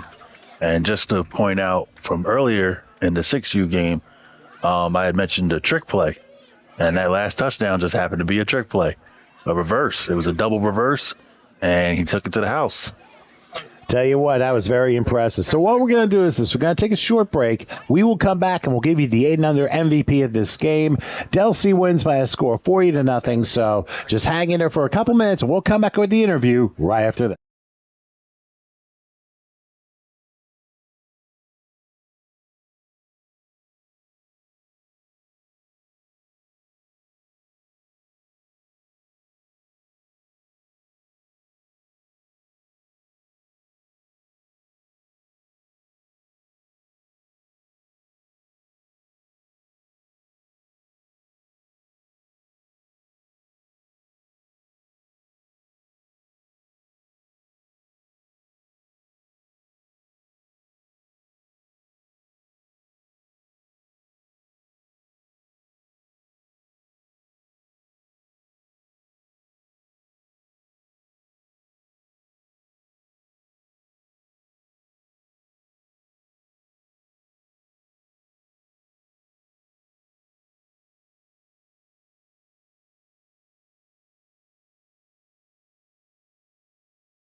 Okay, we are back here inside the press box here after the 8-under contest. The Delsea Knights, a dominant 40-0 win over the Centerville Simbas. And we bring in our most valuable player who's probably not done running yet, and that is Braden Knight. Couple touchdowns, couple plays on defense. You got to be happy about this, wouldn't you think? Yeah. Well, you deserve it, so congratulations. And by the way, where do you go to school? Main Road. Main Road School. Is it local here? What town? Franklin. Oh, in Franklin. Okay, I gotcha. Who's your favorite teacher? Mr. DeSantis. All right. And what's your favorite subject? Reading.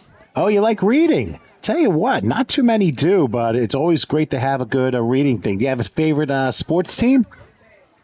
Yeah. Who's that? Eagles. They play later. You'll be home to see that game for sure. So, and also, what else do you like to do besides football? By the way, how long have you been playing? 3 years. 3 years. So you've been in the 6 and under division. Do you feel like you're getting better every week? Yeah. Well, I think your performance today kind of says a lot as to how well you've done. So, what do you think you can do to further your game? Just keep doing what you're doing? Hey, it's all you can do. But listen, that was a tremendous performance, Braden, all those touchdowns and great defensive play. Very impressive. Congratulations on the win. Obviously, best of luck to you as the season goes on. Maybe we'll see you in November. You want to send some shout-outs before we get out of here? No, not to the people who are recording you right now. Wow, you're letting them down here. Oh man, but that's okay. They know they support you big time. So congratulations again, Braden, on a tremendous performance, and obviously best of luck to you the rest of the year. All right, so with that, Delsea wins 40-0 over Centerville in the 8 and under. We'll take a little bit of a break. We'll come back for the 10 and under in a few minutes. Please stay with us.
All right, so we started a little bit early this time. All right, welcome back here to Franklinville, New Jersey.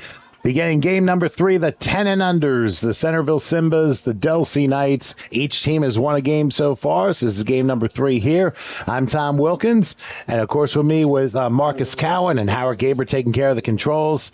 And this is where things get interesting, a little bit more intricate as the kids are now in the 10-year-old range, and things obviously a little bit more interesting. So I'll be interested to see what both teams come up with and what skill sets these two have. And it could be evenly set, but we'll see how everything plays out. Yeah, definitely more competition and more maturity. And that's going to be a big factor in this game and all the rest of the games for the rest of the day, too. All right, so it'll be 1st and 10. It'll be Simba's ball first. They'll be moving from right to left, and Delsea left to right. We'll switch sides in the second quarter. Centerville in the black helmets and pants, black numerals, and gold shirts. Delsea pretty much all red with black numerals. So 1st and 10 for the 48-yard line. I formation. And they're going to go I formation here with a little bit of a wing side on the left. Fullback gets it. Fullback. Crossing midfield. Oh, look at that. Goes to the 40. Let's see if he cuts. He does. To the 30. Gets a block. Can he take it all the way? I think he does. No, that's not a. It's not a pylon. That's inside the 10. Oh, okay. And that's a heck of a run.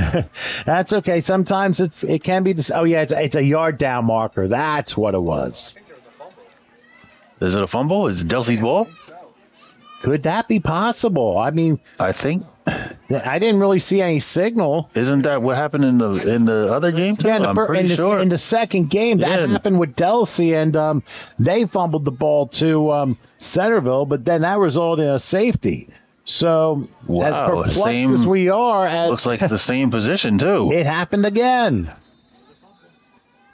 Looks like there was a fumble on the play. And Delsea will have it at the 8-yard line. And now we have an official timeout. And actually, going to be a timeout by Centerville. So we're going to keep it here. Just a minute 5 into this game. We had one play, and it was a great run, but it resulted in a fumble, which Delsea recovered. Couldn't see who recovered it. And now it looks like we got a little tent here, too, that we're looking at here. As you can see on the right side of the screen, here we are again. Look enthused. So what have you seen with the action so far? What do you think the 10-unders will give here? Definitely more maturity, get into the real football concept at this level. And I don't think we're going to see as many flags. We've seen a lot of flags today. And at this level, it's, like I said, more maturity, more discipline. The coaches tend to be a little harder on the players because they're at that age where they know the game of football, they're understanding, and they know right from wrong. Well, not only that, I think a lot of it has to deal with a lot of it. I think also has to deal with the officiating crew, whether they let things go or they're going to be so tight in their calling that there'll be flags every other play. Oh, we'll see. Anyway, 1st and 10. Here's a handoff right side and a good stop right at the 15, maybe the 16-yard line. So a gain of 8 on the play. That happens. Looks like number 2. Number 0. Is that 2 or 0? No, the lowest number I have is 6. Oh, who's this? I'm trying to figure out because he made the tackle. So. Oh, okay. So. Well, if 0 made the tackle, that would be Jace Pritchett Cintron. Okay. All right, so it will be 2nd and short, it looks like, from the 16-yard line. Another run coming. He'll cross the 20. He's going to have a first down a whole lot more. Across the field. Crossing the 40-yard line down to 41-yard line. So that's another 25 yards. But some good tackling going on here. Is there a penalty flag down? Yes, there is. And it looks like it's on Delsea. Yeah, this is probably coming back. I believe it might be holding. from the way the ref is walking. Yeah, probably going to be a hold against Delsea, so that takes out a 25-yard gain and pushes it back. But I think they're going to penalize 10 yards from the spot. So that's going to put them at the 20, and it's still going to be a first down. So Delsea will have first and 10 from the 20-yard line. So it ends up being a net of +4. As the foul happened at the 30-yard line, you penalize 10 yards from there. And I believe it might be another timeout. We'll see. Yes, indeed. Centerville will use yet another timeout here in this first quarter. So we got 2:50 gone here in the first quarter of the 10 unders. We'll stay put. Hey, just want to remind everybody that, of course, this game being broadcast here on HSG Network on YouTube. This is the home of TCUFL football. Make sure you like and subscribe to HSG Network. We understand next week we'll be in Sterling for next Sunday for 4 games. The 8, 10, 12s, and 14s will be playing beginning at 11 a.m. I think the 2 teams that are involved are Sterling and Atlantic City. And that will be, I think, will be a very interesting matchup there. So check it out. That's next week at 11 a.m. on YouTube. From the 8, 10s, 12s, and 14s will be playing at Sterling. So should be a lot of fun. Make sure you like and subscribe and tell your friends about us. And let's see if we can get to 3,600 subscribers. Because I mean, we might be there already, but let's keep building that number up. All right, so first and 10 for the 20-yard line. They're going to line a couple wide receivers here, but the handoff cuts up the middle to about the 26. So about a 6-yard pickup there. Tackled by number 99, Elijah Thompson. Yeah, it was number 2 on the carry that time. And we'll run down the team rosters once we have some time here.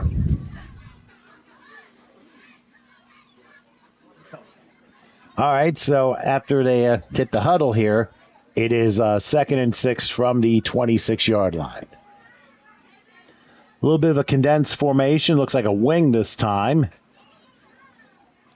And they hand it up the middle. And look, he's taking off again to the 40. And a high hit at the 46-yard line. Oh, man, that's got to hurt. But clearly stopped the momentum. I'll tell you one thing. This Centerville team, they know how to hit. Definitely. Michael Hagan. Bless you. Yeah, that was a great run, and player maybe shaken up. Yes, a Delsea player was shaken up on the last play. That's why a little bit of a delay here. But the Knights have a couple first downs on this drive, and they will have the ball, looks like the 45-yard line. So it was a 19-yard pickup with 6:10 left here in the first quarter.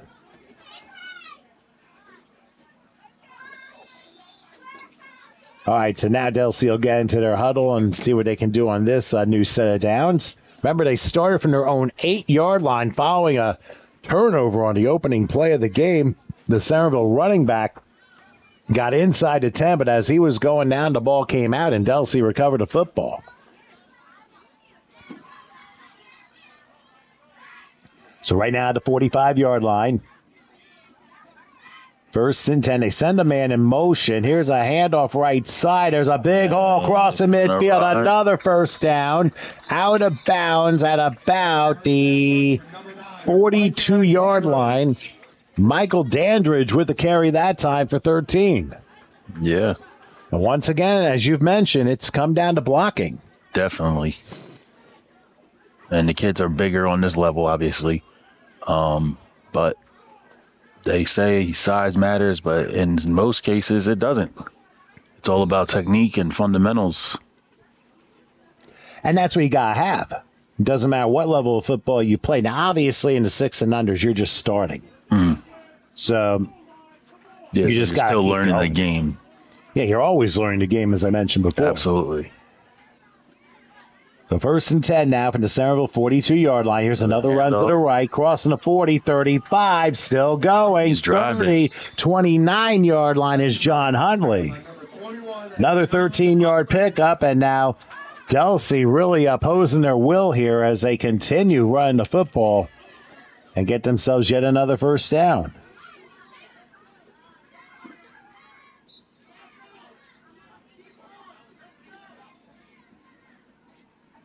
So right now with the ball at the 29-yard line, with everything working in the running department for Delsea, I don't think they're going to go away from that game plan here halfway through the first quarter. Just ground and pound. Ground and pound football. Basic fundamentals, like I said. 1st and 10 for the 29. They will pitch out this time the other way to the 25 on a nice tackle. Even though it may have looked a little bit by the shirt, but it still got the job done.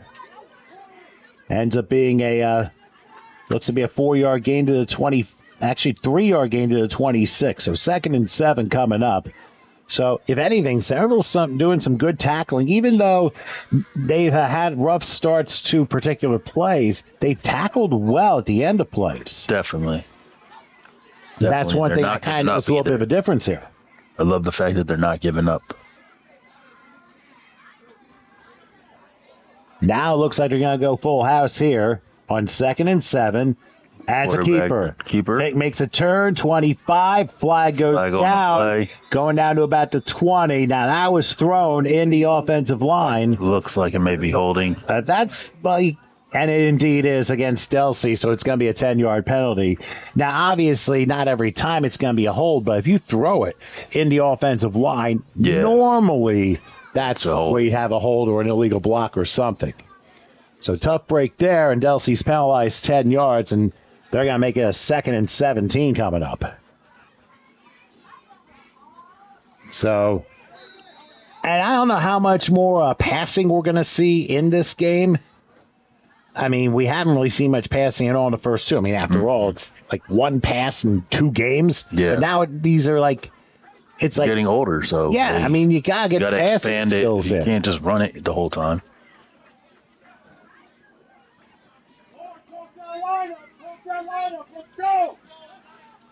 All right, so first at 2nd and 17 from the 36-yard line. And now a double reverse and taken at, whoa, a high tackle. He breaks off. And he's going. He's still he's going. Carrying people. Inside the 19-yard line. And that was close to being a face mask there, unless a flag was thrown for that we didn't see. I don't see any flags. Just a high tackle. No flags. Yep. And that's a Delsea first down. And how about that? They got the first down on 2nd and 17 and have entered the red zone. They spot the ball at about the 18-yard line. So Delsea, after that holding penalty, bounces back with a very nice play. I mean, there were some couple very quick handoffs there. Yeah. They do a single back here. They send the man in motion. He's got to keep it, go up the middle to about the 15-yard line. So about 3 on the play, 2nd and 7 coming up. What have you seen compared to the 8-year-olds? What have you seen a little different with this 10-year-old Delsea offense? Definitely faster and more disciplined. And they seem to be ready, like motivated after a significant win by the 8U. Well, usually that does help, but at the same time, they also got to take care of their own business, too. Definitely. And can't focus on the previous game too much. And I know, like you said before, we both talked about it, town pride, but at the end of the day, you have your own mission you got to set. All right, they break the huddle. It is 2nd and 7 from the 15. Coming up on a minute left in the first quarter. They'll go split backs here, and I think they're going to line about receivers in the slot. They handle, trying to make a right-hand turn, push down about the 10-yard line is Micah Dandridge. And he's going to be a little short, but there is a flag down. And it looks like that's going to be on Delsea, because the official's already walking all the way back. Probably another holding foul, or worse. Ooh, that could be a 15-yarder. Clip or Gotta be a chop block. Gotta be a block below the knees, probably. That's a 15-yard penalty, and I'm sure that's gonna hurt the Knights a little bit. Yeah, that definitely can be a momentum shifter, and it could rile up the Simbas. Oh, there's a shaken up player on the Delsea side. That's why we have an official timeout with 51 seconds left here in the first quarter. But unfortunately for Delsea, they got hit with a holding penalty. They recovered and got a first down, but then they got blocked below the knees for a 15-yard penalty. So the ball is set all the way back at the 30. The line of gain is the 9, so it's 2nd and 21 coming up.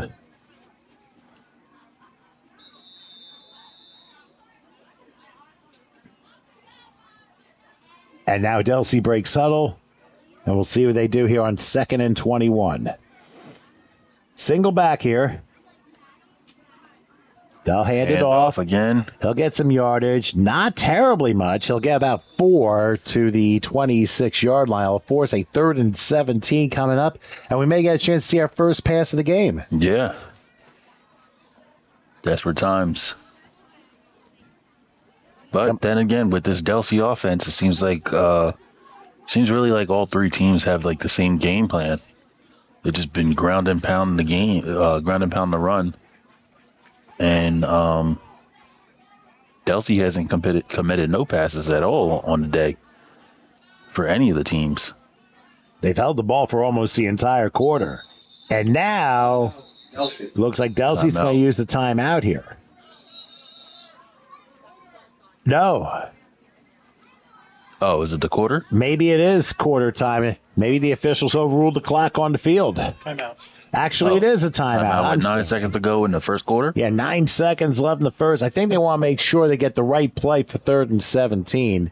And like I said, I'm not 100% sure if they're going to have a pass play in mind for 3rd and long. But you can't do punt option, obviously, because you're on the opponent's side of the field. So you're in 4-down territory regardless. So you got 2 plays to get 17 yards. What you thinking? I'd pass it. But then again, with Delsea and their speed and their line, they have the ability to run it. You can do a toss to the outside. You could do a reverse like the 8U did. And either way, you'll be able to just give it to the football gods, and we'll hope for the best. All right, so let's see what happens on 3rd and 17. And it looks like it was reverse. It's a keeper. Out to the 21. He'll get to about the 20. And he's going. Tackle inside the 10. And he's going to. We'll see if he gets in. Score? Is he right there? There's no signal. I think he may have been short. No, he did. He did. Huntley gets Huntley. in the end zone. An older Huntley. And that was a very good play call here for the final play of the first quarter.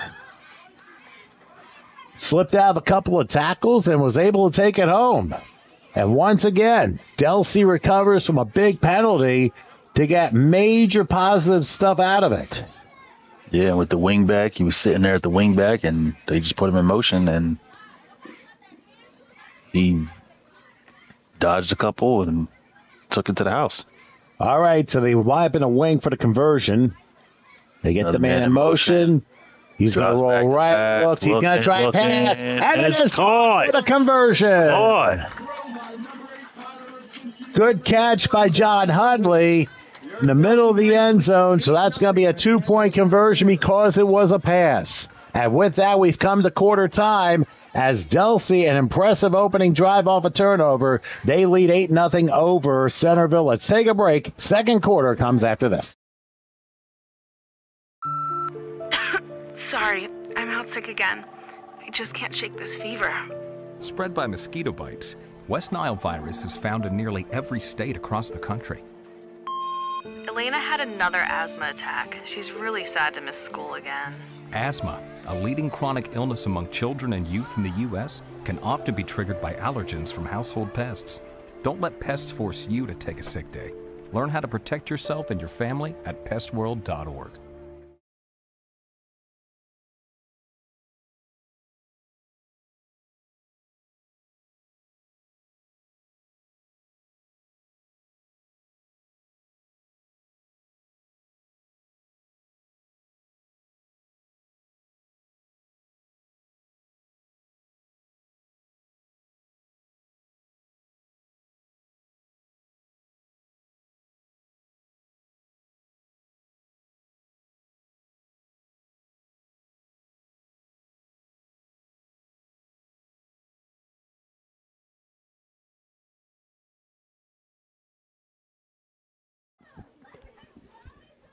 Okay, we have switched sides here as we begin the second quarter.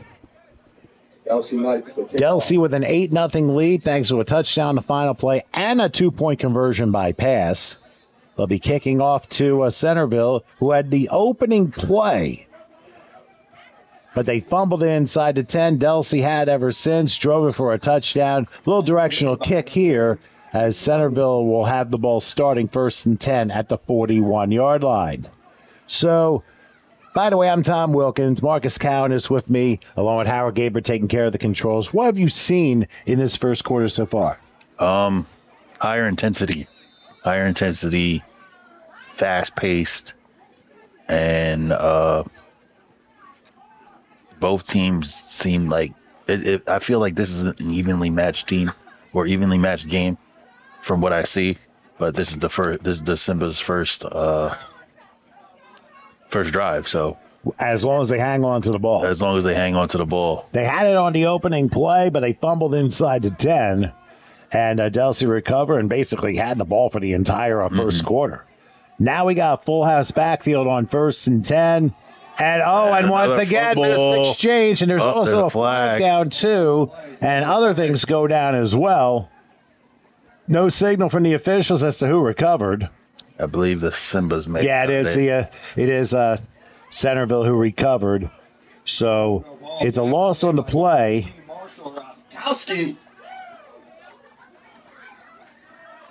And I thought there was a flag. I think they were just throwing a beanbag saying the ball came out. Mm-hmm. Yeah. Sometimes it's just hard to tell what comes out of the officials' pockets, but ends up being a 3-yard loss. So for Centerville, they have 2nd and 13 from the 38-yard line. Let's see how they line up.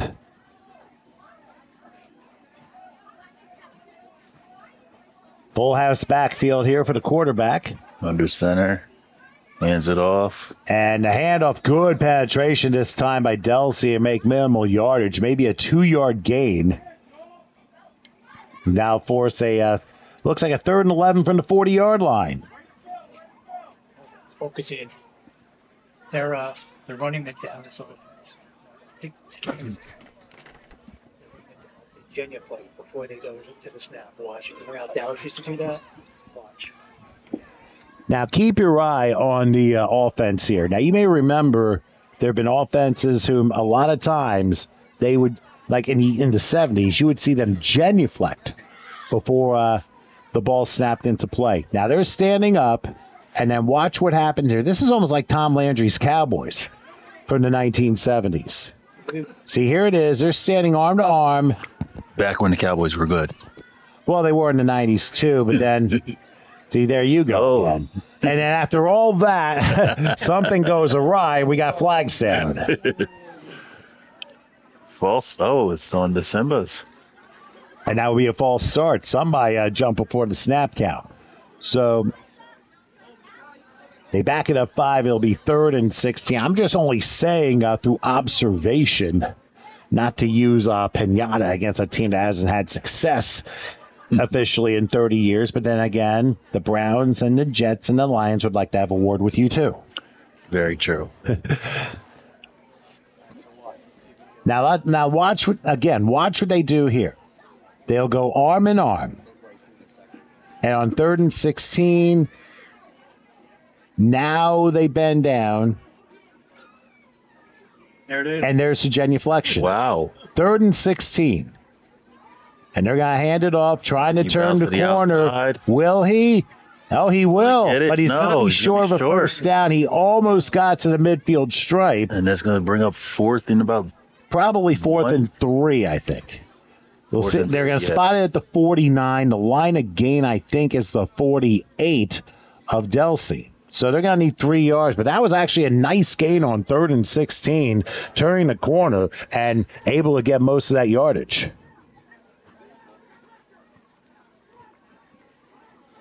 Yeah, that was good. And you can tell the Delsea coach, you can see basically saying to the players, keep the pressure. And that's really the biggest thing to do. And like I said, pressure will cause the others to make mistakes.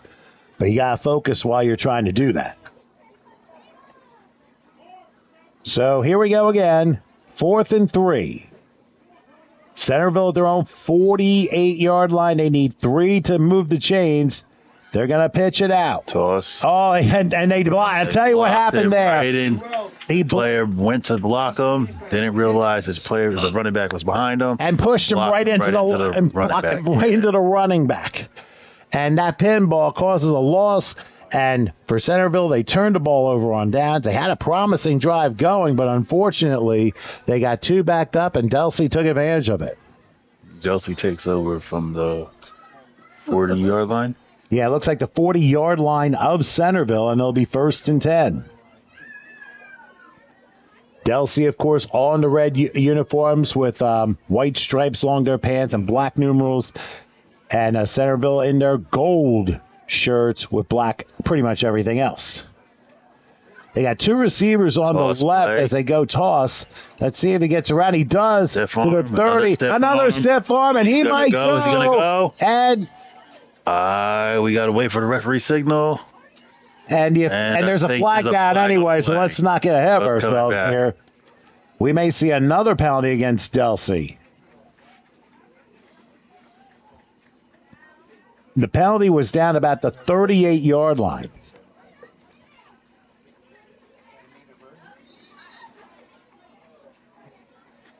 And that big run looks like it's coming back.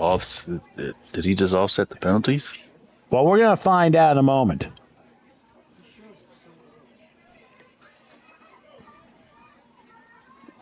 I think he showed a legal shift. I wish he had some music. Well, we'll see what the officials decide here. Yeah, actually, there was a penalty on both sides of the field. Okay. So they're going to put it back at the 40. I think there was 1 offside and 1 ineligible downfield. So because of that, that's going to offset the penalties. Let's pretend it didn't happen, and we'll start 1st down all over again. So 1st and 10 from the Centerville 40-yard line, single back. They got a receiver on the left. They said man motion to the left. Now they got a handoff. Slowly developing play, but still good enough to turn the corner, slip out of a tackle to the 20-yard line and down to the 16 for 24 more yards. Micah Dandridge for a Delsea. So Micah Dandridge again with a big run and gets into the red zone. They move the chains and they look to get some more points here before halftime.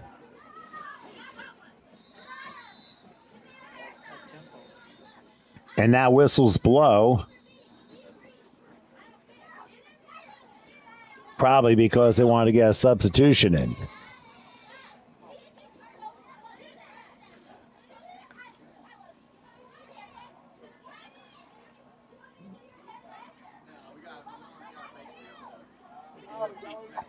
And now it looks like coaches are coming onto the field.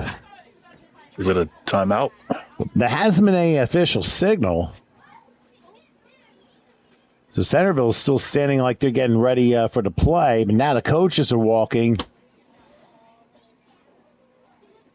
Timeout. So I guess it's a timeout by somebody with 3:32 left in the half. Now, Marcus, what have you seen so far from Delsea that has been so impressive? Again, like the 8U were doing, flying to the ball, high energy. They picked it up. 8U had energy, but with 10U, you could tell they want to win. Like they don't care who's watching. They want to win, and they're gonna do what they have to do to win, and that's what's showing in their gameplay right now.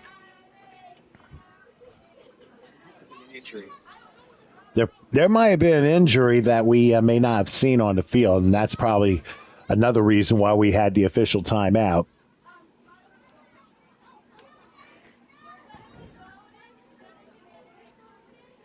All right, they break huddle. Ball's at the 16-yard line. Clock coming up and 3 minutes left till halftime. Here's a handoff. Back sweep. And taken to about the 10. About maybe a 6-yard gain will force a 2nd and 4. Now we have what looks to be a Centerville player shaken up on the play. So that might delay things for a couple of minutes here. Now, it's probably not fair to talk about Centerville's offense because they've been only on the field for 2 plays. Mm-hmm. But my question to you on their defense is, what have you seen from them? Good containment besides the 1 touchdown. They have good containment on us outside. I feel like they know what's coming, that it's going to be a ground and pound game, and that they're just motivated. It's more like a war in the trenches, pretty much. I mean, you basically learned that from day one. Then you try and implement the passing game once applicable and once comfortable. Fun plays.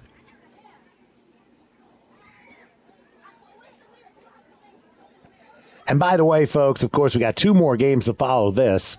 What you could do is certainly slide back for any of the action you missed here on HSG Network for the 6 and unders and the 8 and unders games. I'll tell you what, we've had some pretty impressive performances for both teams in each of those games. So you can't fault both programs for not having talent, because both definitely do, and we definitely saw those in the last few hours of action here. And even though Delsea's up 8-0 in the 10 unders game, just remember, one play could possibly turn things around here, because you just don't know. Single back here in a man motion on 2nd down. And it's going to be a keeper. He finds a hole, and he should be home. He decided to dive in instead, and he did. So Tyler Ripchinski took it himself and brought it home for a 10-yard score to extend the lead for Delsea. I thought he was going to go further to the right, because I thought he had a better chance, but took the nose side into the... seen his receiver blocking the defender and didn't want to get caught or pushed out of bounds by any chance. And that's why he decided to cut in.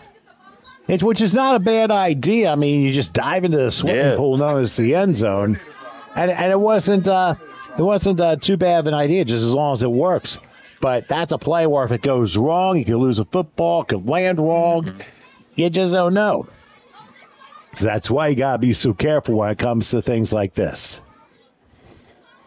Okay, so the Knights, they will try the conversion. They're going to send a receiver to the right.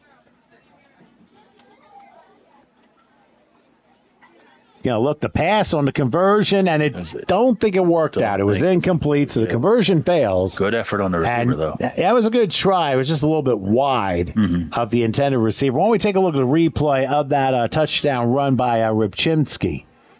Now, as you see here, he's lined up under center. Now, he'll send a man motion to the right when he stomps. He fakes the handoff. Now, watch the hole open up. Yep. Now, he's going to make that left turn, cut in. Now, he could have continued straight, but instead he decided to cut the other way, hoping that he would have the defender turning the wrong way. And he had turned just enough where he had a little seam to dive into the end zone there. Yeah, that was a good run by him. He just fouled his blockers. And that's what you have to do. It's basically fundamentals of the game. Yep. What other fundamentals have you seen so far with both teams and how they've approached how they execute with their plays? One big fundamental that you teach, that you learn day one of football, no matter what level you start on, is watching the ball. Always got to watch the ball, because you get penalty otherwise, and nobody likes penalties. Well, trust me, nobody does is right. And another one, block the man in front of you. As long as you block until you hear a whistle. As long as you, if you don't hear a whistle, keep on blocking them. Yeah, that's the thing. You play to the whistle. That's what it comes down to.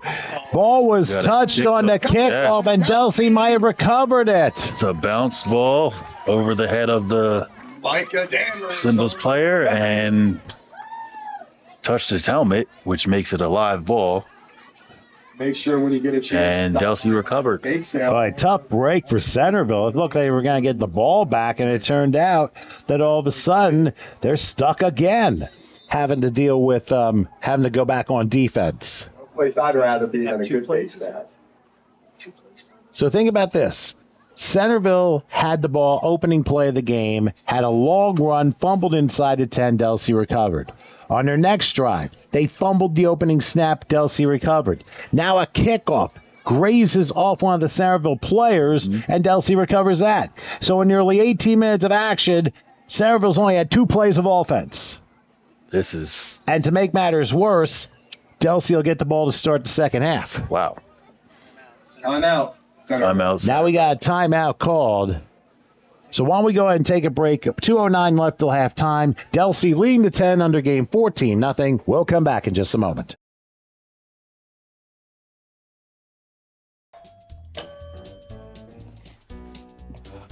What a disaster.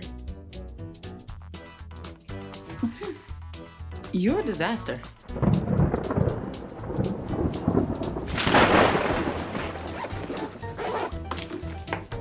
This is a disaster. You can't be ready for every little disaster, but you can prepare for a big one. Make an emergency plan today.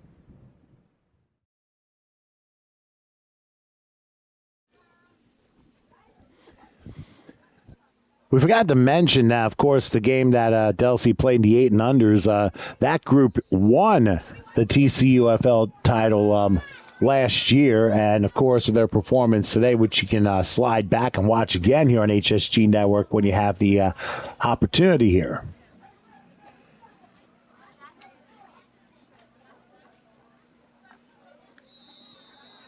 So let's see what they do here on 1st and 10. 2:09 left till halftime. They send a man motion, double reverse again. They have a hole crossing the 30 and getting tripped up close to the 20-yard line. And so that's going to be another first down now for Delsea. But Delsea just continuing to dominate here.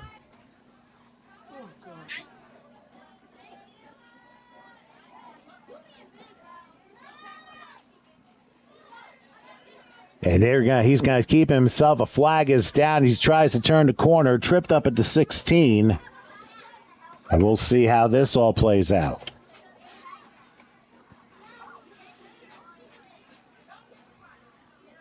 I think they're calling an illegal motion penalty. So that's going to be a 5-yard penalty, and it's going to be 1st and 15 as they back up Delsea 5 yards. Now, they've committed a few penalties, which they've been able to recover from, and of course they've led to scores. And now Delsea have 1st and 15. They're going to spot the ball, looks like around the 30-yard line. What do you think they're going to run here? I'm going to say a sweep. No, I'm going to switch it up. I'm going to say quarterback keeper. A cut up the middle becomes a sweep, and a good leg tackle down about the 25-yard line. I thought I was almost right because I seen the quarterback. It was out, yeah. Yeah, it looked like it was designed up the middle, and then he bounced out to the left. And now I think a timeout's been called by Delsea here. So we'll stay here. And, yeah, that was pretty close. But, I mean, when the hole closes up, that's how you bounce out and see if you can get further yardage. And that was actually a good job by Centerville making the tackle there. So they gained the yardage back that they lost on the 5-yard penalty. I know, force a 2nd and 10. I see it's maybe 2nd and 9. It looks like just inside the 25-yard line. Mm-hmm. I'm sure Delsea would like to add one more before the half, and they know it because they get the ball to start the second half anyway.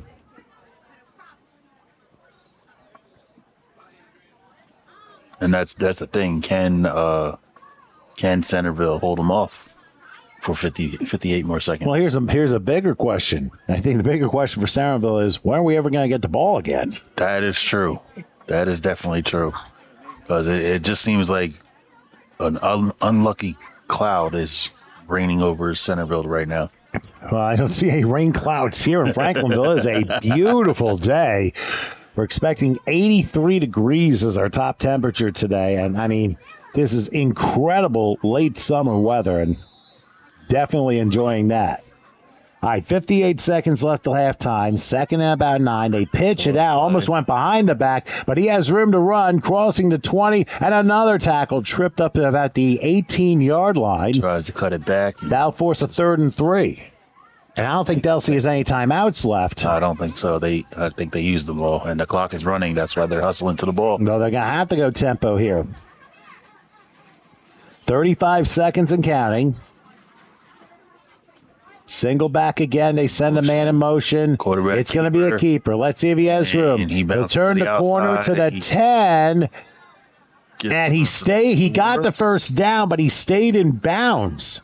So what they're going to have to do, they're going to have to set the ball in play, and then they're going to have to quickly snap the ball. Oh, they had one timeout left. I'm sorry. Oh, I'm sorry. There was one timeout. That was not a timeout because there was an injury on the play. So that's why things were a little bit on the unsure side there. But Delsea wants to talk this over, and now they're out of timeouts. I think they're going to spot the ball at about the 7. So it'll be 1st and goal there, and they have 1, maybe 2 plays to punch in the end zone. Yeah, we will see how Centerville decides to play this. I mean, yes, everyone needs to play, but I guess everyone's going to need to play defense for Centerville the way this is going. All right, so Delsea breaks from the timeout. It is 1st and goal from the 7-yard line. 20 seconds left in the half. Delsea weighing to 10 under game 14-0, looking for more before the half is over. Let's see what they do. Directing traffic, single setback here. They're going to load the left side. Low snap, but they do hand it off. Turns the corner to the 5. Will he get in? Oh, he's short. He's short. He's short by about a yard. I don't know if they're going to have any time. Half-yard line. Right, but there's a flag down. Hold up. Oh. What's this all about? I believe it's against, just looking at the reactions of the players, I think it's against Delsea. I think you're right. See the referee moving the ball back. Yep, they are moving it back. Might be a hold. Yeah, it looks like it was a 10-yard penalty. With 9 seconds to go. Well, they're going to run the clock, so this is probably the final play of the half. They get the man in motion. Get the play off. They do get the play off. Cuts up the middle, and as far as they go, they get to about the 15, but that is it. So the half comes, and Marcus, your thoughts on this first half? Good half. Unfortunately, Simba's haven't really got the ball, but Delsea is just grounding, pounding, trying to run out that clock, and yeah, they're coming. It seems like they are, but we'll see what happens in the second half. So halfway through the 10 under game, Delsea leads Centerville by a score of 14-0. We'll grab a break, and we'll come back for the second half in a few minutes, so please stay with us.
All right, guys, welcome you back here to Franklinville, New Jersey, as we're basically halfway done our work here. We've gotten 2 games down. We're halfway through the third with 2 more games to go, the 12s and the 14s. But first, we got finished business with the 10 unders. Delsea leads Centerville by a score of 14-0, considering Centerville has not had the ball very much here. Hopefully they will have some in the second half.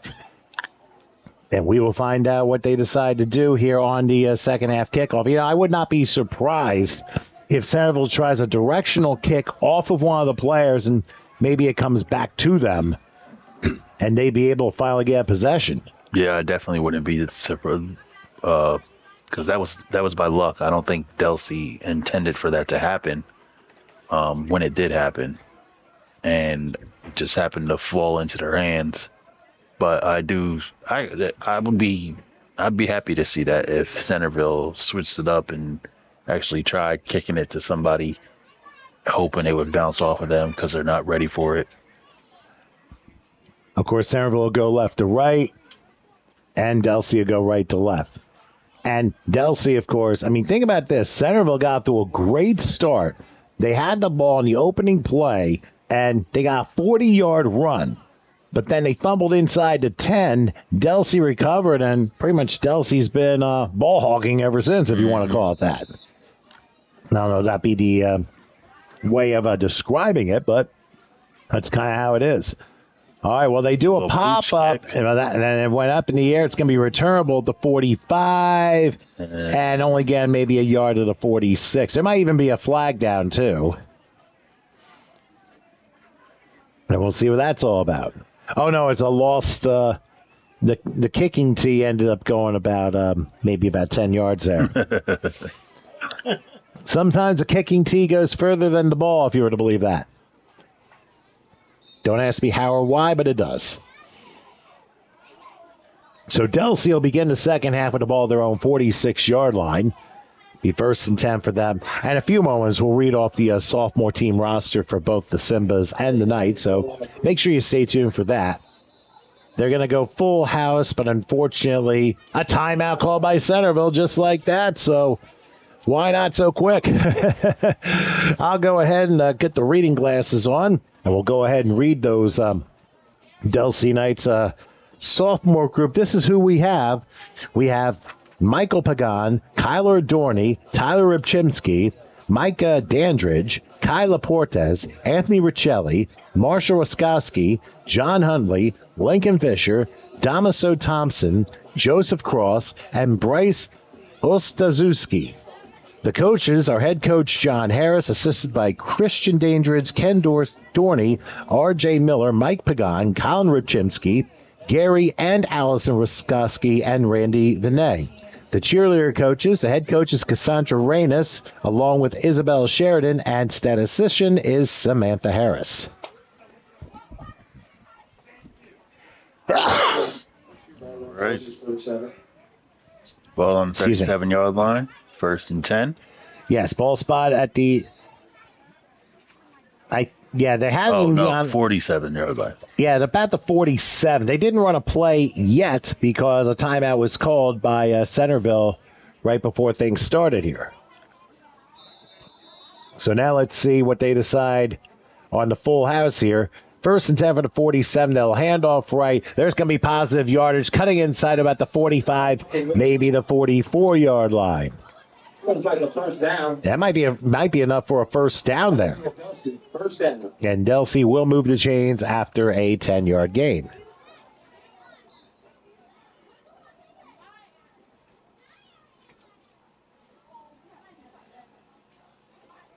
And so Delsea will be back on the field. They have the ball at about the 44-yard line. Yeah, 2 backs this time. They're going to give it to the main guy who's going to bounce around, slips through a tackle, crosses the 40, and there's some good tackling there. About the 39, 38-yard line. And give credit to one of the Simbas who was able to make a good stop. Now, they may not be able to stop the play right away, but when they do, very authoritative in the way they bring the players down. And I think that's a testament to later on when they grow into the 12s and the 14s. Definitely. technique tends to improve from the younger levels to the older levels. And once you get to high school, you're hitting on 3 out of the 5 days you practice. And then once you move to the varsity level in high school, I know most teams like to hit at least twice a week to prevent injuries and stuff. Now, the snap ended up not going the way Delsea would have liked it, but they do fall on their own fumble. They lose a couple of yards. And that'll force a third down play. Now about the 41-yard line. Line of gain at 34, so about third and a short 7. Let's see what they do. They hand it off. They try and pull a stiff arm. Oh, they cut through, and they're going to get the first down. Nice tackle about the 33, but he needed 7. He got 8, and they moved the chains again. But you got an official timeout. Injury. And it looks like a Centerville player's shaken up, and I also think a Delsea player also got shaken up on the play as well. So while we have a second, we'll go ahead and read off. And if you want, I could read the Simba roster, but I'll leave it to you. Yeah, I got it. There's the Simba's sophomore roster for 10U.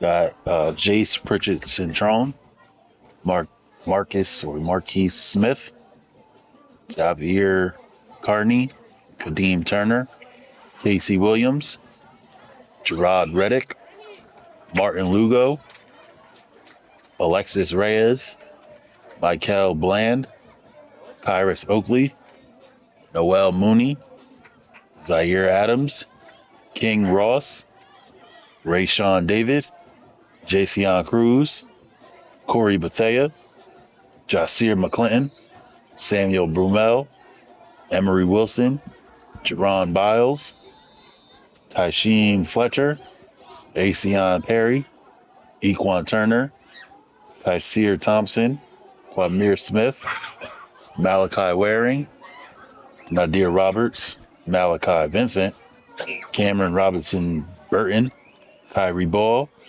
Elijah Thompson, and the head coach is Hassan Sally, with the assistant coaches Simone Goldsboro, Avery Kelly, Rasheen Lee, Ron Ramsey, Inasar Sally, and Amani Wilson. All right. Thank you very much, Marcus, for that. I'm glad to recognize all the players who are playing in this contest. We do it for all the games because, after all, I mean, if you're not out here and watching the game, which, by the way, we'll give you the quick address for those of you who might be tuning in and want to come out to Franklinville. What a beautiful, beautiful day this is. Last week we had rain to start the proceedings, and we ended up getting a beautiful day like during the second half, and turned out to be really fantastic. So as we resume play here, it is 1st and 10 now for Delsea. They are at the Centerville 30, looks like the 33-yard line. They hand it off right side, cutting a hole through the 30, still running to the 20, to the 10, bring it into the combo. There's no flags. I don't see any. Welcome to the end zone. Wait for the referee signal. I didn't see. He probably signaled off camera. Oh, yeah. Oh, yep, it's a touchdown. So 33-yard touchdown run there to extend the lead for Delsea, who has scored on all 3, except for running out of time in the first half. They've scored on all their other drives. Yeah, that's very impressive by the Delsea offense. And seems like all 3 teams for Delsea and even the Simbas, they have the same mentality. I know when I played youth football, all the teams practice the same plays. So when you move up to the next level, you already know the playbook. All right. That was ways ago. We'll try the conversion here as we have 5:45 left here in the third quarter. Looks like a little wing formation. They'll send a man to the left. He's going to keep it himself. Will he get the point? Oh, he can walk in and order a lunch if he wants, and he gets the point anyway.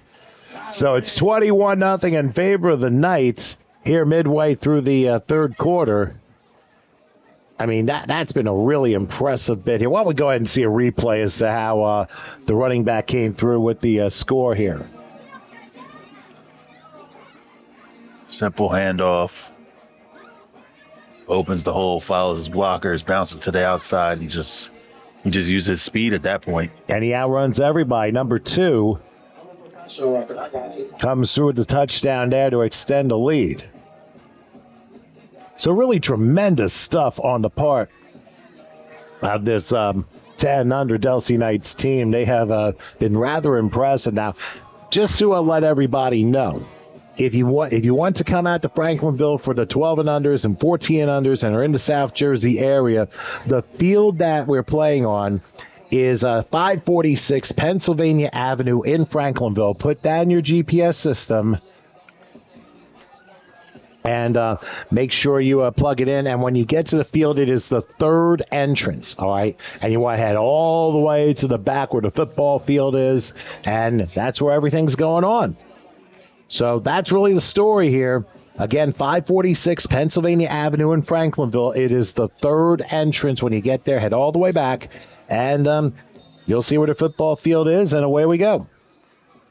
All right, so Delsea ready to kick off? Yes, and takes a bounce, and this time Centerville's like, we got to stop playing defense. And they'll have a chance on offense, and let's put it in perspective, this 21-0 game. If you're thinking dominant, here's a stat for you. What you're going to see in a moment will be the third play run from scrimmage by Centerville in his entire game of nearly 25 minutes. That does not happen too often. No. Sometimes there's some anomalies you don't necessarily see. Yeah, that doesn't happen at all. I mean, have you had games where you basically had the ball for like 80% of the game or had for 20% of the game? Definitely. Even when I coached 14U in the spring of 2021, we had a massive offensive line, and we use it to our advantage. We just grounded the whole time. There's going to be a pass and a deep throw. He's got a man. Caught it. Oh, or did he? Or is it a catch? Wait a minute, but the ball came out as he came down. It's incomplete. He did not complete the definition of the catch. He did not have control as he came down, but that was a great effort by the quarterback there. Guys, the reason why the ref ruled it incomplete is because he caught it and then he continuously moved and rolled. Let's watch the replay here. As you can see, you'll see on the lower right when the catch happens. I mean, that was a great play by Centerville. Now take a look at this. Guy's in the shotgun. He takes. Now, this is a great throw. Now, watch number 2. Has it, but watch what happens as he comes down. Loses control. And he rolled. Yeah, he did not. I mean, as he hit the ground, the ball came out, and it's possible he did not have possession at the time as he hit the ground, thus ruling an incompletion. Keep in mind, there are no replays in TCUFL, so. This is only an HSG network exclusive. All right, well, here's a handoff going to about the 46-yard line. Live Delsea Knights came out and made sure they made the stop here. So it forces a third down with 4.5 left till halftime.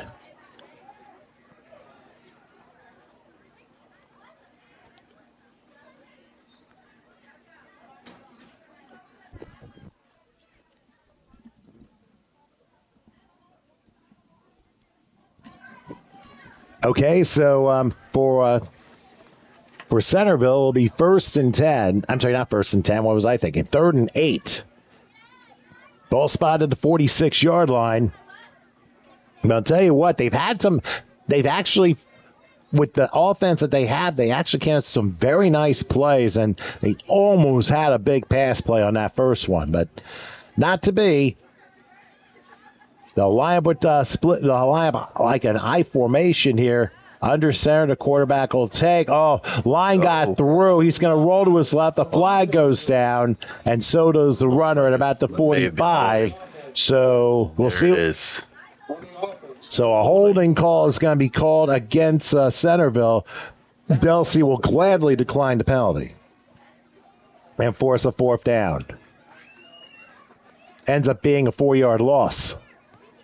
So do you think because Centerville's down 21-0, and because there's maybe 8th drive or 8th play in the whole game, do you think that has an impact on the kids' mental? Well, I think in some levels it is because of the fact that they've been on defense pretty much the whole game. They've only had 5 offensive plays. They had more offensive plays in this drive than they did the whole game prior to that. So obviously it's got to play into people's minds. Yeah. So that's kind of my thinking here. They will go punt option, by the way, and the Knights will start, I think, at their own 32-yard line.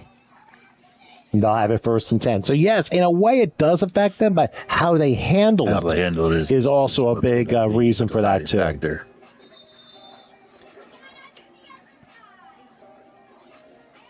So, for Delsea, they'll have the ball 1st and 10. They're up 21-0. They're going to try and look for more, but you can't count out what Centerville has done. They've tackled nicely in this game. And they're not avid. If they're somehow able to force a turnover, they could possibly get back in the game.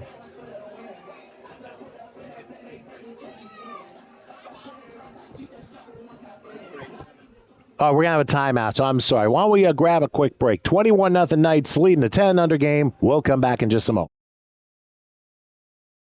Copy and paste. There's a lot of hidden dangers out there in cyberspace. Never put your personal information online unless you ask your parents and they say that it's fine. Before you log on, don't be hasty. Please be smart with online safety. Stop and think before your connection. Use these steps for your protection.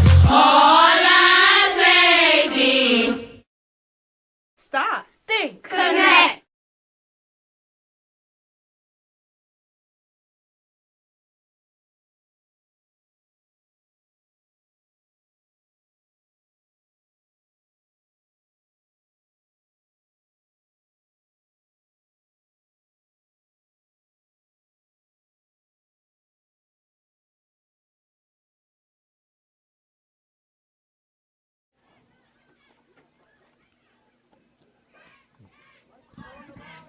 All right, we are back here in Franklinville as Delsea had the ball 1st and 10 from the 32-yard line. Let's see what Delsea does on this drive. Quarterback under center. And they got handled off left side. There's an opening there. That's back. Across the 40. Has some room if he wants. Slips to a tackle across the midfield. Now it's a foot race. Will he beat the last man? Good tackle at about the 25-yard line. That was about a 43-yard pickup. And Delsea able to move the chains yet again.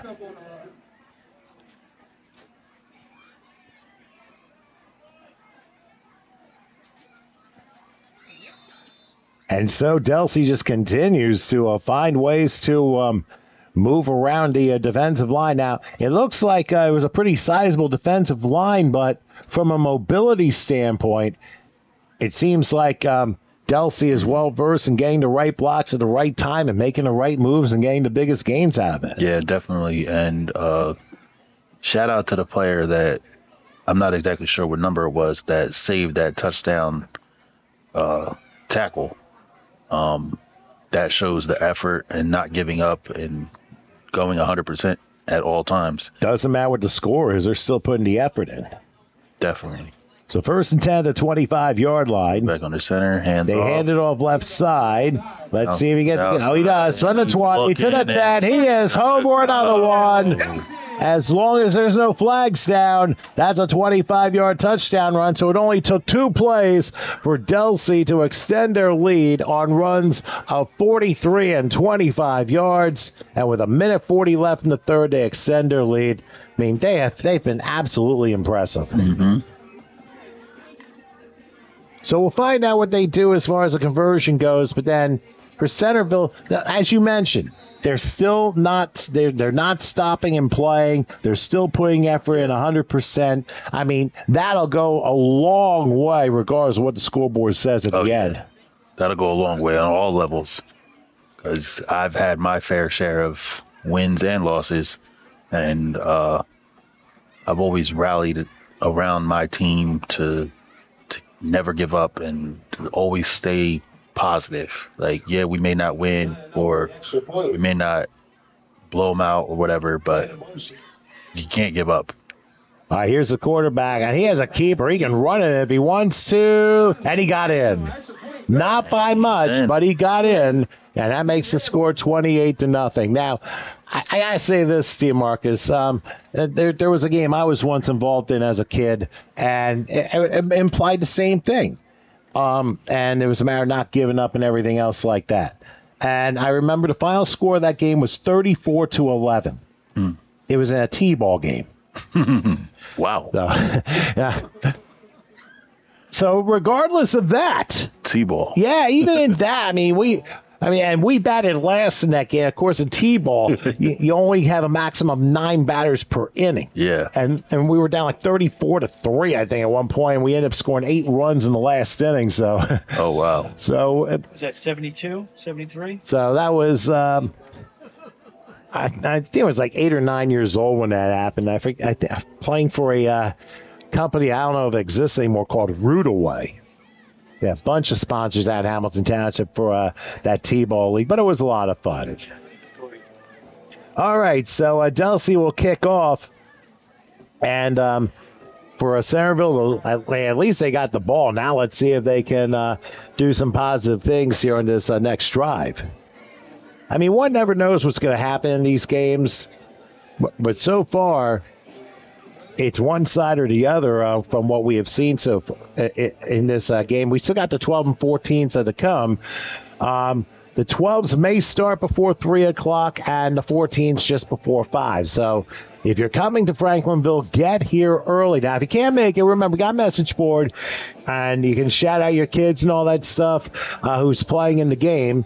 And make sure you let us know where you're from if you're out of the area. And shoot it right here on the message board here on the HSG Network here on YouTube. Directional kick and a loose ball. Oh, Delsea again. Well, I would be remiss to say now I've seen everything, but you hold off from saying that because something else bizarre happens. Yeah. And it looks like a Centerville player is shaken up. This is definitely just a bad day. Not so much on Centerville's part. I just think it was just bad luck. Maybe it's a portion of that. It's also a case of, too, I mean, especially when ball control has a lot to do with it. Oh, yeah. You tire the other team out very quickly when it becomes a one. Fatigue is definitely happening right now. You don't expect a defensive you don't expect a defensive showdown at 6-6 when one team has the ball 27 minutes and the other 3 minutes. Marquez Smith was the one shaken up, and he's heading back to the sideline with a little bit of assistance, possibly a cramp. But again, as I say, hydration is so big. So big. On a day like this, and you're not used to being in 83-degree weather. For the NFL players when they're in training camp, sometimes you're in the 90s, maybe 100 degrees, depending. And you're in training camp. You're not inside. You're in the elements. And then in December, suddenly you're in 10 below zero if you're the Chicago Bears. Oh, yeah. Or the Packers. Definitely. All right, play about to resume. They'll be 1st and 10. They're going to spot the 39-yard line.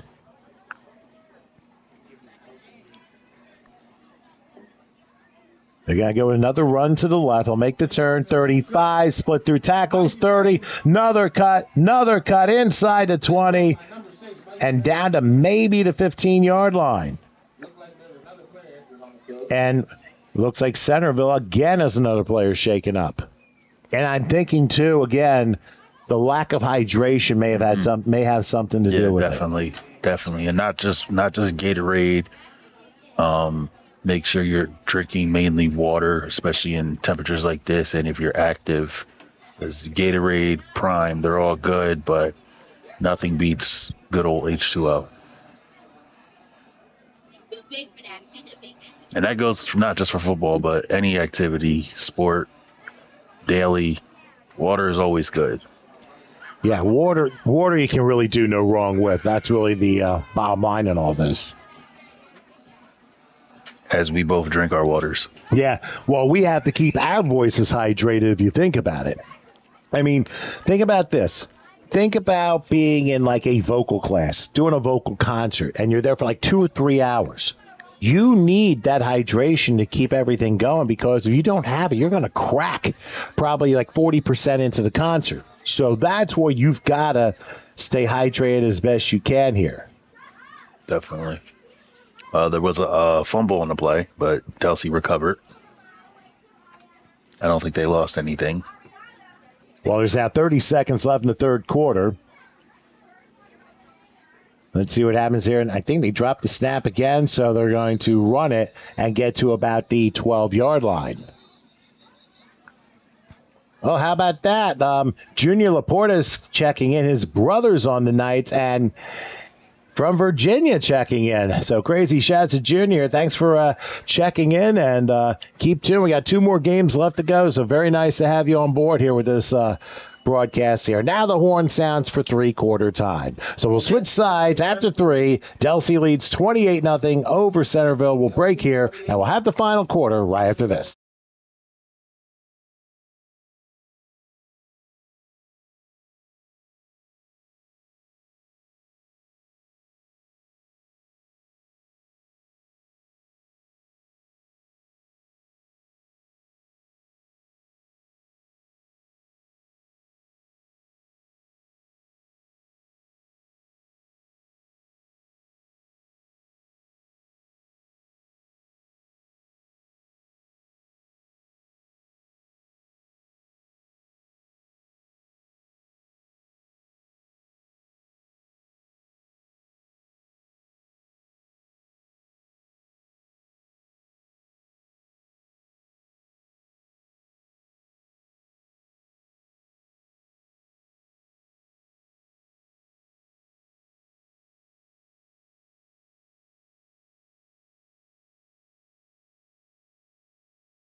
try to work with something for a second, but we'll see what Centerville does now. 1st and 10 from the 35-yard line. And obviously, you want to end strong regardless of how the final score is, and that's what Centerville and the Simbas are going to try and do here. They'll put split backs, and now they get themselves ready to go here. 1st and 10. Handoff up the middle, slips out one tackle, makes another one miss, and gets about 3, maybe 4 to the 39-yard line. That's actually a nice run there. Yeah, that's probably the best play of the whole day. Well, you gave the offensive lineman a chance to block. Yeah. And that allowed a successful play to happen here. So they gave him 3. The 2nd and 7 coming up. I'll run this. It's a jumbo screen. Now you're on the front. We did that at Right, they'll line up again. Ball spot just inside their own 38-yard line. So 2nd, about 6.5, we'll say. We're coming up on 6 minutes left till time.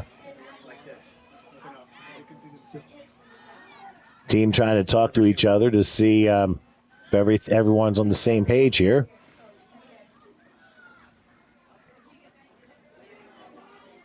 All right, now under center in I formation.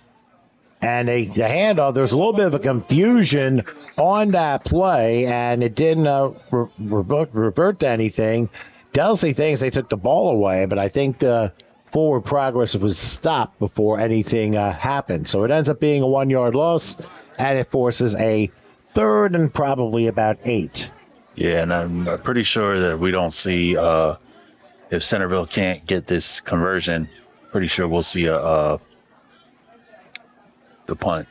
Well, I don't know if they'll try a punt option. I mean, considering they have not had the ball enough, so I mean, very true. They got to try. They definitely have to try and see if they can execute here on 3rd and 7. Quarterback drops the ball, but he's got to take a throw right side. He's got a man. To the 40 line, to the 30. Is he going to go? I think he is.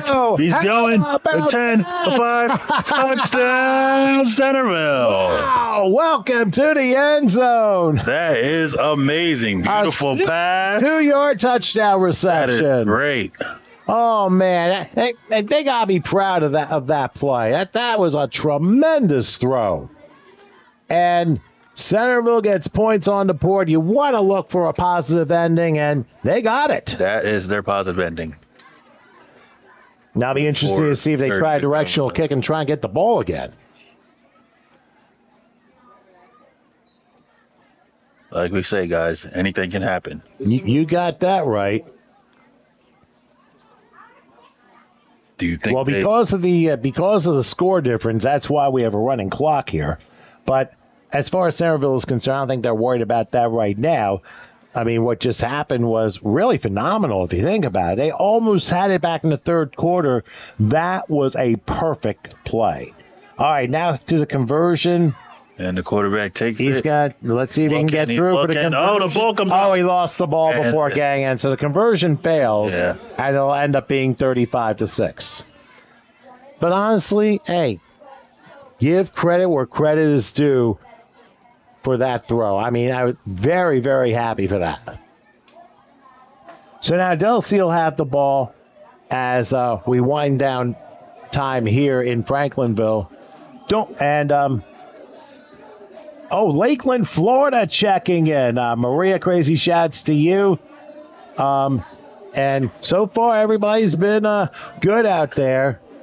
Hagen's checking in here, so very happy to see some people chiming through, especially relatives of the players here and people watching from Virginia, from Florida. That's really fantastic. And that's the beauty of having a live stream. You can pretty much see anywhere. Absolutely. And that's what makes it so fun. All right, we're going to wait for the kickoff here. And we will see how everything plays out now. Got to take a little bit for the players to get to the field. Like, hey, we're actually kicking off. Yes, they are. Now they're going to try and get the right players on. Let's hang on 1 second. He'll be right.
All right. Going to try and line up the onside kick here. In the waning moments of this one. Let's see what they do. And it's directional. And it's picked up by Delsea. Let's see. He wants to turn around, but he's going to be pushed out of bounds. And Delsea will have 1st and 10, close to the midfield stripe. And now whistles blow, and we'll see what this is all about. I guess the timeout is to make sure they have everyone in position who wants to play what, and line them up for a couple plays before they're out of here. Remember, coming up after this game, we got the 12 and unders here on HSG Network. Just remember to please subscribe, like, tell your friends about it. This is the official home of TCUFL football. And just a reminder that if you subscribe, you will get notifications for live events coming up, such as more TCUFL action, high school football, and other events. That's why you want to check out HSG Network on YouTube. And like I said, next week, TCUFL action will be Sterling High School, where it'll be Sterling and Atlantic City that'll be playing here. And it will be 4 games. The 8s, 10s, 12s, and 14s will play, and action will begin at 11 a.m. next Sunday, the 21st. And now,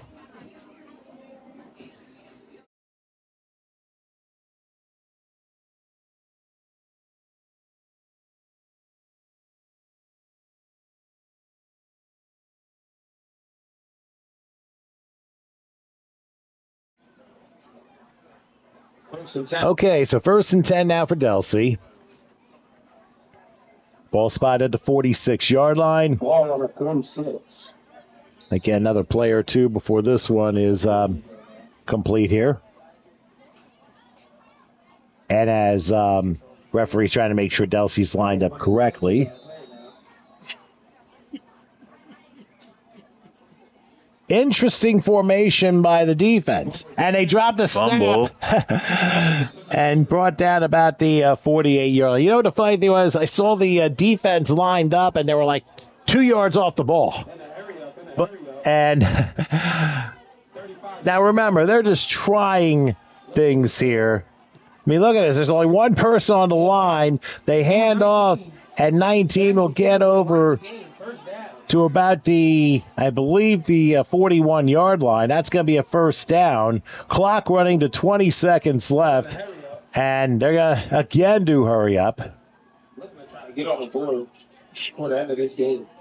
They have a single back. Let's see what they do. Probably the last play of the game. Man in motion. They pitch out. Let's see what they do. They get to the outside, to the 30. Stop with a what was that? As time expires for this game, which goes to the Delsea Knights by a score of 35-6. What a tremendous performance by Delsea as they win this 10 and under contest. So what we'll do is going to take a short break. We're going to have the most valuable player of this game interviewed. So if you hang for a couple minutes, we'll have that for you. So please stay with us. We'll come on right back.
Okay, we are back here for the 10 and under contest. The MVP of this game, Micah Dandridge, who really shined today as the Knights won the 10 under game by a score of 35-6.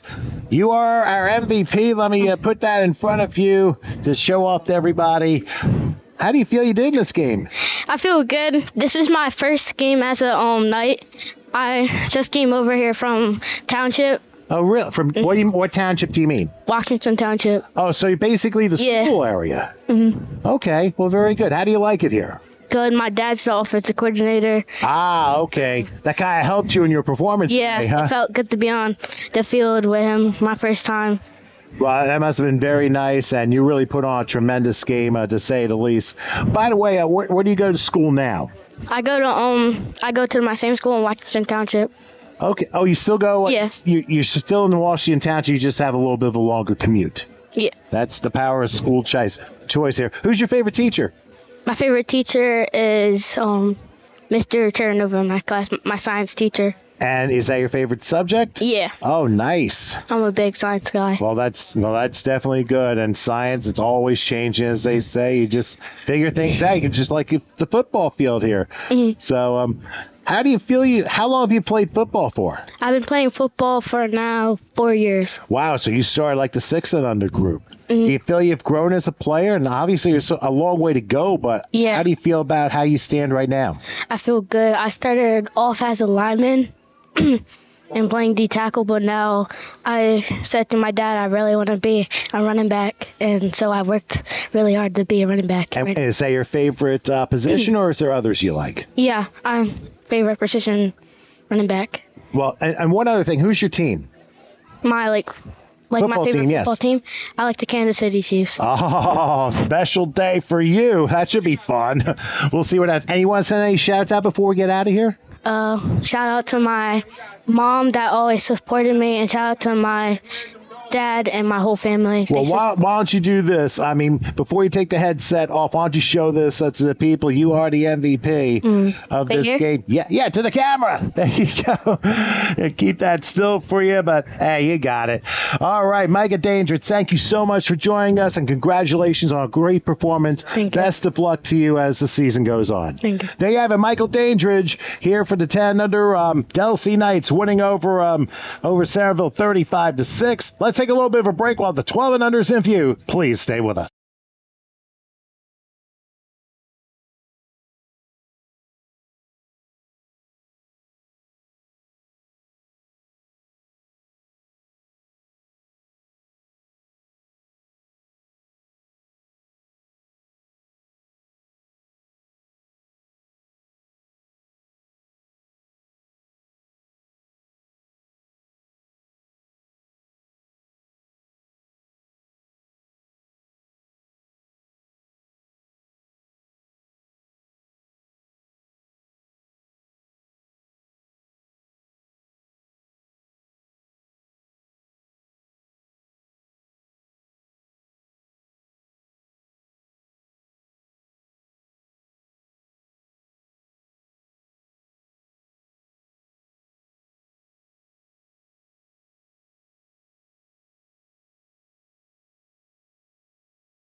Okay, after a nice rest, we are back here in Franklinville, New Jersey, in the sports complex here, the Delsea Sports Complex, and about ready to start game number 4, the juniors, the 12 and unders here on HSG Network. The Delsea Knights hosting the Centerville Simbas, game number 4 on the docket. We got the 14-year-olds coming up in just a bit. Delsea to kick off, and a directional kick that is knocked down. There's a loose ball, and Delsea might fall on it at about the 44-yard line. They say they got it. Yes, they do. They stole the opening kickoff. Seems like there must be an art form to doing this. Anyway, I'm Tom Wilkins. Marcus Cowan with me. Howard Gaber with the controls here as we're about ready to start game number 4 here on the HSG Network. And the big thing here is TCUFL football. It's a lot of fun. As you can see us here, and I'm trying to get into the camera here. I mean, you can squeeze in a little too. There we go. What have you thought of the 3 games so far? This is Marcus's first time doing broadcasting here on HSG Network. What are your thoughts about all this? It would help a microphone. My bad. That's okay. Hey, we can film that. Go ahead. No, games have been very competitive, and it's my first time really watching a 6U game, so that was very entertaining. And I just like the motivation, and shout out to both organizations for keeping the kids motivated and Look like some movement on the line. rallying them up despite the outcome of all the games. So. And hey, the kids are trying no matter what it is, as Centerville jumped in the neutral zone to force a 1st and 5. I mean, the scores haven't been indicative as fans have seen, but the kids are trying their best, and that's really all that matters here. That's all that matters, and that's why I'm really excited about this level specifically, because it's the first 2, of course, they were a lot to a little, and then last game we had kind of, it was a blowout, but towards the end there they showed some positive life. Yeah, most definitely. And not only that, I mean, everyone's trying, everyone wants to get points on the board, and that's what it comes down to. Now for the Knights, they just got themselves a first down at about the 34-yard line, so they're off to a nice start here. As you can tell, Centerville is in the gold and black with black helmets. Delsea all reds with black numerals. And now referee blows his whistle as we got a flag down. This might be on Delsea for a false start. Doesn't take much to move. You have to set yourself up. And once you get out of your position without the ball being snapped, that's where the false start happens. And needless to say, a little bit of frustration on the Delsea coaching staff right off the bat. As now we go 1st and 15 from the 40-yard line. They go full house. They got a handoff up the middle, and still not giving up on the play, but for Centerville, they were able to bring the wave and stop them. Maybe like a 2-yard gain, maybe just a yard, depending on the spot of football. So it'll be 2nd and 14. They're going to spot the 39-yard line. Yeah, so it seems like Delsea just making simple mistakes.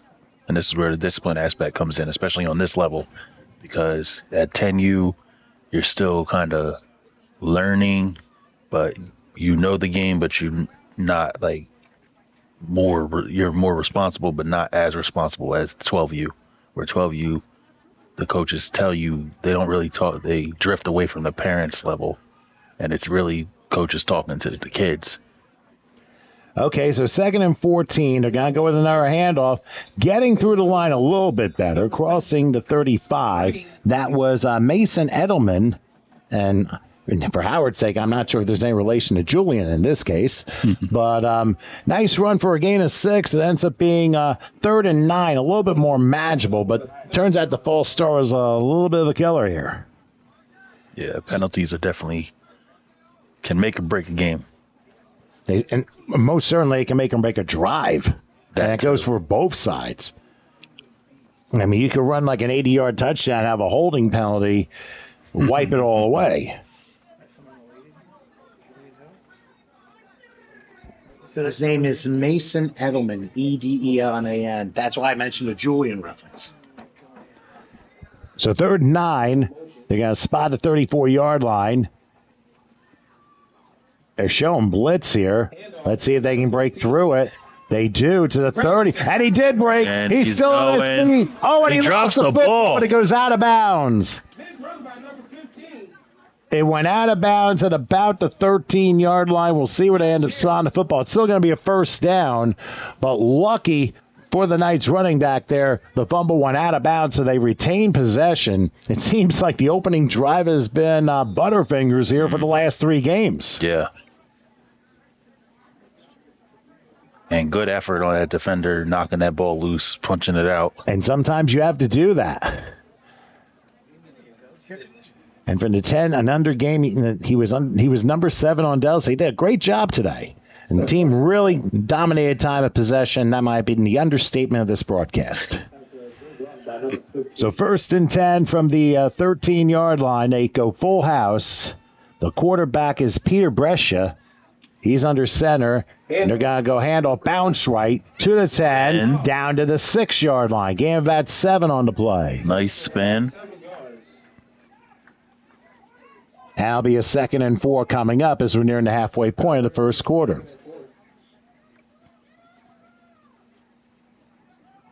And we will see what they do here. Kind of a little bit of a tempo they're showing. They hand off up the middle, crossing the 5 and pushing his way into the end zone. That touchdown was run by Mason Edelman. Yep, Mason Edelman, number 10, comes through with the first score of the game, and Delsea very quickly strikes first. They snatch the opening kickoff away from Centerville, and they hit pay dirt just a few plays later. Kicking? Down to 12 and unders. Down to 12 and unders, keep this in mind. You can throw or run a possession for 1 point, but if you kick the extra point through, it's a double extra point. Uh-oh. 15. They're actually going to go for the 1-pointer here. So from the 3-yard line, they will take the snap up the middle, pushing, and it looks like he got it. He did. So that will mean a 7-0 lead for the Delsea Knights on the opening possession of the game. Why don't we show a replay of that touchdown run by Edelman, and you can tell me what the back went through here. And it's a 3-back set, simple handoff, and he's just following his blockers, following his big boys up front. And did a nice job of it. He was able to get the 6-yard touchdown run. Shifted a little bit, seen where the hole was, seen it, and cut it right up the middle. But I also think the key play in that drive was that 3rd and 9 run, which resulted in a first down, and Delsea got a lucky bounce as the ball popped out. Yes, definitely. And went out of bounds. It saved the possession, and eventually it worked down to points. And now we're going to see what Centerville will have in store if they're able to get the ball. Because you never know with these directional kicks.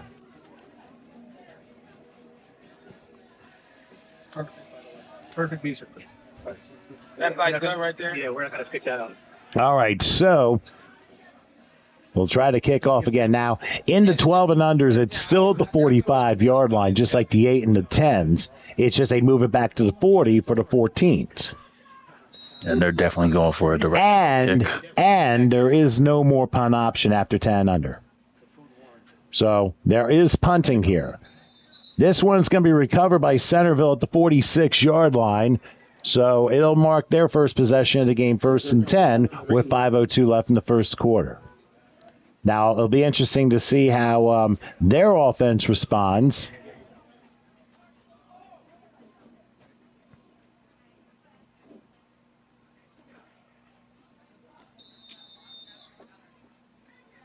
And the official doing a little calisthenics, right, telling the chain crew, move over. Hey, sometimes you get that. Dancing to the music. Yeah, just maybe. Enjoying his time out here. Well, not only that, I mean, it's such a beautiful day. I mean, supposed to go to 83 today, probably hit the high temperature now. Let's see what happens here, 1st and 10 for Centerville from the 46-yard line. Quarterback in the shotgun. Yeah, we're going to see some right. shotgun. They got man in motion. And the snap ball goes is over his snapped head. over his head. Oh, snap is right looking. because he's going to go down at about the 28-yard line. And again, on that play. Tackled by number 18. Yeah, but not only that. You got to remember, you said playing center is a very hard position, and we just witnessed why there. Absolutely. The aim was just not there. And you have to do repetition, repetition, repetition. And that's really what it comes down to. So a big loss on the play, and it'll be second down. Second and a mile. Well, yeah, I mean, the ball's spotted at the 30-yard line, but then again, you never know when it comes to that. So they'll try it again. They'll be in a shotgun formation. Centerville comes out second and a long. They have a back to the left, and they're going to go spread. They send a man in motion to unbalance and put a triple on the right side, and somebody moved. But who? And this is where the little things of this game play a big role here. Looks like Centerville flinched. And they're going to move back 5 yards, so that's obviously not going to help. That's going to bring up a second and... So it'll be second and a long way. They're going to spot the ball at the 25-yard line. Like I said, those little things do add up. The bad snap caused a big loss, and they got a false start. Get it for you. Right now we're saying 83 degrees of kickoff here just a few minutes ago. Second down. Oh, almost another botch snap. And screenplay. And it's incomplete, but there's a flag down. The play may have never happened. It's a flag. So let's find out what this is all about.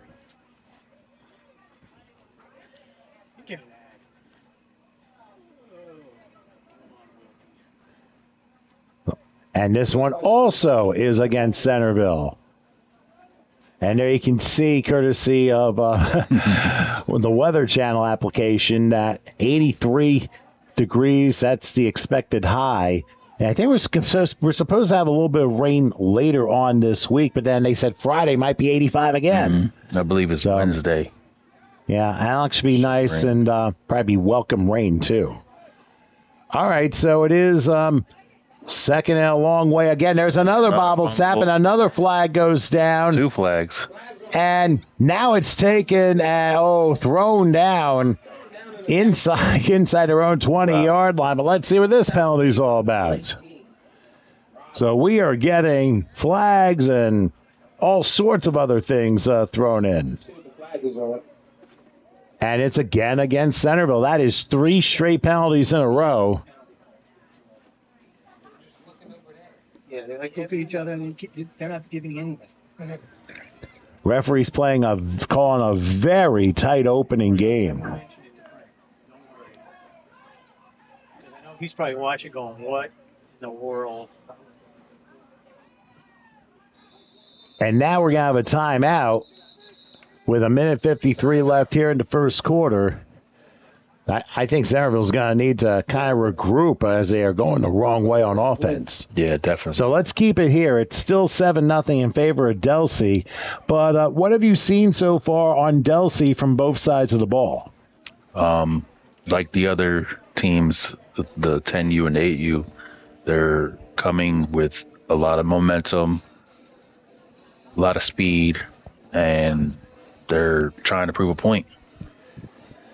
Probably all they could do right now.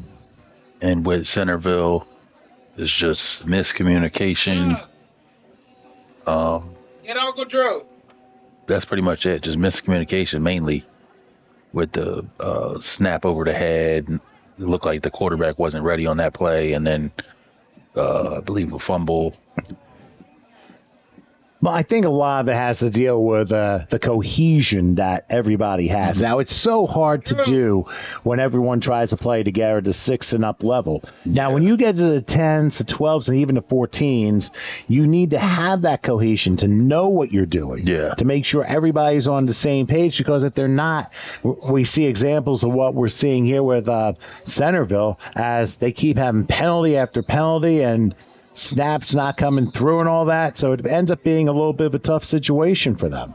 And Delsea seems to right now be holding the cards to being efficient. Now, of course, some of the other teams have made some mistakes along the way. I mean, some of the younger games, we had a lot of penalties called, but Delsea was able to overcome that. But here late in the first quarter, you've got Centerville, and it's third, and I can't see where the line of gain is, but back to pass, and he's going to go backwards too.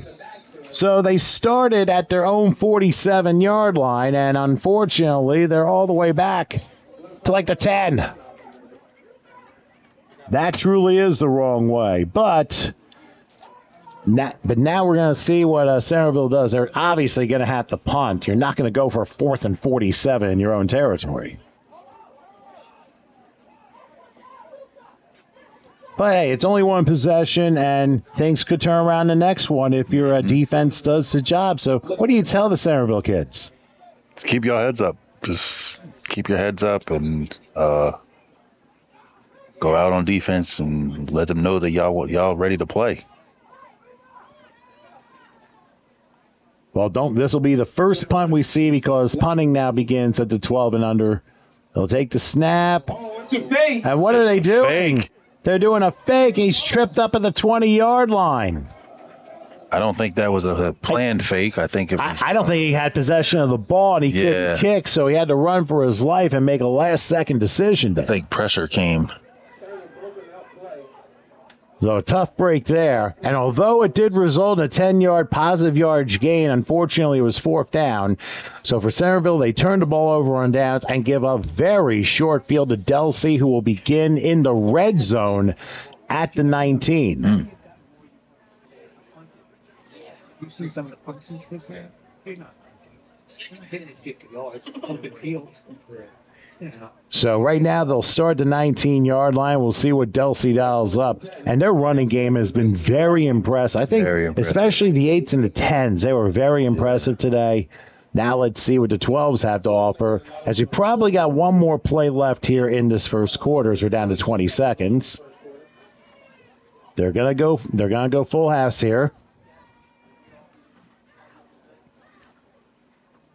Handoff up the middle, and a good stop. Even though he's trying to push, he does a good job with second effort and gets to about the 14-yard line. Driver Ed in Oregon is superb.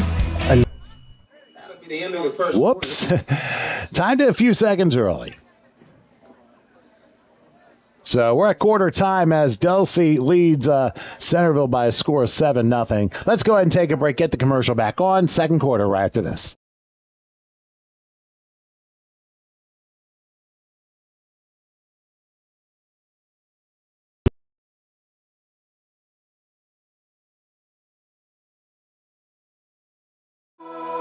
Driver Ed in Oregon is superb.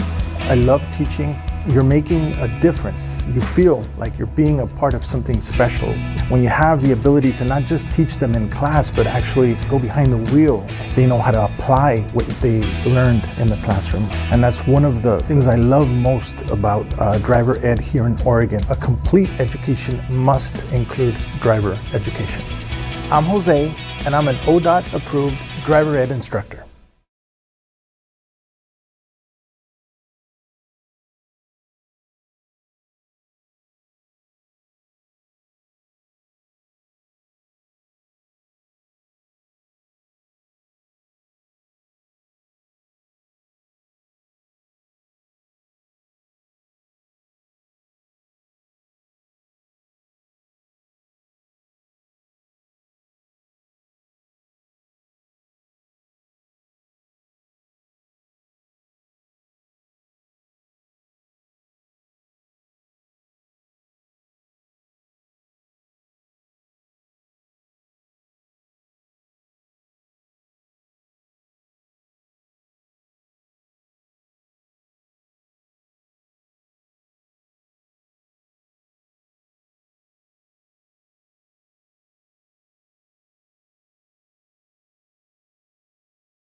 All right. Okay, we're back here in Franklinville, New Jersey, as I'm Tom Wilkins. Marcus Cowan's with me. Howard Gaber taking care of the controls. Delsea with a 7-0 lead over Centerville in the 12 and under contest here, about to start the second quarter of play. Nice crowd and a nice turnout today here in Franklinville on both sides. I mean, we've been seeing some frisbee throwing, a lot of athletics to our left and outside the booth. We even have refreshments and even a barbecue truck that's out here selling and doing a pretty good job with that. So they also have a photo stand right outside. Obviously, we had to wait for you to get the microphone back down. That's okay. Anyway, here's a handoff, and we're going to have another goal 15. Here for Delsea, as that's number 15, Najir Barge, who was able to bust through for a 15-yard score, and that extends the lead for the Knights. That was a nice play. In the offensive line, they were able to move. They basically did the Charlton Heston. Car through. That was like the Charlton Heston offensive line, if you want to call it that, and basically parting the season. Away he went. So that forces a conversion now, as the Knights are going to try and add their 13th point or 14th point.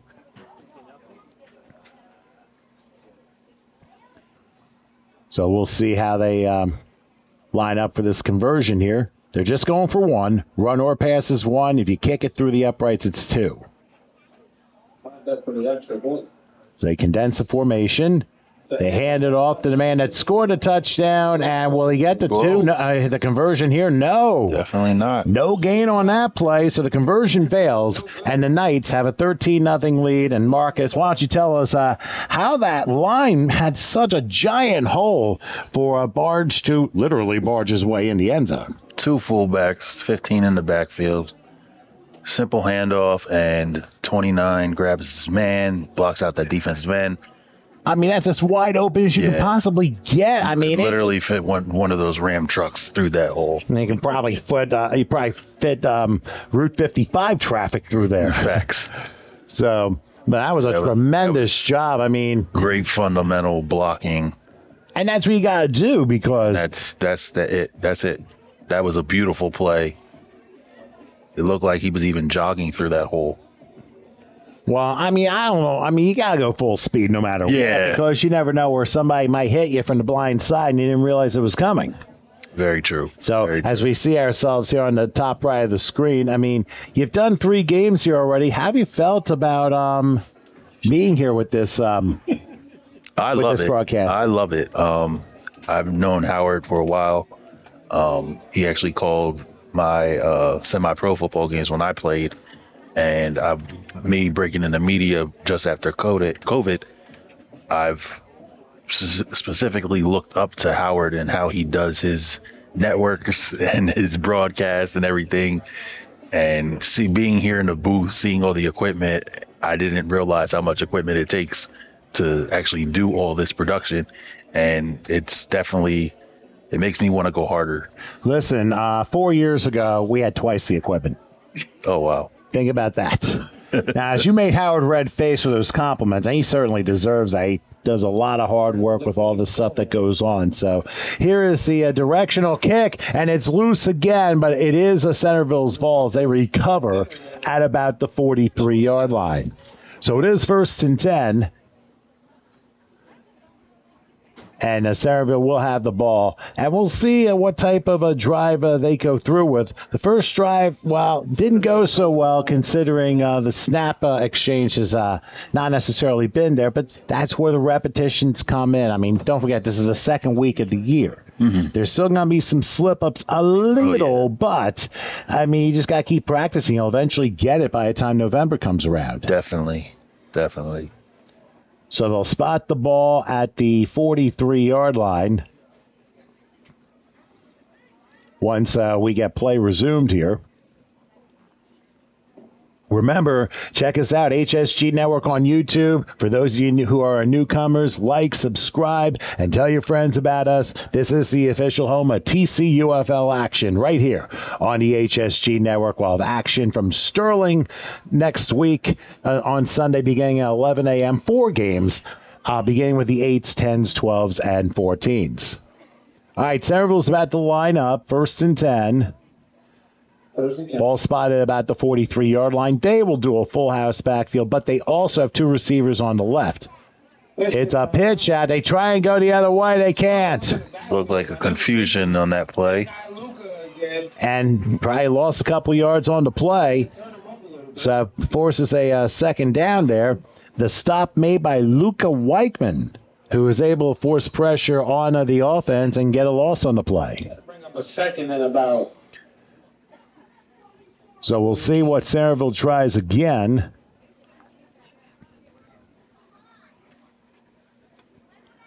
I think they're going to spot the ball at about the 36-yard line.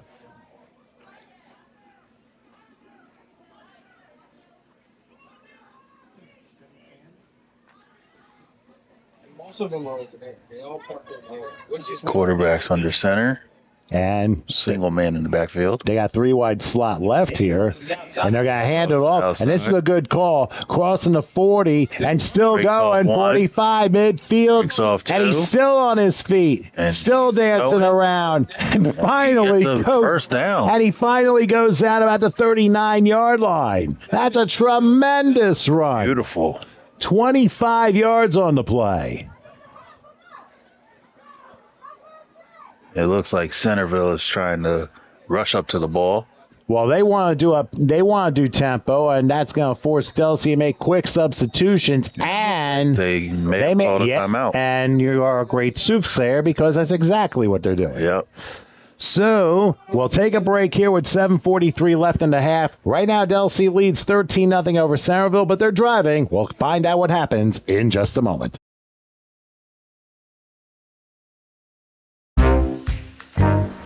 By the time you meet me, it's too late. I'm Rampage. I'm a coronavirus. And your healthy cells are my guilty pleasure. I'll enter your body and head for your lungs. Then I'll smother you with my Rampage love. Why am I talking to older New Yorkers? You're vulnerable and easy to get. I'll tell you something else. Doctors are my enemy. They know my weakness, like I know yours. So talk to a doctor. But don't wait too long. I'm just around the corner.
Okay, we're back after the Delsea timeout. That 24-yard run by Centerville gets them in the spot 1st and 10, and it's probably going to be 1st and 15 because left side of the line moved.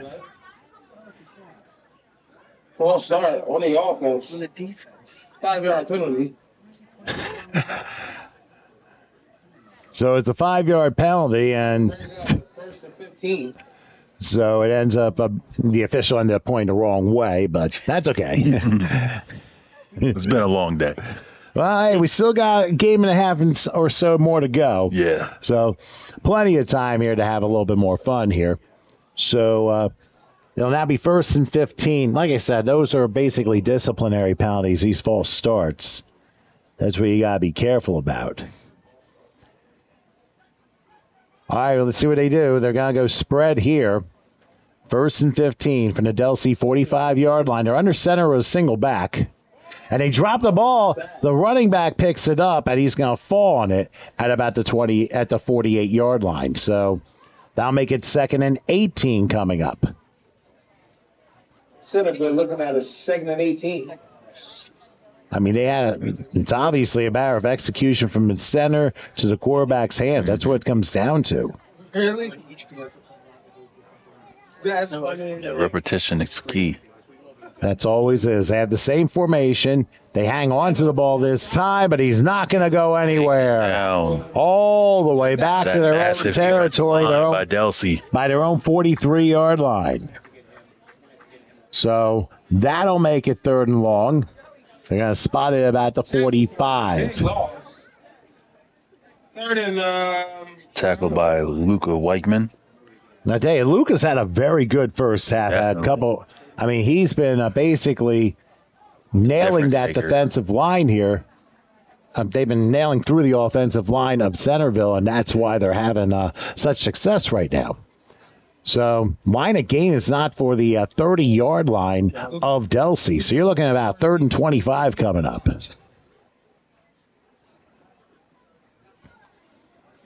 Let's see what they do here. And again, they're going to line up. It looked like it was going to be a spread, and it is. This time, quarterback in the shotgun, back to the left, takes the snap. They're going to go with a handoff, and he's going the wrong way again. But he slips out a couple of tackles. And I believe is still running. The whistle never blew.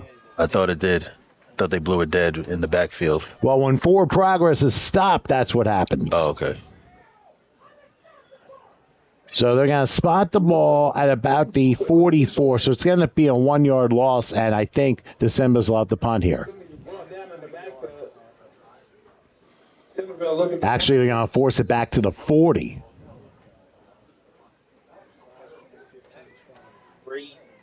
30.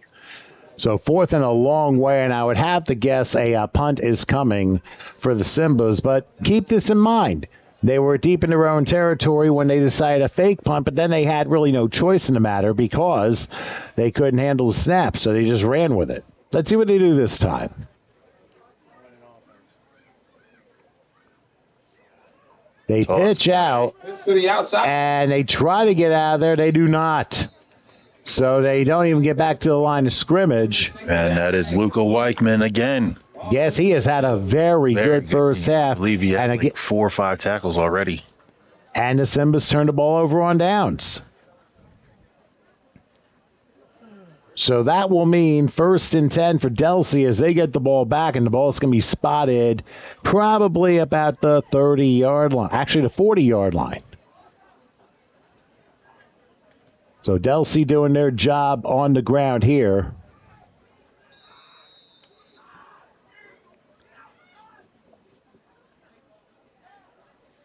First and 10.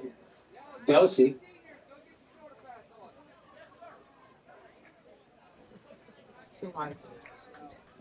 Ball on the 40-yard line. So we'll see what Delsea decides to do here. I mean, basically, running has been their thing. On all levels. They just been ground and pounding the ball the whole day, all the games. Under center between split backs here on 1st and 10. Oh, they actually pitched out. We didn't see it on camera, but a nice job scoping the play out by Centerville and only forces a 2-yard gain. Give them a lot of credit for that one. So they gained 2 as we come down to 3:40 left till halftime. So, hey, give Centerville credit for the effort they're giving on defense here. Absolutely, not giving up. Not giving up at all. And they're still in it. It's only a 2-score game, but they're giving the effort. That's all that matters. And that's really what it comes down to in the end.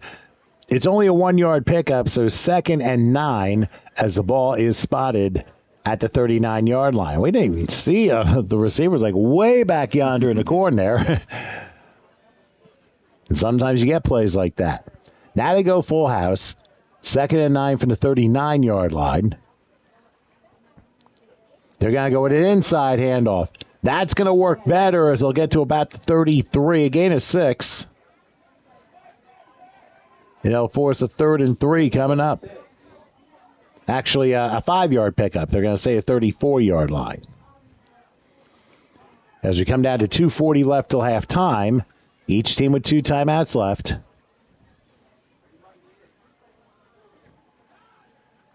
Here's another handoff. Oh, wow. Immediately. I'll tell you what, that number 5 player, Raphael Roberts, fantastic tackle and forces really only a yard.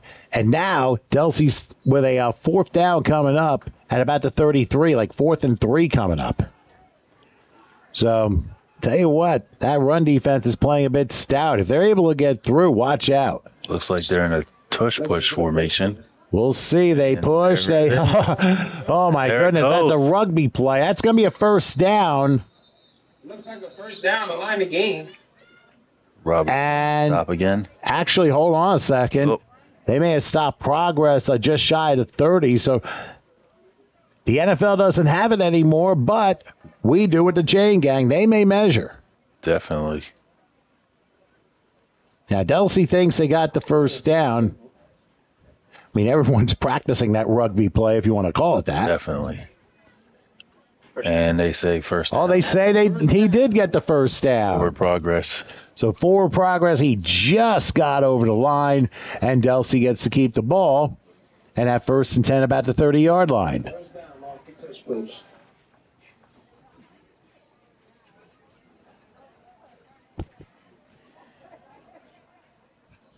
Obviously, they wanted to spot the ball, and there was an official timeout having a word with the Centerville coaching staff as to what happened a moment ago. Now,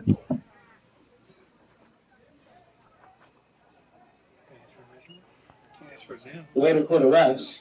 the officials still discussing. I mean, you would think they'd ask for a measurement, but there might be a reason as to why they weren't measuring. I mean, it's all Aiding the runner. I think he was aiding the runner.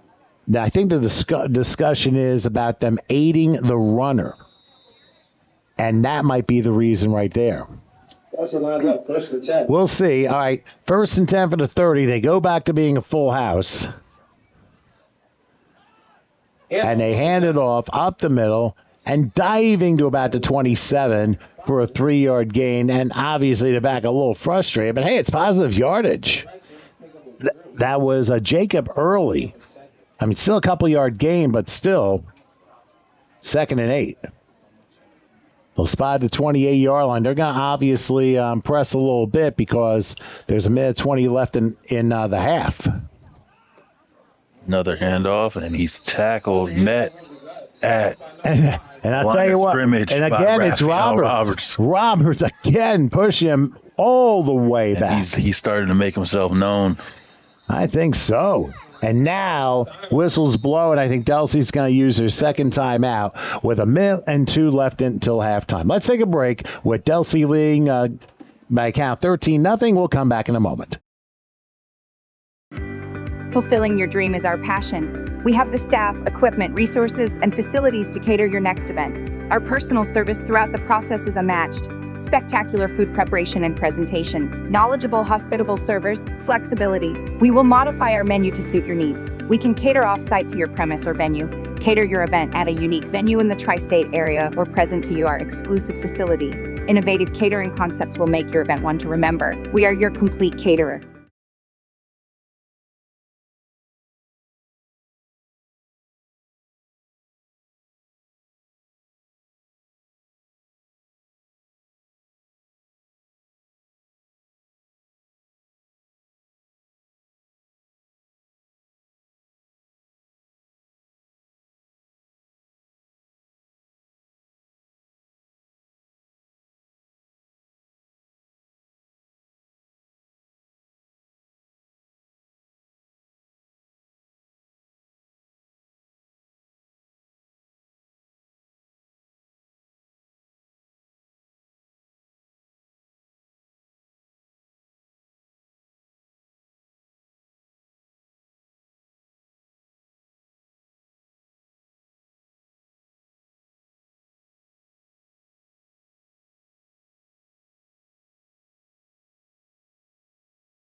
All right, we're back after the Delsea timeout.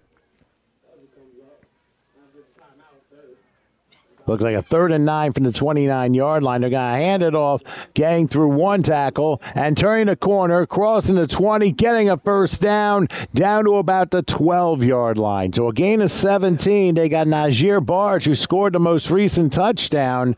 He was able to come through there and pull his way and move the chains here on that 3rd and 9 play. I think the coaching staff felt, you know what, moving up the middle is not working, so why don't we try the corners? And that has worked to a great extent there.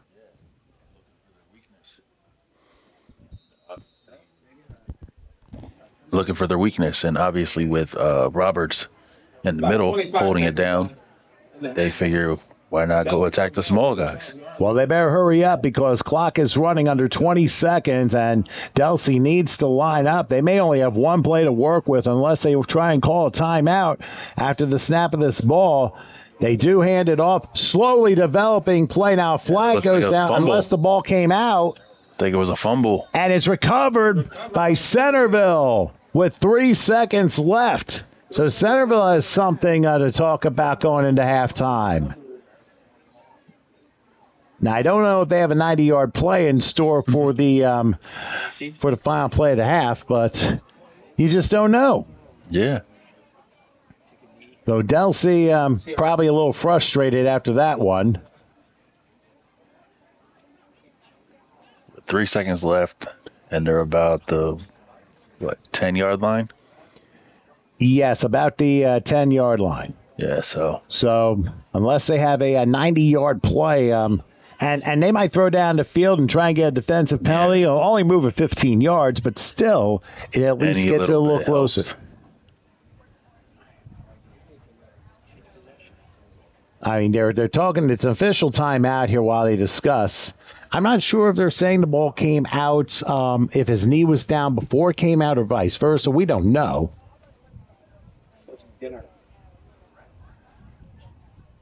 But they're still discussing. One of the coaches has made it onto the field.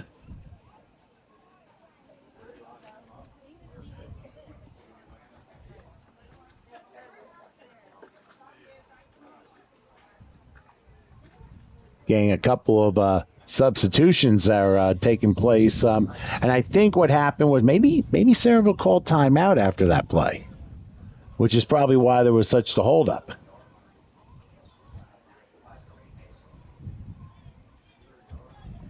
And we'll wait for them to come back, and they'll have one play, and they might just be safe and run. Now, keep in mind, Delsea gets the ball to start the second half.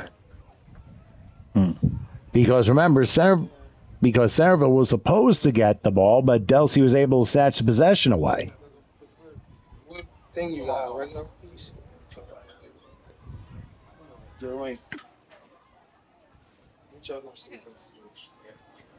All right, so 3 seconds left. Let's see what they can do. Oh, wow. Well, flag is down, and now it's a handoff. Be dead. And the run goes to the outside. It's not going to be for anything because it's an illegal shift, and the half will be over because it's an offensive penalty. So for Delsea, they end up having a 13-0 lead over Centerville. What do you think of the first half? First half has been very entertaining. Both teams can feel that. I feel like both teams can explode at any moment, and I'm excited for the second half. Yeah, it should be a fun second. I think it's going to be a fun second half. So why don't we go ahead and we will bow out here for a few minutes. Delsea leading Centerville by a score of 13-0 in the 12-and-under game. We'll take a break. We'll come back for the second half in a few, so please stay with us.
All right back here at Franklinville, New Jersey at the sports complex here.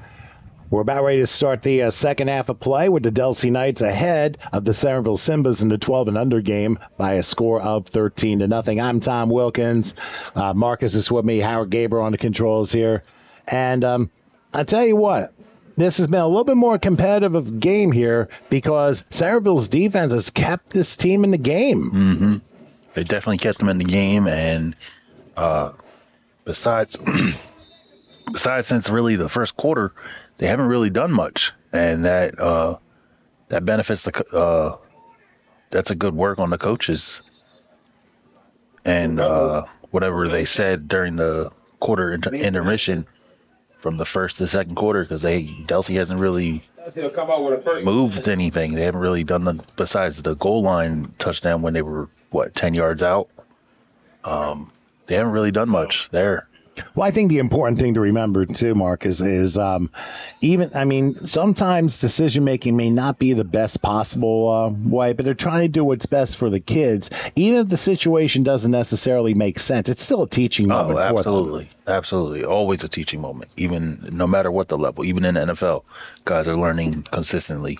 Every time you get on the field, you're learning. And you have to, because it is because it's always something to learn, because you never know as to all the years they have in football, because something else crazy could very easily happen. Absolutely. All right, so Delsea ball to start the second half. 1st and 10. They got a shotgun going. Oh, somebody jumped. Looked like the right side of the line for Delsea, but we'll see about that. Looks like it's going to be on. Now I would have to think it's on Delsea because it looked like the middle of the line moved. Yeah. False start. And they are going to rule it a false start. Yeah, I kind of felt that way because the center flinched first and then the defense moved. When that happens, that is a false start.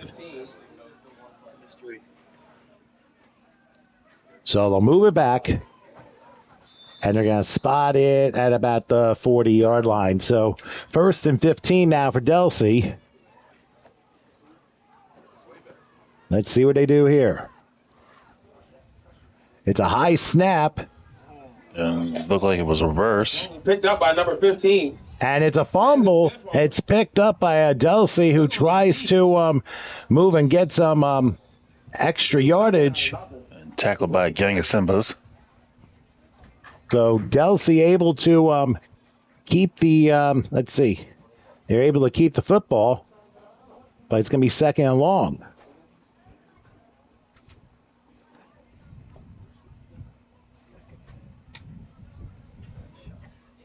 Second and long. Yeah, so obviously the fumble does hurt Delsea, and they go further backwards. In fact, they are back at about the 30-yard line. So they lose 5 on the play. So 2nd and a little bit of a long way here. And sometimes these things happen where execution does not work and puts you in a little bit of a bad position here. So let's see what happens. 2nd and 20. Ball at about the 30-yard line. That should be 2nd and 25 in this case. They send the man in motion. Good snap and play. It looks like a little quick screen, but there, and a flag goes down as Centerville able to close off any containment here. Let's see what the penalty flag is. Maybe a face mask, looked like. Well, it came from the back side, so we'll see what that's about. Could potentially be a face mask, but the officials will discuss, and we'll find out.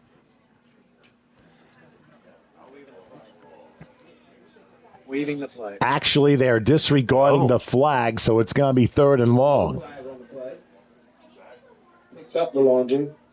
Might have fell out of his pocket. And although the announcer, the public address said laundry fell out of his pocket, no, he threw the flag. But they said, never mind after that. Although I did forget to go to a laundromat on the way over here, but that's another story. I actually did laundry yesterday. Oh, well, that's good. And now whistles blow as we got an official timeout. And I think they're just discussing to both teams. Let's make sure we stay cordial here. things getting a little bit chippy, but I'll tell you what, Centerville's doing a good job for the most part, holding off of Delsea's offense here. This is a 3rd and very long here. Man in motion to the right, got a shotgun, goes back, fires to the other side, and he got through. Oh, he runs into his own man, and he's got to try and get around 6 Centerville people, and he gets to about the 45-yard line. That's actually a very nice gain to get back to. They got to about the 40, and they didn't quite get to the original line of scrimmage, but you know what? That's a very nice play for 3rd down.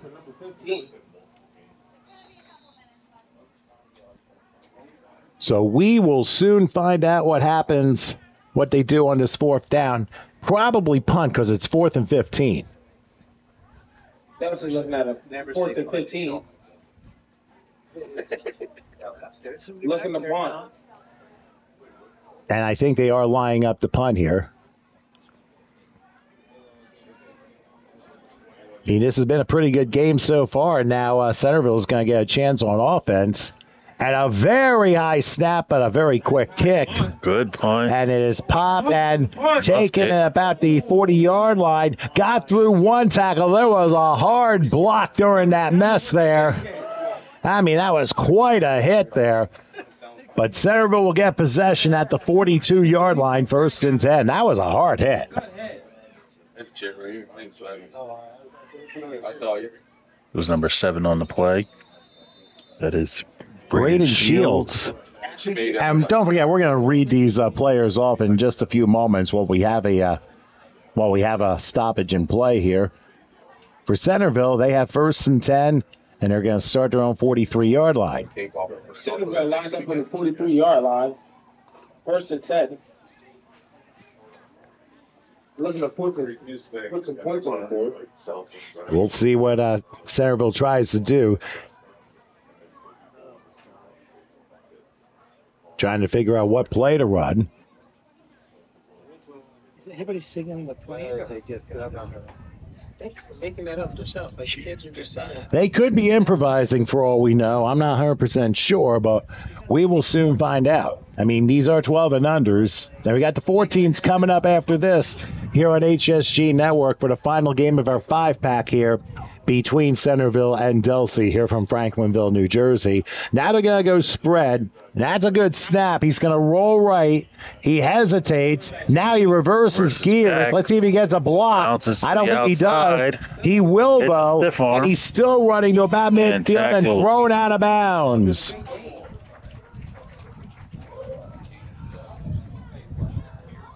That's quite a run there. I believe that was number 4. That was Kayshawn Carter, who was able to make the run. I mean, really tremendous job there. Got a little bit of a breeze coming through, too, which is also very nice. I mean, nice cross breeze amongst the back door and the front window. Ball will be spotted at the 49-yard line. So that's a gain of 8. Good run. Good run, and way to take the momentum and flip it. Where Delsea thought they were going to get a big stop, and they flipped it and actually almost got a 1st down.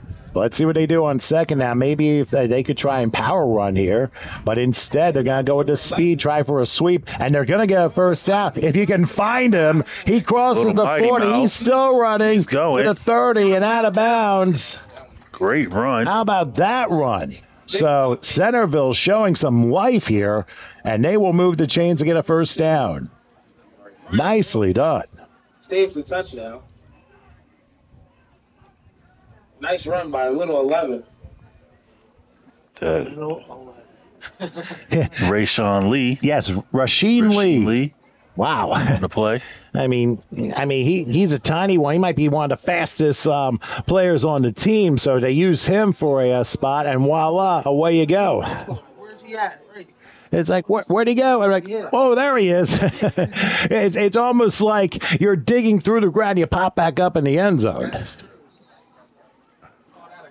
Timeout. And I think a timeout's been called with 3:58 here left in the 3rd quarter.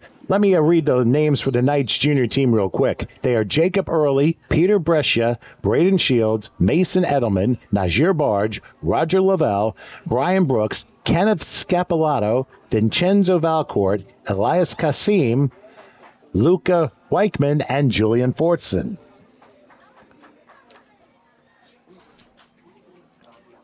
And the head coach, by the way, is Kevin Krauthamel, and he's assisted by Pierre Brescia, Tom Brown, Michael DeNovi, Charles Early, Jason Elman, Sean English, Jay Fallon, Lauren Fryer, Ed Fryer, John Nauer, Jeffrey Lee, Joe Shields, Jason Volpe, and Luke Weichman. Centerville just got a first down that last play. Cassidy Steiner is the head cheerleader coach, assisted by Kimberly Schiavo. So the clock runs now with 3:05 left in the third quarter. And Centerville driving to make this an interesting game. This must be the play they eat on. Yeah. About to get the ball and tackle around. And let's see what they do here on this first down play. They go a handoff up the middle, and that should be a couple yards. Luca Weichman was able to bring him down, and it'll force a second down here. Number 60 all over the field tonight. I'll tell you one thing, Luca Weichman, and the public address guy is absolutely right. He has had a fantastic defensive game. And we'll see what happens here on a 2nd and 8. Now they can, I think they're about the 20-yard line, maybe the 19. He gets a fumble. So now they're going to go spread. Did they throw a flag on it? Nah, they didn't throw a flag on it, but And now they're going to. Looks like they're going to line up 3 receivers here, going back, and they're going to take a pass, and it's going to be a little short, and it's intercepted. And guess who? Luca Weichman otra vez. He has had everything in the kitchen sink thrown at him, and he has responded. Now, there is a penalty flag down, so hold tight.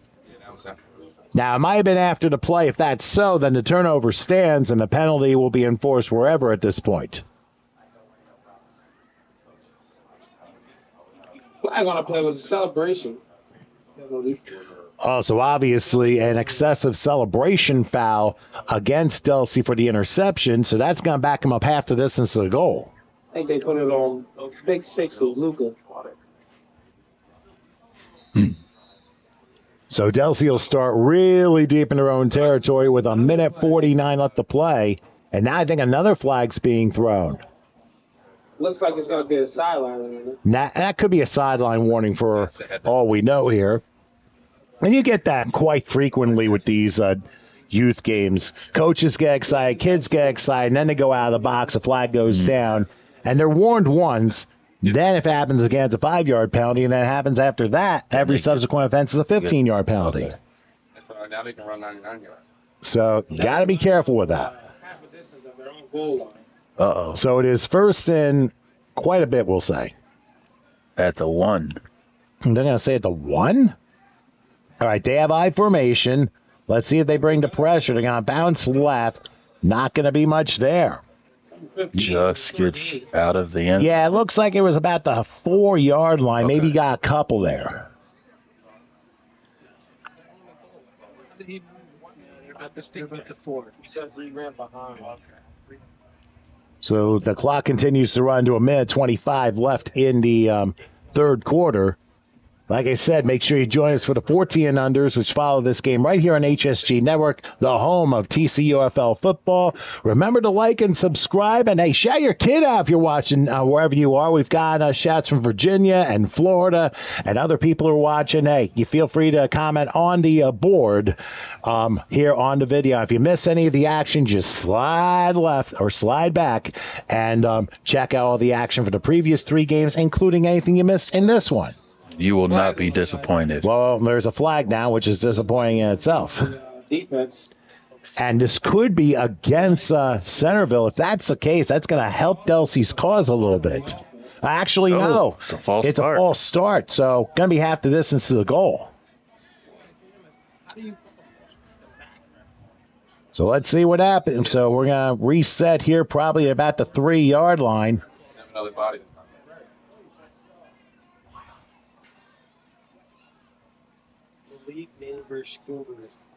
He scored again?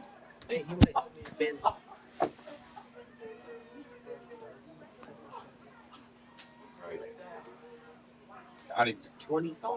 All right, they're going to run the play on a second down, and I don't know. And the handoff is it's a safety. It's a safety. It is a safety, and momentum has definitely Centerville switched. is on the board. If you were to believe that. Try to get something tonight. See you, boys.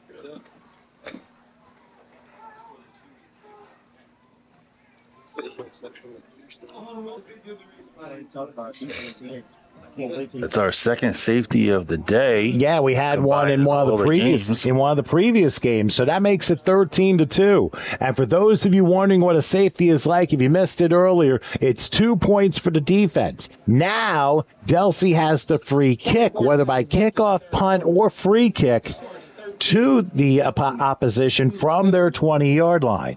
Centerville looked to receive the ball after the safety. So,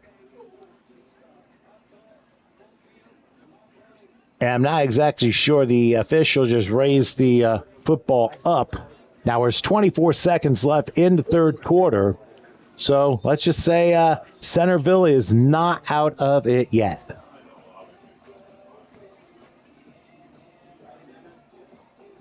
Ask Rhonda changed it to a dress? Yeah.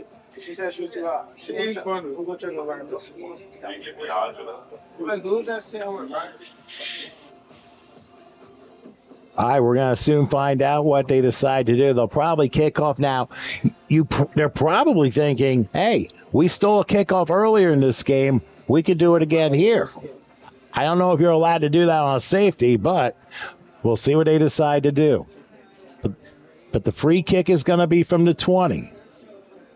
I believe as long as with the safety kick, as long as it goes 10 yards, it's eligible.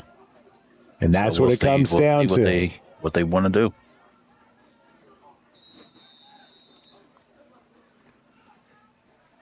Well, they do pop it up, and it's taken at about the 38-yard line. It's going to turn the corner to the 30, still running, to 20, the 10, and he is in! And he is in. A kickoff return for a touchdown on a Kayshawn Carter, number 4. Kayshawn Carter! And we have a 5-point game, ladies and gentlemen. Wow, how quickly things have changed. We've been saying it all day, any given moment.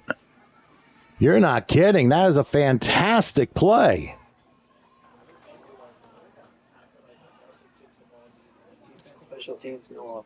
I mean, we haven't seen much in the name of special teams today, but we just did here.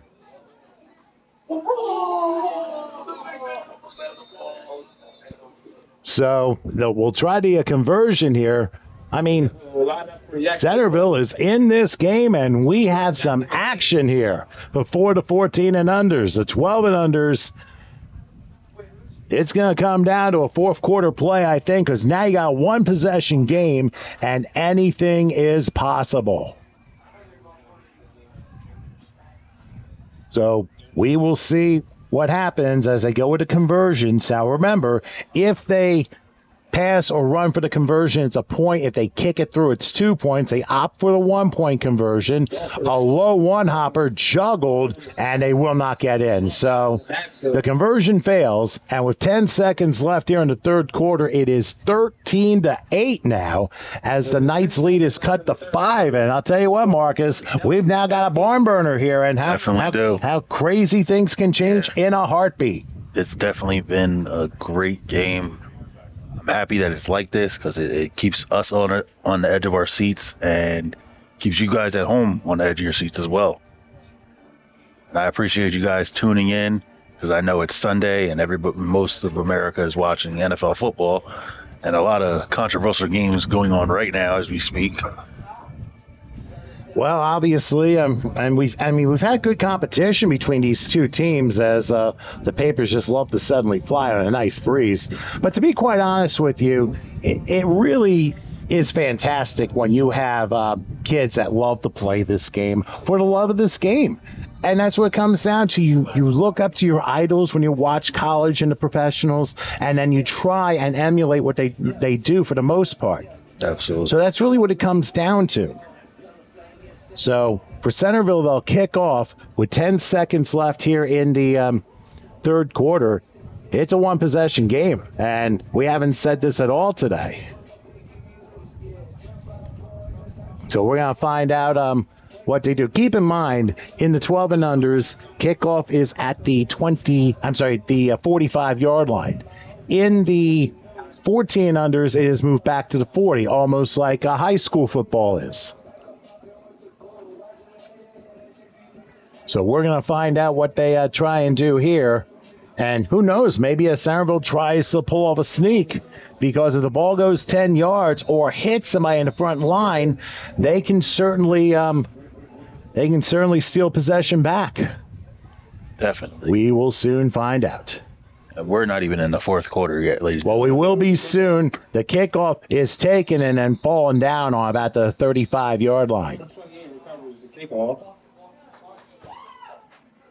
So it'll be Delsea ball, 1st and 10.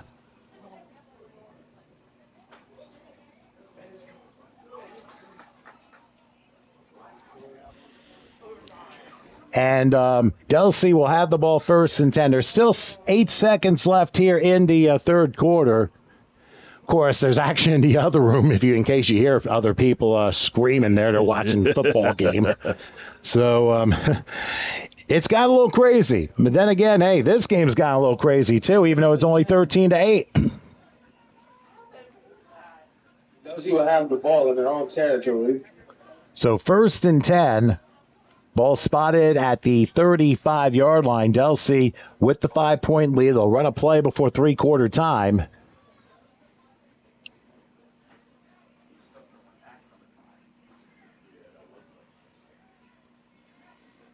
And let's see what they do. They go in an I formation. Oh, somebody jumped. Yeah, it looks like a false start. Well, I don't know, because it looked like one of the safeties actually jumped into the neutral zone. But no, that you are correct. It is a false start. Okay. And they do call a false start. And right now, Delsea, they're going backwards with penalties. And that's something that you don't want to do, you know? Making a 1st and 15 for Delsea.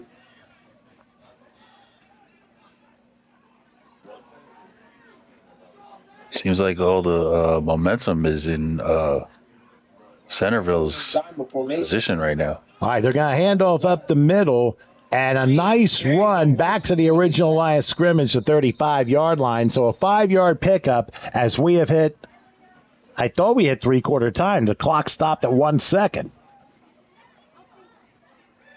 So unless there was a flag that went down, which we don't know about, now they'll run it, and now we hit three-quarter time. Well, it's gone very interesting. After 3 here in the 12 and under, Delsea leads Centerville 13-8. Don't go anywhere. We got the final quarter to this one right after this. There are a lot of different reasons why you should buckle your seatbelt when you're in your truck, like making it home safely to your loved ones, taking pride in your job as a professional driver, or following the law to stay safe. Always remember to buckle up when you're in your truck, and ask any passengers you might have riding with you to do the same. It doesn't matter how many years you've been trucking or how far you need to drive. Buckling up keeps everyone safe on the road. Learn more at www.sharetheroadsafely.gov.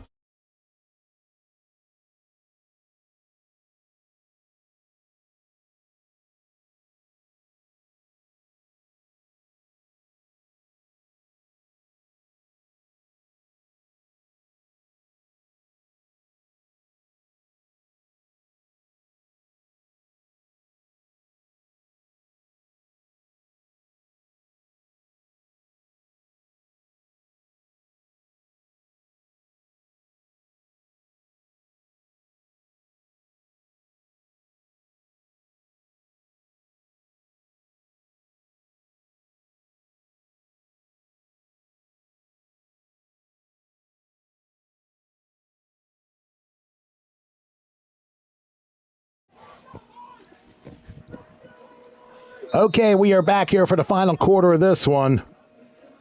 Delsea Knights leading Centerville by a score of 13-8. So a very competitive final quarter on deck here. As I'm Tom Wilkins and Marcus Cowan here. Howard Gaber taking care of the controls as he always does. Delsea going to line up basically a full house backfield on 2nd and 10. Ball spotted at the 35-yard line. They're going to go with a handoff and bounce right, and only about a yard on the play. So that forces a 3rd and 9 coming up. And take a look in the basically, if you look where Centerville is playing, I mean they're playing so many people in the box that they're preventing the running game from happening from the Delsea side of things. It's like they're forcing Delsea to try a pass. Well, it's a 3rd and 9. We haven't seen much in the name of passing in any of these games because usually it is a running game. But in this case, Centerville's found a way to stop the 12 and unders from Delsea. Now look how they line up. Now you're going to see Delsea line. They're going to be in a full house, so they got no receivers on each side. Look how Centerville's responding. Basically 11 in the box. So 3rd and 9 comes. Let's see if he gets around. And he slips through 40. No, he goes out of bounds at about the 41. So he's about 4 yards shy of a first down.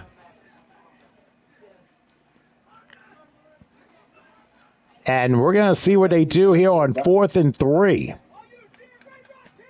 3 yards short. No idea what's going to happen here. A big decision by the Delsea coaching staff.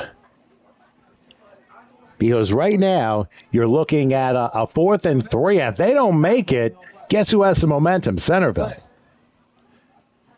And the Knights, remember, took a 13-0 lead. Look at this.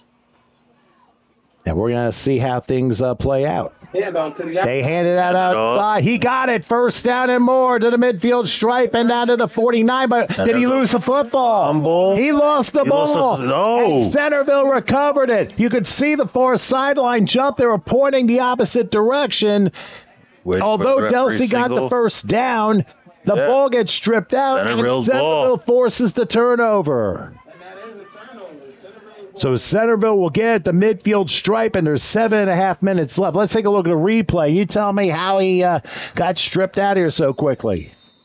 Well, as you said earlier, they're putting almost 11 in the box, which is just the corners on the outside. Simple handoff to number 15.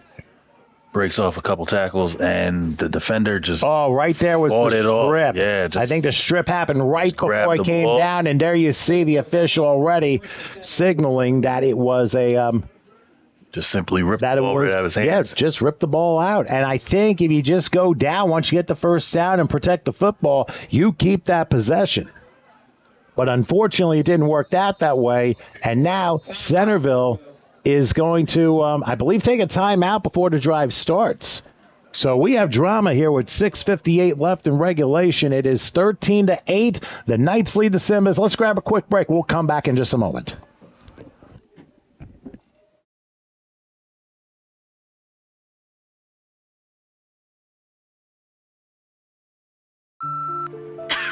Sorry, I'm out sick again. I just can't shake this fever.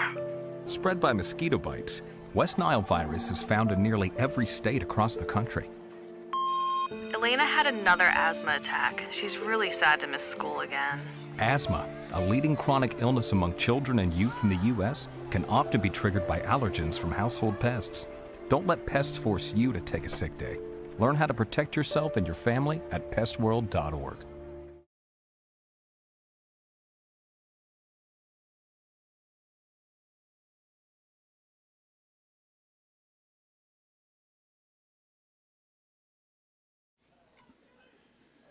All right, following the Chesilhurst timeout. I'm sorry, I knew I was going to make a different name. I was almost going to say Cumberland, Chesilhurst, who knows what. But anyway, it's Centerville. They called the timeout, and it is 1st and 10 from the midfield stripe. Centerville 50-yard line.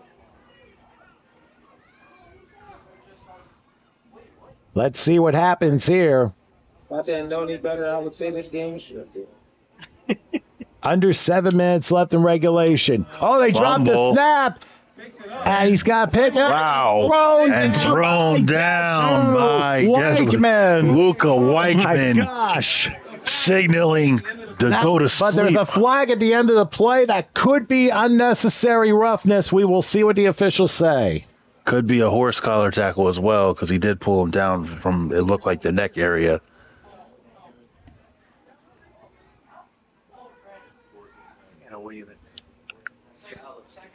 Well, they'll discuss the penalty, and we'll see what happens.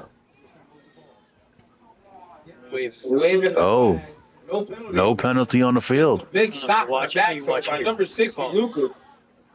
I mean, you talk about what happened with Centerville there. When you lost the snap, then all of a sudden all heck breaks loose, and Weichman just came through and just threw him down. It turns out they waved the flag off, and it ends up being a 12-yard loss and 2nd and 22.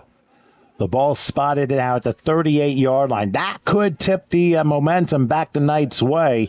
Even though it's a 5-point game, they're going to line up in a spread, and that's what's worked for them in this game. But they're going to go inside handoff, and there's not going to be much there. And guess who it is again? Weichman. He's been the star of this one. Luka Weichman. No, my bad. Number 96. Well, 96 is Julian Forston. Number 96 getting in action. And we will see how they do on this 3rd and long play. Boy, I tell you what, sometimes you need one play to turn things around, and that's exactly what happened there.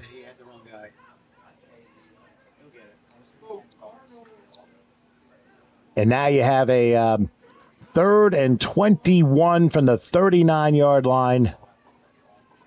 So obviously Delsea turning up the defensive pressure after this particular play. Now they got 2 men moving. Now they go full house. They still got a receiver on each side. Now let's see what they do. I don't know what that was. They tried to do like that was a Magic Johnson pass behind the back, and it ends up one hopping to the back, and he ends up losing a bunch of yards. What on earth went on there? Backyard lateral from backyard football when you play with your buddies. So now it ends up being a 4th down play, and as time is starting to run down, we're under 5 minutes, and then we'll find out what goes on after that. I mean, obviously, they still got a long way to go to score, but it's 4th and very long. Probably, it looks like based upon where everything is spotted, you're looking at about 4th and 28 coming up. Shotgun snap. And the quarterback takes off. And if quarterback will take it himself, he's going to run one tackle, still run, but he ends up going out of bounds almost near the original line of scrimmage. I mean, as they say, Centerville gave it the good old try, but they have turned the ball over on downs, and the Knights take over 1st and 10. They'll spot it at the 47 of the Simbas.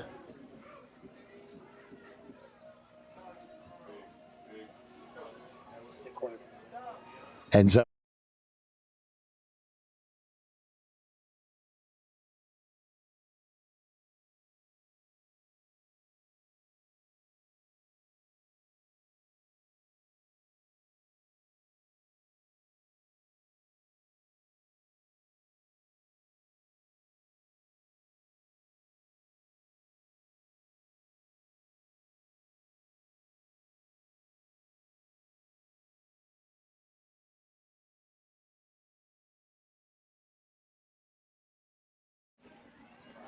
all right, we had to move something for a moment. 1st and 10 for the 47-yard line of Centerville as Delsea now with the football. They will hand it off, sneaking through one tackle, going across the 45 down to the 44-yard line. So about 2 on the play, 2nd and 8 coming up. And keep in mind that Centerville does have 2 timeouts to use at their disposal. I don't know if in this league they have the 4-minute warning. I think they will now. No, timeout. Oh, now a timeout. Timeout. Delsea. And so I think the Knights took it. The other way. The other way. No, I'm sorry. It was the Simbas. I beg your pardon. Take a break. Take a break. So why don't we take a break? 13-8. The Knights lead the Simbas with 3:51 left. We'll come back in a moment.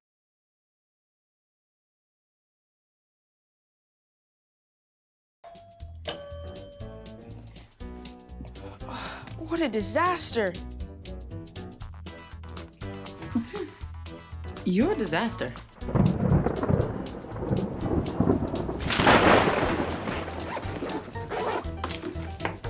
This is a disaster.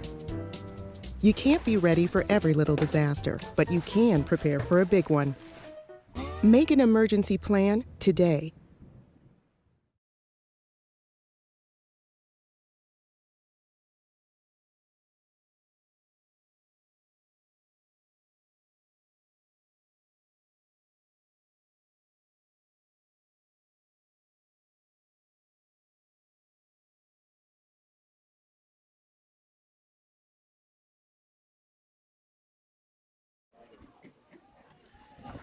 Okay, following the Centerville timeout, 3:51 remains, and it is now 2nd and 8 from the 39-yard line. I think right now you're looking at a basically time consumption, and Centerville only has one timeout left to use, so they've got to be careful with this one.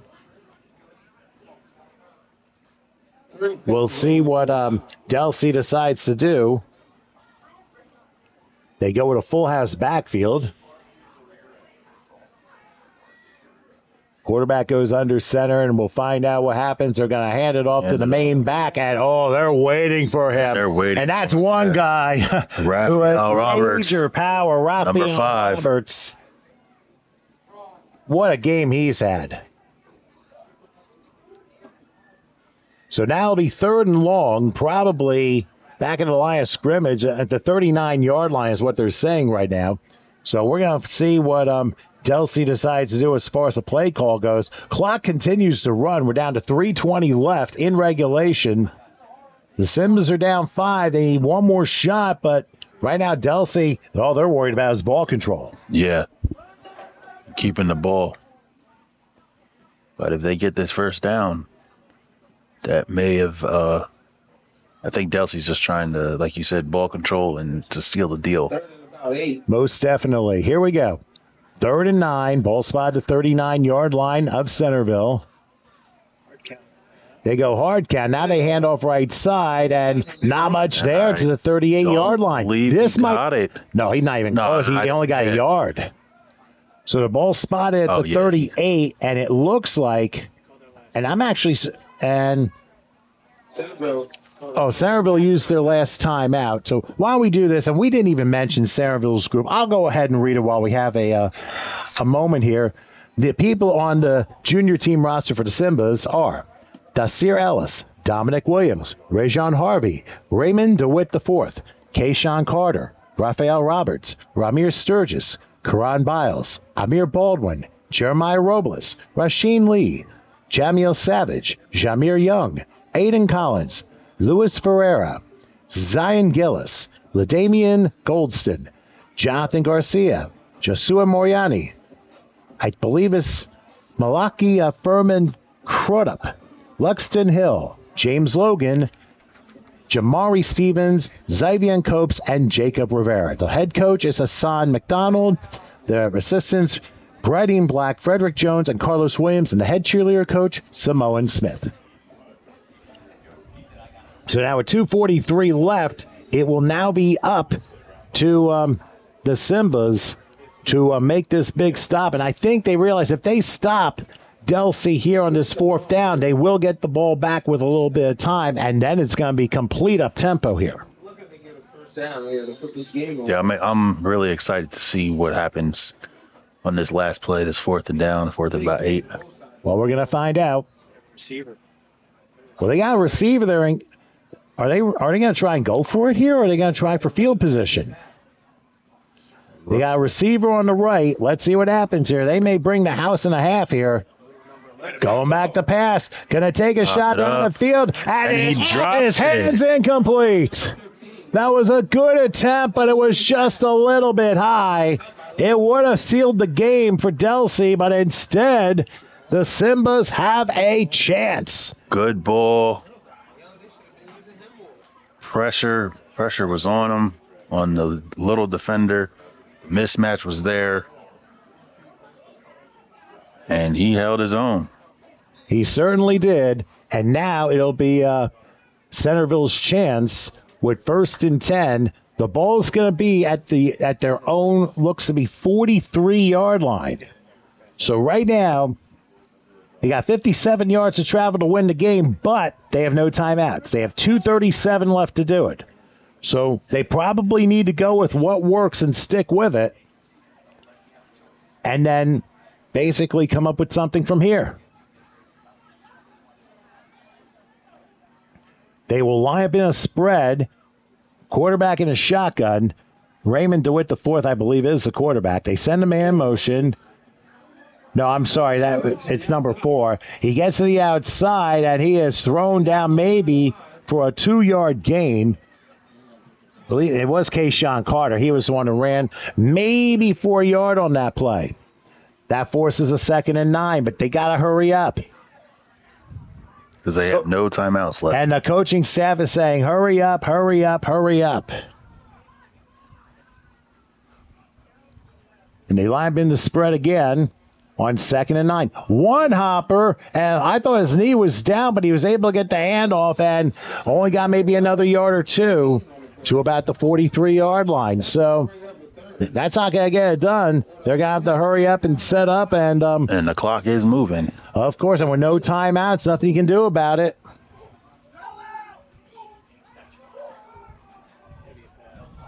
They're going to have the pass here.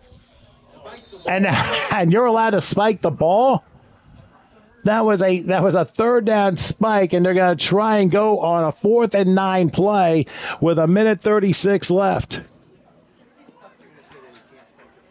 The shots disgusting. So now we're going to see what Centerville, who has really put up a tremendous fight today against Delsea. But the play comes down to this right here. 4th and 9, and making sure they get this play in. We're going to soon find out.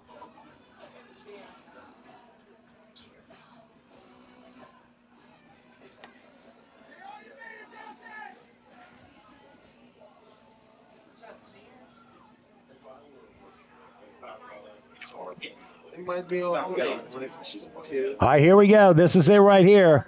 4th and 9 from the 43. Going back. This has to be a pass. Pressure's They're going to take a shot, and it's well short, incomplete. Quarterback was hit as he threw the ball, and for Centerville, they turned the ball over on downs, and Kayshawn Carter, not thrilled. I mean, he had a shot, but he was his. He threw the ball, and the ball just never got to his receiver. It looks like there's going to be an escape for Delsea here in the 12 and under game. Yeah, Delsea definitely looks like they're going to squeeze out of this win. But listen, you can't fault this team for trying. The score definitely tells a different story. And if you're watching it, it's a great game. Oh, this by far from the 4 games we've seen, all of them have been competitive. This has been the best game of the bunch. And we still got the 14 and under coming up here on HSG Network, here on YouTube. Make sure you like and subscribe, and be sure to tell your friends about TCUFL football and the HSG Network as Delsea lines up, and they're not going to go in victory formation. They're just going to go push. They're pushing and pushing, and there's flags down all over the place. So we'll see what this call is all about.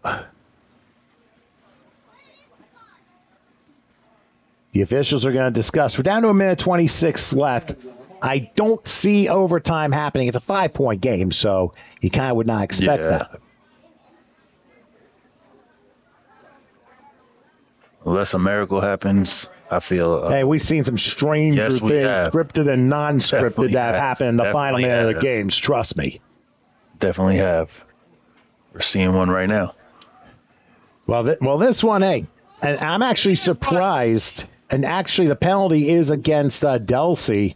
They got him probably for an illegal shift. So for the moment, they stopped the clock. But right now, Somebody gave that guy a snicker bar. they're going to go ahead and move up. And I'm surprised they tried to go forward with that play. And the reason I say that is because all you need to do is kneel down. You have to protect the football. If you don't protect the football, then what's it worth? Now they do the victory formation. And they'll probably do one more, and that'll be it. 60? So when this game is over, we'll give you our most valuable player interview, and that'll be coming up in just a couple minutes after this game is over. Obviously, there have been a lot of other players that have come through. There's the final knee, and that will end the game. Delsea survives against a very, very tough Centerville Simba team in the 12 and under by a score of 13-8. Your final thoughts on this one? Like we both said, very competitive. The Centerville Simbas, 12U, they're definitely a lot better than what the score shows. And if these two teams meet up later in the season, it's definitely going to be possibly a better outcome.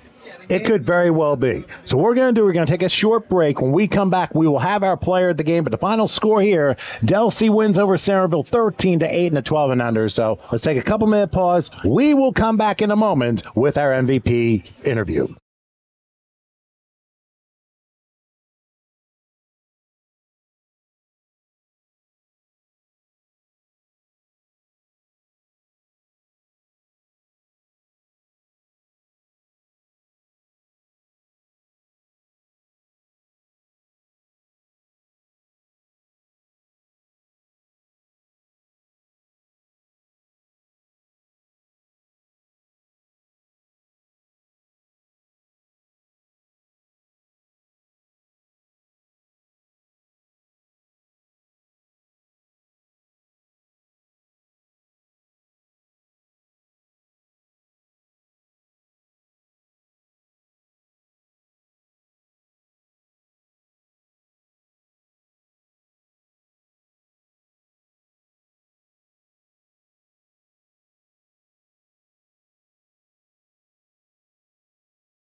Okay, welcome back here to Franklinville, New Jersey. I'm Tom Wilkins. I'm along with our MVP for the 12 and under game, and what a game he played.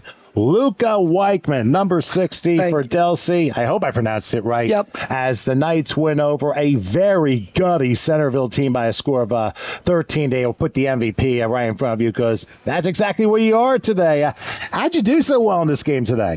I practice almost all the time. I do spring football, winter. I practice with Trifecta in Glassboro every Friday. I want to say thanks to my coaches for working me hard and pushing me. And I'll tell you what, it definitely paid off today. By the way, what's your favorite school subject? Does it tie in with football? No, but I would say I like math the most. It does tie in with football because the numbers add up with all the tackles for losses and all the pressures that you put in. That counts too. Yeah. What are you in 6th grade now? Yep. All right. And where do you go to school? Caroline Ritter. Where's that? Is that a public school or public? Yeah. Okay, gotcha. I'm obviously not too far from Deep South Jersey, so it's right here. Yeah. I should know better than that. Hey, who's your favorite teacher? Ooh, I had a lot of good ones. I would say Miss Giacovelli from 4th grade. Well, obvious, and hopefully she's watching today. You got a favorite sports team?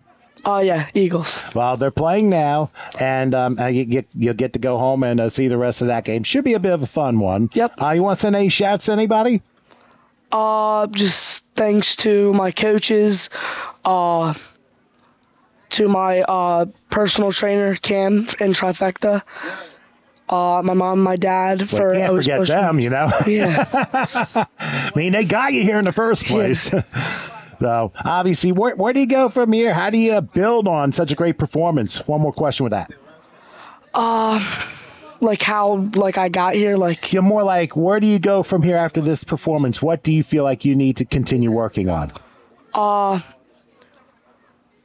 Just like trying to get better and like get by the line better. That's probably my most thing I have to do better. Try to get by a little faster, because in this higher level, hopefully I can try to get by the line way faster, because number 5, he's a big kid and he was really good that game. Oh my goodness. Yeah. That's the honorable mention, a losing cause. Raphael Roberts had a heck of a defensive game. So he plays really good. You never know. I'll tell you one thing. Sometimes you run into people like that. It's a matter how you stand tall against them, and you did a heck of a job. So, Luca, congratulations, and thank you for joining us here. All right, Luca Weichman, if I can pronounce it right, the MVP of the 12 and under game as the Knights win over the Simbas 13-8. Let's take a little bit of a break. We got one more game in the 5-pack today, the 14 and unders, and it comes in a few, so please stay with us.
All right, my friends, back for one more game. The 14 and unders, the senior team of the Simbas and the Knights.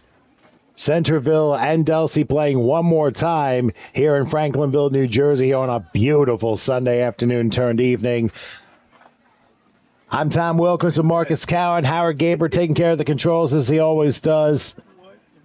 And as we look at kickoff, now Delsea will get the ball first.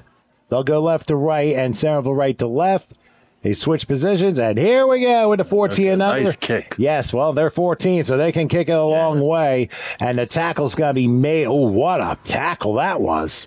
Down about maybe the 27-yard line. So, for Delsea, they will get the ball first and 10 from there. And needless to say, the 14 and unders are obviously... Can you tell them we turn the sound off every 2 3 And obviously, it's going to be a hard-hitting game between these two. We saw a comment saying, I can't hear neither. Well, guess what? You can't air music when doing a broadcast because it's copyrighted. We do not want to be shut down by YouTube. And they will shut us down. And we're not going to allow that to happen. Thank you very much. All right, so Tanisha checking in, so hoping that the Delsea will take 4 out of 5 here. To recap, Centerville won the first game, Delsea won the next 3. And now you're looking at Delsea with the ball first and 10, and the ball looks like it'll be spotted somewhere about the 28-yard line. May actually be a 33 for what we're seeing here. All right, they will line up a little bit of an I formation here. And they hand off to the fullback, and nobody home. King Williams was the one with the carry that time, could not come through. And Centerville, I'll tell you what, they're coming up with some stuff already as we open up this final contest. Remember, if there's anything you've missed, you can slide back on this website, and you can check out all the actions from the 6, 8, 10, and 12-year-old games, and they're all right here on HSG Network on YouTube. Just a reminder to like and subscribe and make sure that you get yourself tuned in for more TCUFL action. Next week we'll be at Sterling when Sterling will play Atlantic City. There'll be 4 games, the 8, 10, 12, and 14-year-olds beginning at 11 a.m. So make sure you tune in for that. So the Knights will have the ball. This is second down. Rolling back, looking to pass, and they fired, and the pass a little bit wide. It is incomplete. By the way, that was a 2-yard loss on the first play, so the incompletion now forces a 3rd and 12. So now you're looking at almost the equivalent of freshman high school football in this particular stage. Just keep in mind, though, these are 10-minute quarters that you're dealing with, and also running clocks are applicable. So Delsea breaks huddle. It's 3rd and 12. And they're going to break out a spread. They keep 2 receivers wide on the left, and the quarterback live ball. That's a loose football. And it looks like Centerville got it. Yes, I think they did. We'll see what the official says. Oh, no. No. It is Delsea who had it because the 4th down signal was raised. Forever. So I think the Knights are going to have to punt after that. The quarterback just was not paying attention and let the ball go right by him, and they had to chase for his life. He was very lucky to recover. Otherwise, Centerville would have been in striking position to open this game.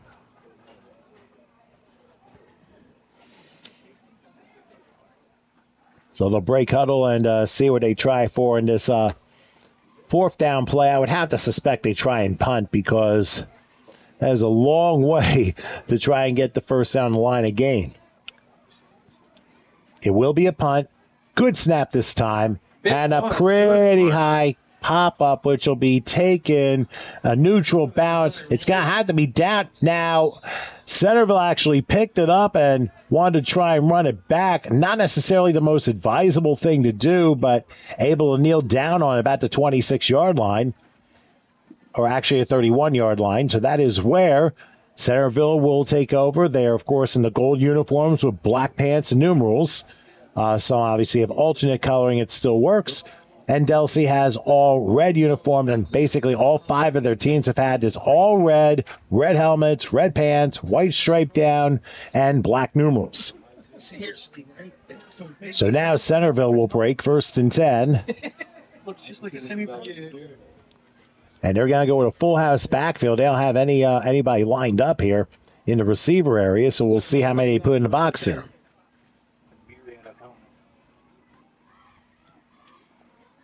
They take the snap and they get a handoff. An unnumbered player goes down for about a yard. After a pickup of about So maybe about a 2-yard gain there to about the 25. And that'll force a 2nd and 10 coming up. Actually, they're going to say the ball's at the 30-yard line. So 2nd about 9 from there. And the Simbas will break huddle and see what they have. I believe it's Demir Garrett who is the quarterback for the Simba team from Centerville. They got a receiver on the right, takes a snap, another handoff to whomever it is, and he'll roll down possibly to about the 25-yard line. If that's so, that might move the chains. It does. That is a 1st down. after a pickup of about 9. So a good gain on the play, about 9. And they will spot the ball lined up about the, looks like 25-yard line. All right, so 1st and 10 from there. Same guy gets the ball 3 times in a row and pushes his way inside what looks to be 15, maybe the 15-yard line. So what have you seen so far on these runs by Centerville here? Basic fundamentals. The Centerville line is just, right now it seems like they're kind of bullying Delsea's defensive line. And I say that only because they're moving the ball so frequently. And it's like 3 or 4 yards each time. And with three 4-yard runs, that's a 1st down. And, so seems like they've been playing together. Just my observation. I don't know much about this team, but it seems like they've played together in the past, and they have that cohesiveness that the other teams didn't really have. And it's possible, too. I mean, you may think that maybe this group has had basically possibly going back to the 12, 10, 8-year-olds possibly. It might be mostly the same people. In some cases, the faces may change, but when the core cohesion is still the same, then it works out kind of in their favor here. Drop snap, so the quarterback's calling his own number, juking around it. He's going to race for the end zone and he's walk going to get in. Nicely done. Touchdown run by Demir Garrett. So Garrett from 17 yards out takes a bounce and then improvises his own play. And the Simbas are first on the board here in this final game. And sometimes as a quarterback, you got to do that. Yeah. I mean, we may show exactly how everything took place after the conversion. Now, keep in mind, now we've mentioned this in the other games, a run or a pass conversion is 1 point. If they choose to kick the extra point, it's a double extra point and worth 2 points. So we'll see what they decide to run here for the conversion here as we're near the halfway point of the first quarter.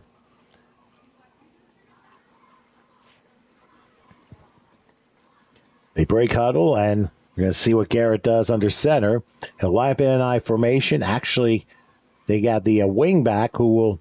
No, it's going to be a handoff up the middle, and is he going to get in? I doubt it, because everything went pretty wide after about 1 or 2 yards. They gave the ball to Thomas Hauser. He could not get it in, so it's a 6-0 lead for the Simbas. And Marcus, let us know how that 17-yard touchdown run came about with that quarterback. All right, so Garrett's under center. He hikes the ball, drop ball, picks it up real quick, sees defenders, bounces back, and he just sees the opening at the end, sees the young man in the white helmet blocking for him, and just bounces to the outside and walks it in. And he did very well. I think the key to that play was when everyone decided to move left, he moved right. Yep. And at that point, everything opened up for him, and he was able to have no problem rushing it into the end zone. And that truly shows his athletic ability, and especially at this age, because I'm sure we have at least some high school coaches out here or are going to be at some youth games in the future, because that's what high school coaches do. They scout the youth. And they then try and convince them to come to their schools and excel at their skills. And you know something? One thing I've noticed between these two teams, unnumbered, his name is Zion Lytle. So Jeremiah's checking in here. So we will we'll make sure he's the running back here. So thank you very much for that information. If there's any more, you can let us know here on the board here on HSG Network on YouTube. And make sure you shout your kid out. If you're outside the South Jersey area, make sure you let us know where you're from, and we'll definitely shout you again. Here's a kickoff taking about the 25-yard line and mowing down to maybe the 38. So that is where that's where Delsea will start their next drive here, 1st and 10. So now we know who had the first 3 runs, Zion Lytle. So we're going to keep an eye on him as the game goes on. We'll see how Delsea decides to counter the first score of the game by the Simbas. What do you think they should do? Well, if they're like any other Delsea team, they're going to run the ball. From what I see, ground and pound. Kind of like what the Simbas did. They grinded and pounded the ball down to the end zone, and they got it in. So should be very interesting on see what the game plan is if they switch it up, because we're at the 14U level now, so we tend to see a little more passes. They do have a wide receiver out to the left. Well, somebody moved on the left side. That's going to be a false start, so that's going to back it up 5 yards, and I'll make it 1st and 15. And you're right, because obviously football should be a whole lot smoother at this particular level, making sure everyone is on the same assignment. When you're not, the officials are going to spot it. Definitely. So they back it up at the 39-yard line. It is 1st and 15 now for the Knights. And one thing about the officials, especially on this level, they're not so lenient because the kids are older, more mature. They're about to go into high school next year. So they should know the ins and outs, the do's and don'ts of this level of football. So with the ball on the 39-yard line, it is 2nd and 15. Let's see how they break here. They're going to spread out again. Quarterback's going to call his own number. He'll go to about the 45 and gain some of the yards back at about the 48-yard line. So a nice gain, probably about 8. So it'll be a 2nd and 7 coming up as they're going to spot at the 48-yard line. So actually like the call there by the coach. Yeah. And sometimes you got to go with your best weapon to try and get yourself out of danger. So you just want, I'm sorry, I said 2nd by accident. It was 1st and 15 at the time. Now it's 2nd and 7. It makes it a little bit easier. So in a way, you counter it by saying, okay, we just got 3 yards on 1st down. Now let's see what we get with 2nd down here. About a 2nd and 8. All right, 2nd, probably about 7 from the 48. They're going to go with an inside handoff. He runs in his own line, and he's not going to get anywhere. Charging through was Aiden Davis, number 3, who made the stop. And that forces probably a 3rd and 7 coming up, so nothing doing on the play. Now you got a 3rd and 7, and now if you're on the other side, on Centerville's side on defense, what would you call in this play? Honestly, I'm calling a blitz. If it was up to me, I'd call a blitz, have the middle linebacker come right through the middle, or a different way you can go is just have your D-line outwork the O-line. Again, win in the trenches. So 3rd and 7, ball just outside the 49-yard line. They go I formation, a receiver on the left. They're going to play fake. Quarterback being rushed. He's got to make a turn, cross midfield. He'll have a 1st down. He gets to the 43-yard line. So an 8-yard pickup for number 1, we don't have on here, but he ends up getting the first down. So let us know who he is. I think Darnell Moore is his name. We just didn't have it on the list, so I'm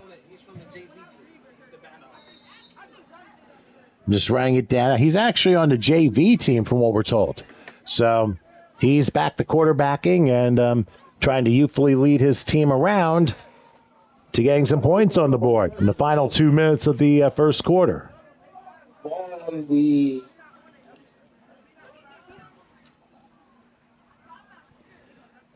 going to line up. It looks like an I formation here. And they send a receiver in motion. They'll go to handoff. Nice run, crossing the 40 to maybe the 39 before being pushed back. So a nice 4-yard gain at least, depending on where they spot the ball, and it's 2nd and 6. So that's got to give Delsea some motivation, wouldn't you think? Definitely. They seem to be moving the ball pretty well. And just like Centerville did, they moved the ball pretty well as well.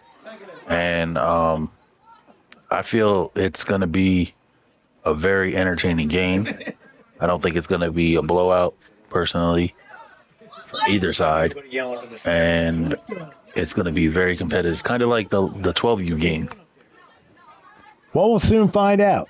It's 2nd and 6. Moore goes back. They screen it, try to stiff arm, and he's able to get a couple to the 37-yard line.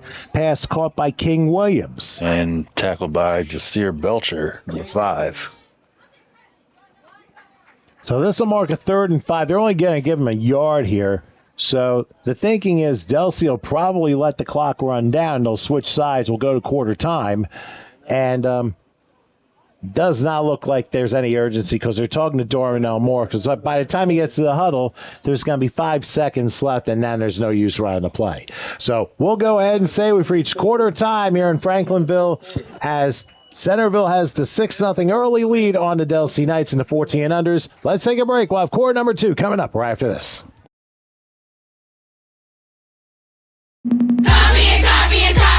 and paste. There's a lot of hidden dangers out there in cyberspace. Never put your personal information online unless you ask your parents and they say that it's fine. Before you log on, don't be hasty. Please be smart with online safety. Stop and think before your connection. Use these steps for your protection. Online safety. Stop. Think. Connect.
Back here in Franklinville, ready for quarter number 2 for the final game, the 14 and unders, as Centerville was a 6-0 lead over Delsea.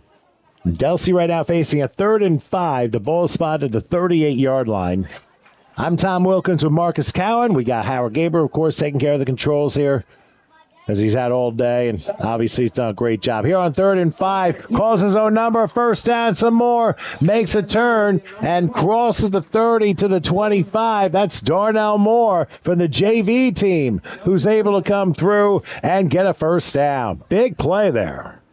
I'm glad we found out that he is on the JV team, but he was called upon today.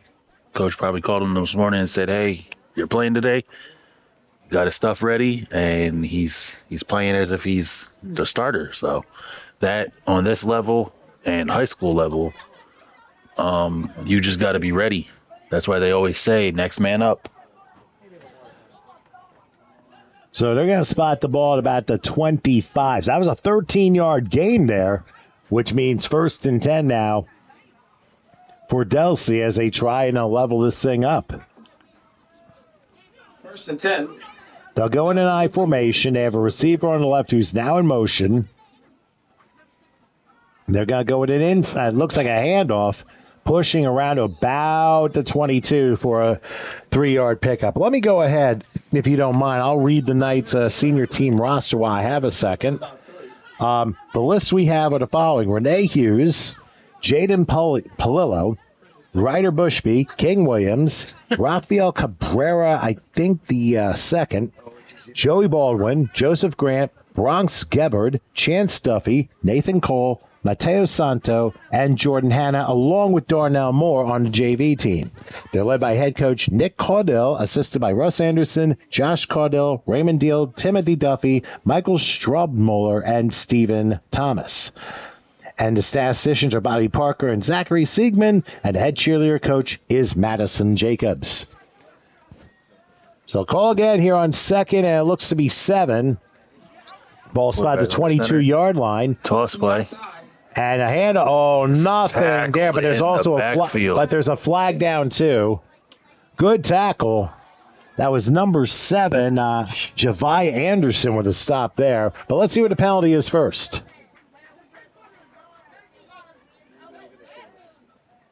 The officials, there's an extra official. There's usually 3 in the younger leagues, but here with the 14s, they need an extra set of eyes to see that they're not trying to get away with things here.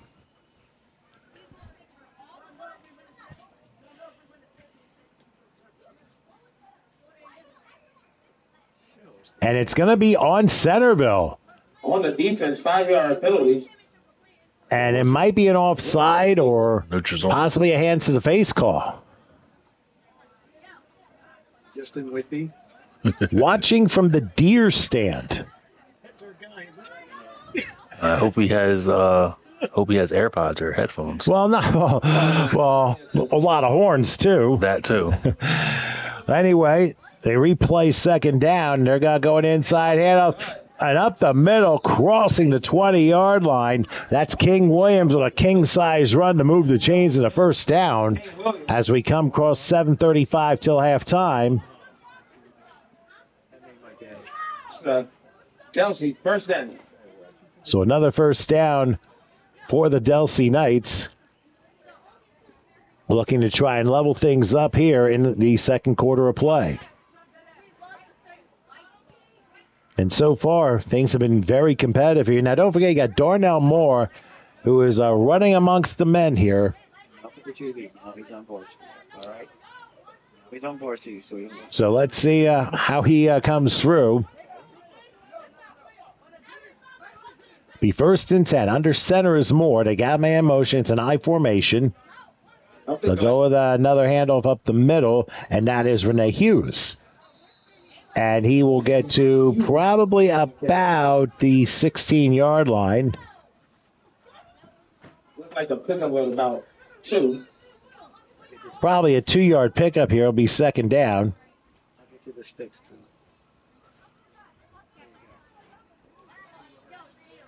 Second and 8. So probably, 2nd and close to 8. Looking at a 2nd and 8. Yeah, spot the ball about the 14-yard line.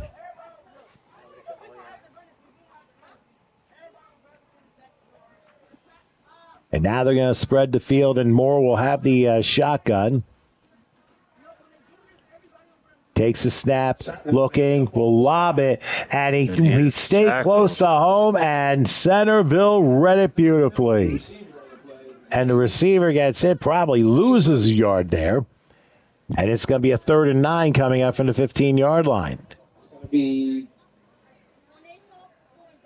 3rd and 10. 3rd and 10. They say he lost 2, so back to the original line of scrimmage. Well, and 2 yards on the play. So 3rd and 10 from the Centerville 16-yard line. Even though Delsea's down 6-0, they do have a chance to level this thing up with a score. But they're taking their time trying to make sure the right play call is made here. That is a very, very crucial in this situation. Let's see what they do. Moore in the shotgun. Takes the snap. Now he's going to call his own number. And, he is thrown down in a hurry. Oh, he went down quick. And that was number 6. Centerville was like, no more of that nonsense. Yes, Amari Thomas with a stop. Emphatic stop, to say the least. Number 1, being tough to get up.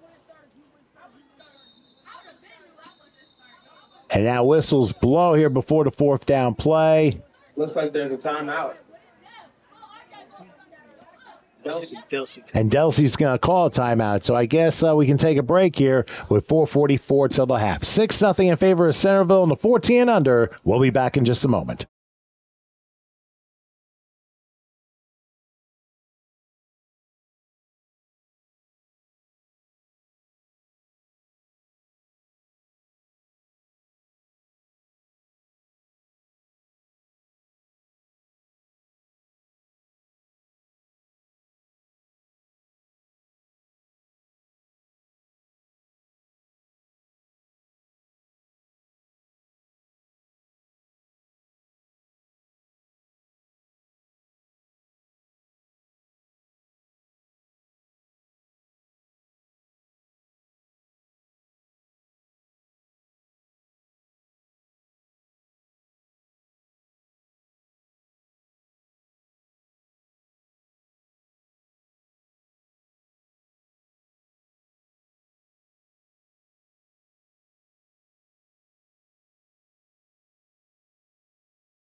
Okay, following the Delsea timeout, it is 4th and probably 12 from the 18-yard line as the Knights will go for it here. They're going to line up probably. They have 4 receivers tripling to left, more back to pass. Mike calls a number, and he ends up falling as he tries running. So, unfortunately, the play didn't work out, and Delsea turns the ball over on down. So, Centerville with a big stop there as they retrieve the football with 4:33 left till halftime. Yeah, I'm excited to see how Delsea's defense is going to respond, even though their offense couldn't score. So, with this high-powered offense of Centerville, the Delsea defense has a test. Well, they certainly do. And Centerville's going to be a very good test for this team, as we have witnessed here in this first 35% of this game here. Now let's see what Centerville does. 1st and 10, they're going to spot the ball around the 20-yard line. And let's see how this all plays out. He takes the snap, and look at it, everyone goes right. Now he's going left, slips out of a tackle, and he'll get to maybe about the 30-yard line. It's going to be a first down, about an 11, 12-yard gain there. Run was by the quarterback, Demir Garrett again. Who's played a nice game up until this point here in this first half.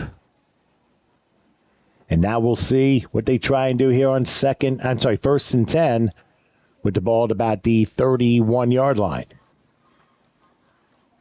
Centerville lines up. Centerville lines up. Come to the 4-minute mark, left to go in the first half. Simba's with a 6-0 lead and looking to get more before the half.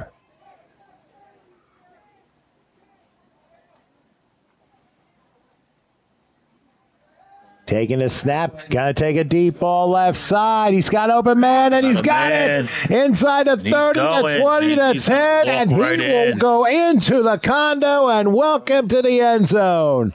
A 69-yard touchdown catch by Amari Thomas. What a great catch by Thomas. He's had a great game up until this point, and he adds 6 more for the Simbas who extend their lead. That was just tremendous. That was a deep ball, and he just broke coverage. I think it's coming back. Oh, wait a minute. Is there a penalty flag that we missed? I've missed a few today, and there's another one. Not sure what the call was. Well, we'll find out what the penalty yardage is. But it looks like an illegal player downfield. So that's going to be a 5-yard penalty, and it ends up wiping out a 69-yard touchdown strike and forces Centerville to go back to their 26-yard line. And it's going to be 1st and 15. But that was a great play. We have seen a lot of long runs today that have been called back because of penalties. And usually the next play, not saying it's going to happen, but the next play usually ends in another touchdown. So let's see if Centerville can capitalize and continue the trend. I think the bigger question is touchdown for who? Exactly. Could be offense, but it could be a turnover too. Here's a handoff on 1st and 15. Tripped up is a Hauser. He'll get back to the original line of scrimmage and maybe get another yard. So it'll be 2nd and 9 after a 6-yard pickup. Pickup of about 6 yards. It's going to bring up a 2nd and 9. Actually, 2nd and 8 it looks like. So a gain of 7. Again, not really using a huddle. We will see what Centerville will do. Coming up on 3 minutes left till halftime. Takes the snap. Another handoff. Trying to bounce, but there is Delsea waiting right there. And it's a loss on the play. It'll force a 3rd and long. I'll be interested to see how each team battles in this bit of a chess match. I mean, if you think about it, it's been a little bit more subdued, and players are just playing. And that's what you want to do. Yeah. You can't really let emotions get in the way because sometimes it does and bad things happen. Definitely. But here, we're seeing a very good sportsman-like two teams that have played in all these games. All these games today have been I don't know how far. competitive and very good sportsmanship. Yeah, definitely agree. And not only that, and I don't know how close Centerville is to Delsea, but I believe it is in a neighborhood in Camden, if I'm not mistaken. Oh, is that right? I believe so, yeah. Okay, well. I never heard of it before. And then it's a section of Camden. Okay. Section of Camden. I got you. I wasn't necessarily familiar with that, but, hey, Newark has Brick City, so. Yeah. And now on 3rd down, flag thrown right before things happen, and it ends up being a false start. It pushes a Centerville back another 5 yards, and now you got 3rd and 15. So that 2nd down play turns out to be big for Delsea. Yeah, like I said earlier, with this age level specifically, the refs aren't as lenient as they are with the younger kids because of the age of the kids playing right now and almost being in high school. I was actually surprised the referees have been, they were calling, wait a minute, we got a drop snap, and the quarterback's going to fall down. It's going to be a sack. And it turns out that Centerville's going to have to punt on this one. And now we got to have a timeout with 1:15 till halftime, and Delsea is going to call their 2nd timeout. So while we take a second, I'll read off the Centerville Simbas and the seniors, the senior team roster here, and I'll get the glasses on so I can see. That usually helps. They are the following: Scott Richards, Justin Scott, Kenai Bailey, Anthony Walker, Amir Whitfield, Jemai Green Lester, Tavares Hayden Jr., Tyron Jenkins, Zion Little, Jamir McGoffney, Damir Garrett, Thomas Hauser, Aiden Davis, Tayon Henry, Jazir Belcher, Amari Thomas, Javai Anderson, Jaden Sampson, Daimar Ellis, Dominique Murphy, Savion Turner, Curtis Grimes, Tajmir Townsend, Najir Gainey Boone, Tamir Holmes, Kayan Ball, Taryn Bailey, Kyrie Money, looks like Angel Moore, Milagros Roman, Darrell Barnes, Cassidy Montañez, Javon Setzer, Tashad Cooper, Bryson Taylor, and a John Allen, it looks like. Head coach is Lance Council, assisted by Assam McDonald and David Underdew. Lamaya Davis is the cheerleading coach. So following Delsea's second time out, they have one left and a half to use. I would have to guess that Centerville is going to try and punt this. Centerville looking like they're going to punt the ball. And it's a good punt. Let's see where it lands. It'll be downed at the 45-yard line. So not a bad punt. Probably about 33, 34 yards. They're going to stay to 45-yard line. And that is where Delsea will begin 1st and 10. Now, they have one timeout, and there's 1:05 left till halftime. What do you think Delsea is going to try and do here? I think they're going to switch up the tempo and try and find a mismatch in the defense, whether it be running or passing. But I think they're going to pass at least once on this drive. And I feel that they will find a matchup that is going to be in their favor. And hopefully they can score. Well, we're about to find out. 1st and 10 from the 45-yard line.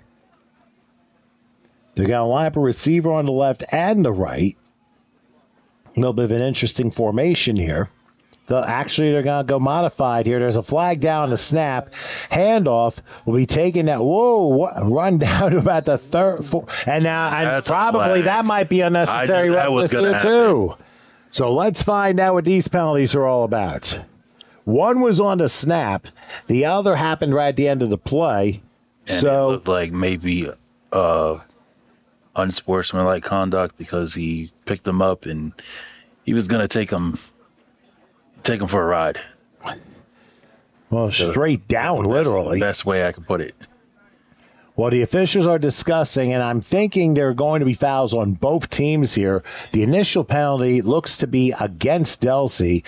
My guess is unnecessary roughness for Centerville. Now, the question is, do they offset is the big question. Oh, so they took away the offensive penalty. So it's just the one foul for unnecessary roughness, and that's going to go 15 yards from the spot at the end of the play and be a 1st down. So not a smart play by Centerville as they're able. So that mistake's going to really give Delsea a chance to get some points with 1:01 left till halftime. Yeah, and I understand what the young man was trying to do, but at this level, you got to be smarter than that. This isn't the WWE. You're not Brock Lesnar. You can't bring people to Suplex City. Yeah, you got to be careful with that, too. And plus, it's a safety issue as well. Just of wrap course. up and tackle them. And tackle the right way. Oh, a drop snap, and unfortunately for Delsea, they're going to lose that yardage right away. Or some of that yardage. By Amari Thomas. And Thomas will lose force about 5 or 6 yard loss. 43 seconds left on the clock. And now whistles again. Looks like there's a timeout. They didn't say who yet. These guys are like they just blow the whistle. They don't say like nothing. This guy, like come on. Like so I'm not even sure who called the timeout there. But I'm guessing probably the Knights because they had only one timeout left.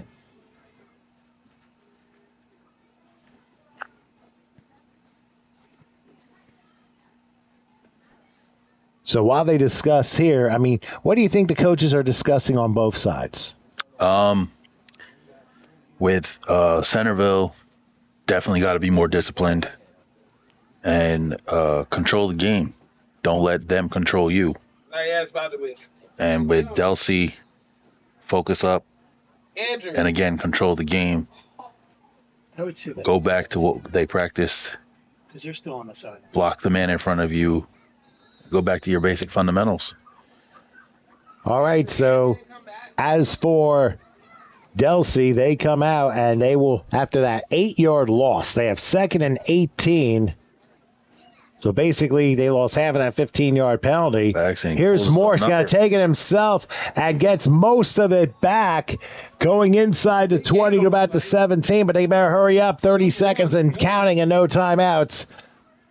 so quickly. Oh, look how quickly they're setting up here. It's still third down, though. 21 seconds to go. And counting. More back to pass. He's going to run. He's looking. Let's see if he can get Shakes one through. defender. Oh, he does a Doesn't flip. somersault. And he lost the football, but I think they ruled him down before that. Oh, and Moore took a shot. I don't know if he landed right. So now the coach is going to come out and see how he is. Wow. Crazy. That looks crazy. Injury on the field. So we're going to hold off for a second here as we deal with the injury with 11 seconds left till halftime. And hopefully everything's okay. We'll obviously keep you updated. But as for this game, I really believe both teams are playing very hard. I think defensively, this is probably one of the biggest stalemates we've seen. The 12 and unders, which of course you can slide back here on the same website and see any of the highlights you missed from the 12s, the 10s, the 8s, or the 6-year-olds who played earlier today. I'll be able to catch all the action. Don't forget, next week, HSG Network will be at Sterling as Sterling plays Atlantic City for 4 games, the 8, the 10, the 12, and the 14-year-olds. Action begins at 11 a.m. next Sunday here on HSG Network. Thankfully, Moore's okay. Probably had the wind knocked out of him, but with no timeouts, the clock's going to have to run.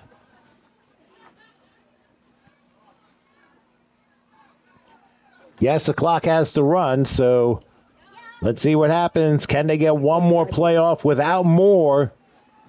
They may run out of time. 3, 2, no, they're not. No, they're not. Yeah, that's the half, ladies and gentlemen. There was no way they were going to get everything ready because they had to stay set for a second, and now there are more whistles blowing, and are the officials discussing something? Actually, they said, never mind, that is the half. So probably should have started the clock earlier. Your thoughts on this first half? Definitely very competitive. Like you said, it's a stalemate. It's more like a chess match, I see. And,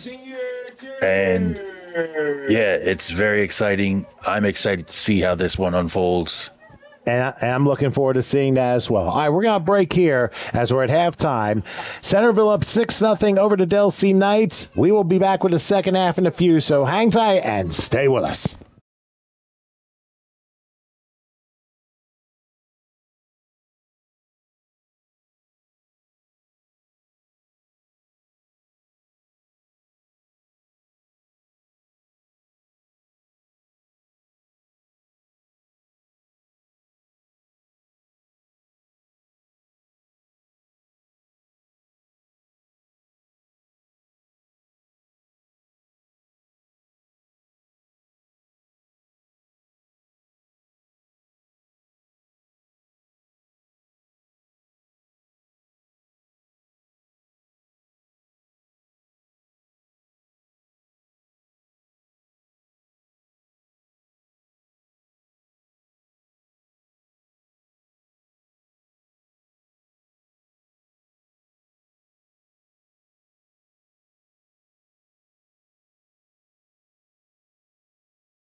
All right.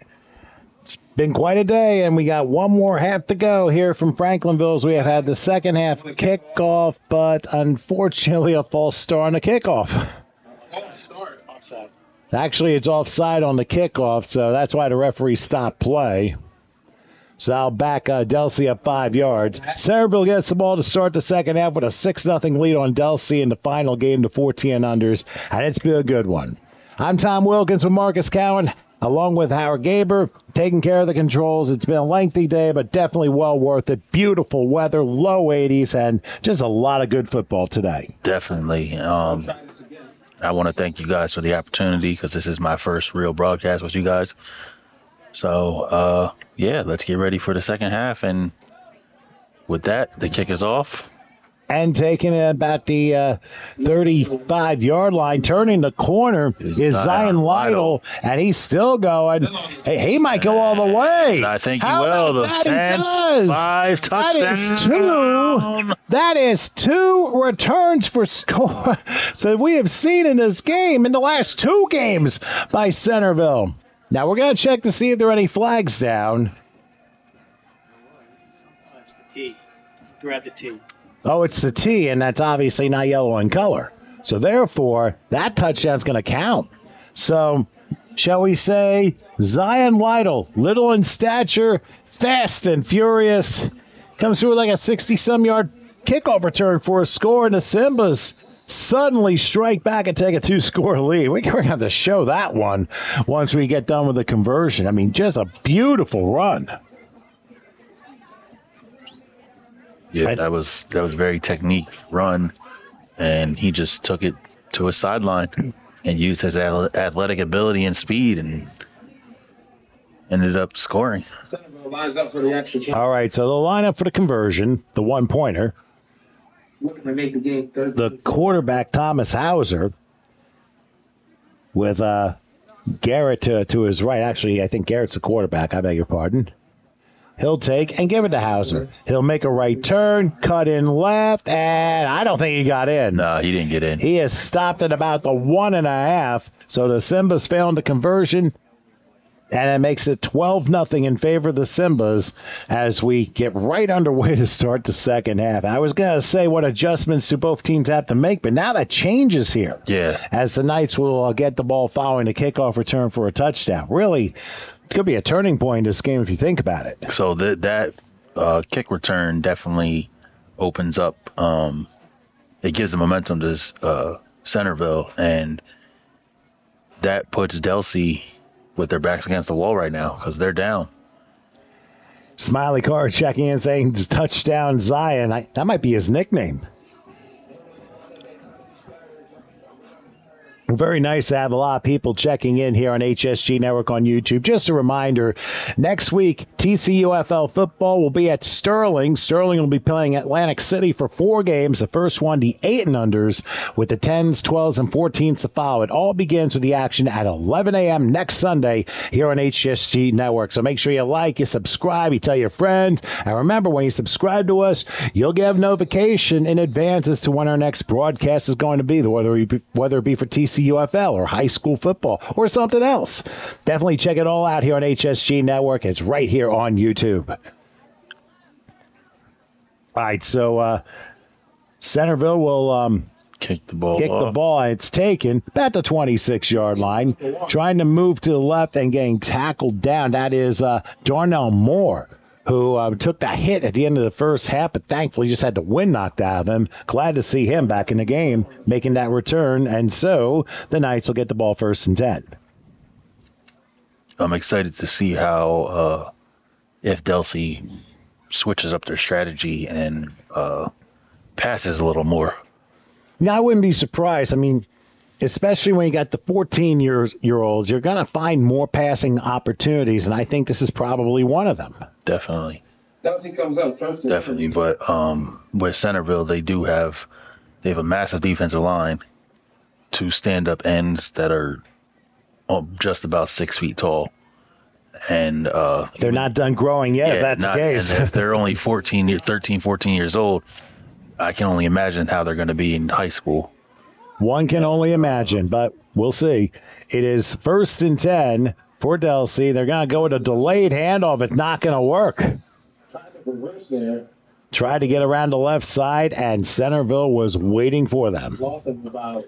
So Maya lost a couple yards on the play. It'll be second and probably, it lost a few more than I thought. A loss of 5. So second and 15 coming up. Up a second and 15. All the way back at the 31-yard line. Yeah, so like I said, this opens up, it puts them against the wall and kind of opens up that they have to pass. But you never know. Some teams are good at the run. So we'll just have to wait and see on what they want to do. Second and 15. Ball spotted at the 31-yard line. Darnell Moore in the shotgun. They're going to triple the right side. Low snap. He has to go pick it up. He loses it. And it's a scoop and a score for Centerville. What? Number 6, yep, it was Amari Thomas again. We've heard his name plenty of times today. He's been making plays all over the field. He had a touchdown in the beginning, and I believe that's his second sack. Well, it turned out it was a fumble because the snap just went past Moore, and he just couldn't scoop it up. As he tried to do it, he missed, but Thomas did not miss. He took it and took it back for an easy 6 points. So Centerville with a tremendous start. In 2 minutes, they got 2 touchdowns. And think about this. I think they completed the hat trick. Offense, defense, and special teams. Definitely. One on each. Win it on all sides. Win that on all sides of the ball. And when you're able to score on defense and special teams, that really puts you a leg up, as long as you prevent the other team from doing the same thing. All right, the conversion, they got a receiver on the right side lined up. And they will hand it off. Trying to turn. Oh, he's going to have an easy score this time. They'll make the conversion. Thomas Hauser will get the extra point, and that makes it 19-0 in favor of Centerville with the 19-0 lead. Now, and by the way, just to let you know about everything that happened before the game, let's send crazy shouts to our MVPs for the previous game. Dion Rhymes for the 6 and under club for Centerville. Braden Knight for Delsea, who was the MVP for the 8 and unders game, which Delsea won. And they also won the 10 and unders game as well. Definitely want to send crazy shouts to, if I can pronounce his name, Micah Dandridge, who we interviewed. I mean, some very impressive performances, but the one that was, I thought, most impressive was the one on defense in the 12 and under game, which ended up being 13-8 in favor of the Knights. That was a game that I think Delsea was like, what the heck happened here? And they just got out of there, basically out of there by their chins. So Luca Weichman was the MVP of that game. By the way, you can see all the interviews. You just have to scroll left and slide left to check it all out here on HSG Network on this same feed. In case you missed any of the interviews, any of the action from the previous 4+ games, it's all right here. All right, here comes the kickoff. It's a one-hopper, taking about the 25-yard line. Let's see what happens here. Crossing the 30, and now in midfield. He might go! He's going to go. The 15, the 10, the 5, and he's in for the touchdown. Flags down either.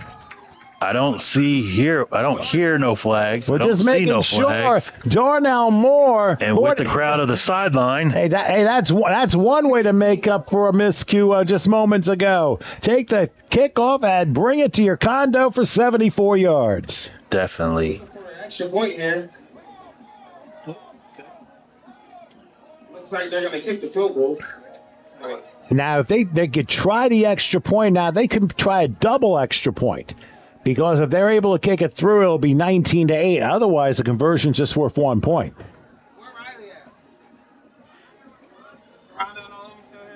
I believe they may be trying to go for the field goal.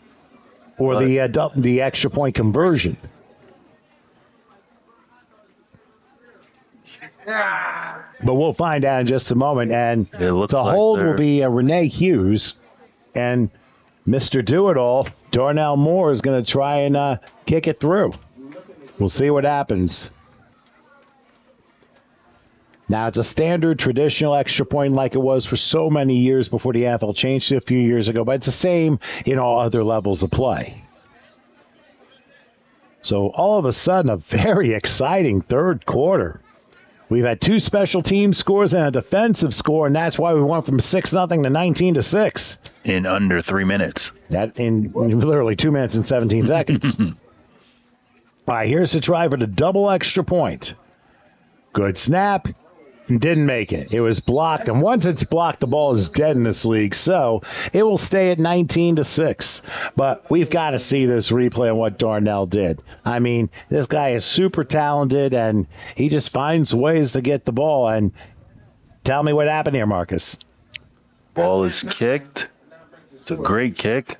Darnell lets it bounce once, sees it, sees the guy coming, bounces to the outside. And once the first 2 men run missed, into each other, and then just speed. And he just outran everybody. Once the first man missed, that was a problem, and Moore was able to return it from 74 yards. Dance at the end and says, "Yeah, I got mine back." And now he needs to, I guess, make up for another one, but we'll see if he gets that opportunity. So right now, the Simba's lead is 19-6, so as far as Delsea is concerned, they are not out of this yet, but not at all. This has turned out to be a very entertaining game all of a sudden. Game. So now the question is, can Delsea's defense hold up against Centerville's offensive line attack? Yeah, if I'm the coach, the defensive line coach, or just the defensive coach in general, one thing I'm telling the guys is we're not out of it. Keep your heads up. Play our game of football. And we'll come out of this with a win. All right, so right now, Delsea's going to line up to kick off. Now, be careful. We've seen a lot of interesting directional kicks here, and they could come up with another one. So we'll have to see what happens here. That's you. But right now, the Simbas lead by 13. I wouldn't be surprised if they try a directional kick and steal a kickoff here. We'll find out. Remember, the ball's live after 10 yards. And now we'll find out exactly what happens. He approaches and kicks it off. Just a regular kickoff. And guess who it is again? Zion Lytle. He will try and get to the outside. Bounces a 40 to midfield. He's still running to the 40. And slips out another tackle and gets forced out of bounds. There may be a flag. Oh, there could be. We'll see. He got pushed out the 22-yard line. Yes, there is a flag, and it will likely come back. Yeah. Most likely push in the back. Or hold. One or the other. Hold. And they'll get him from the spot. But it's going to be a 10-yard penalty from the spot of the infraction, so a long kickoff return is going to be negated.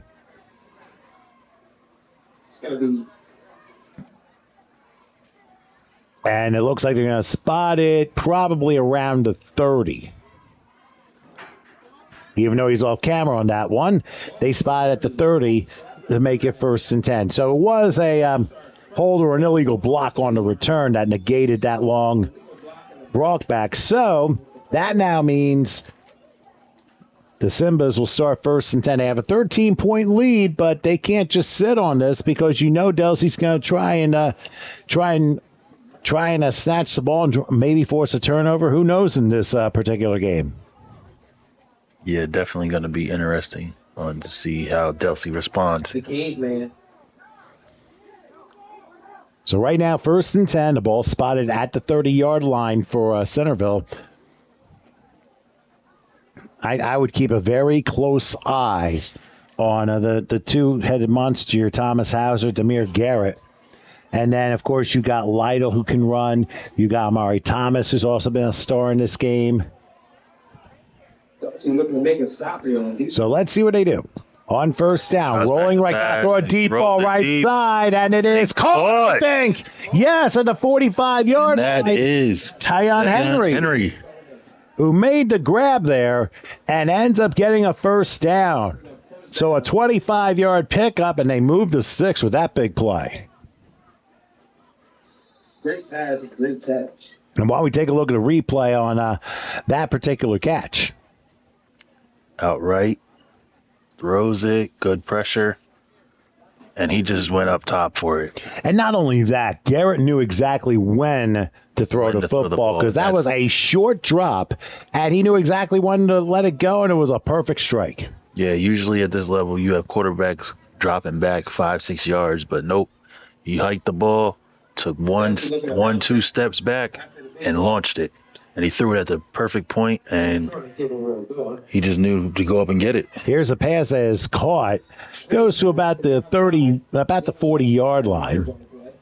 So about a 5-yard pickup there, forcing 2nd and 5 as we're finally calming down after that very crazy start to this third quarter, nearing the halfway point. 2nd and 5, and don't forget, they're going tempo here. They'll send a receiver on each side. Hauser, of course, next to Garrett. Garrett will take the shotgun snap. Let's see what he does. He takes it, goes back, and will screen to Hauser. He's got some room. Oh, a nice trip up and tackle, and guess who's there again? Darnell Moore. He's done everything in this game. Mr. Do-It-All.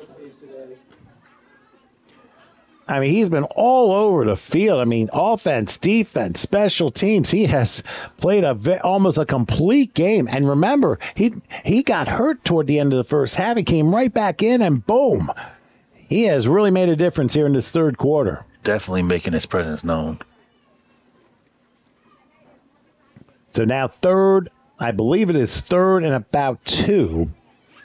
They're at the 37-yard line. Big play for the Delsea defense. Again, the shotgun. They got receivers on the right. That's the spread. They hand it off. Hauser will turn the corner. He'll have a first down and more. Still on his feet and diving about the 30, but there's a late flag that comes in. Might be horse collar. On the defense. And if that's so, a horse collar will make it a 15-yard penalty. So that's very will make, crucial in this situation. Oh, that's a huge penalty in this game. Because that puts them at the 10-yard line, maybe the 16. Because they did get the first down to 31. They mark off 15 after that. Actually, say he was down at the 32-yard line, and then they'll mark off 15 yards. And now I think the officials are having a discussion as to where to spot the ball at the end of the play and then move it 15 yards from that spot. And now they're going to wave the flag off. Wow. So I guess it was no horse collar. Maybe it was a bug collar. I don't know. Either way, that was Centerville got the first down at the 32-yard line. So that's a big break for Delsea. Huge break. Garrett will take the snap, and now he'll call his own number. He'll cross the 30 and the 20, and he will beep his way into the end zone. Another score on the run from 32 yards. Demir Garrett extends the lead for the Simbas. I'll tell you what, this offense has really been clicking today. And that brings the score up to 25-6, pending the extra point. And we'll see what they decide to do with the extra point. Probably just stick with a 1-point conversion at this juncture. Yeah, because I don't believe they have a kicker. Yeah, that's a good point. Sometimes teams just do not have kickers. You find it in leagues like this. You find it in semi-pro. I mean, it's something that we don't necessarily think about. You may have all the pieces to the puzzle, but not necessarily in some cases.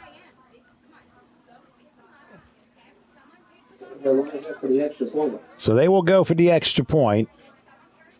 And they're going to go with a full house backfield to see if they can make it a 26-6 game.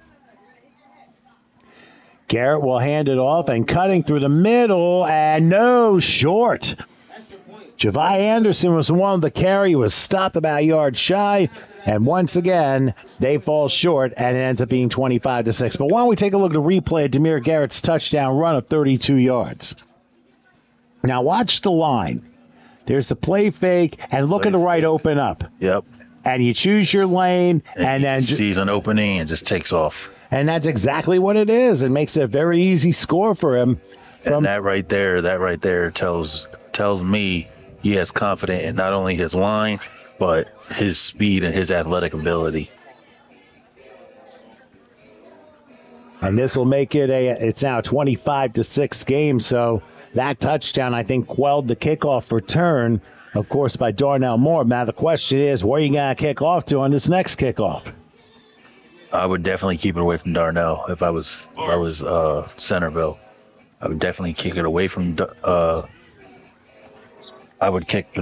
him, or maybe squib kick it, or even try and get an onside kick and put more points on the board. Well, up 19, I don't know if an onside kick could be a valid idea, but I mean, we'll see. Or they may switch it and kick it to him. But instead, they kick it off. It's a one-hopper. It is not more this time, and not going to be too much of a return either. Down to about the 32-yard line. So that is where Delsea will start 1st and 10. Now, this game's still not over, but if they're going to try and get back into it, they're going to need to score rather quickly.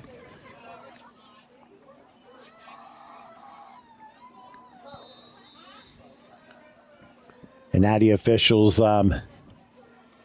get things together, and we'll be ready to go 1st and 10.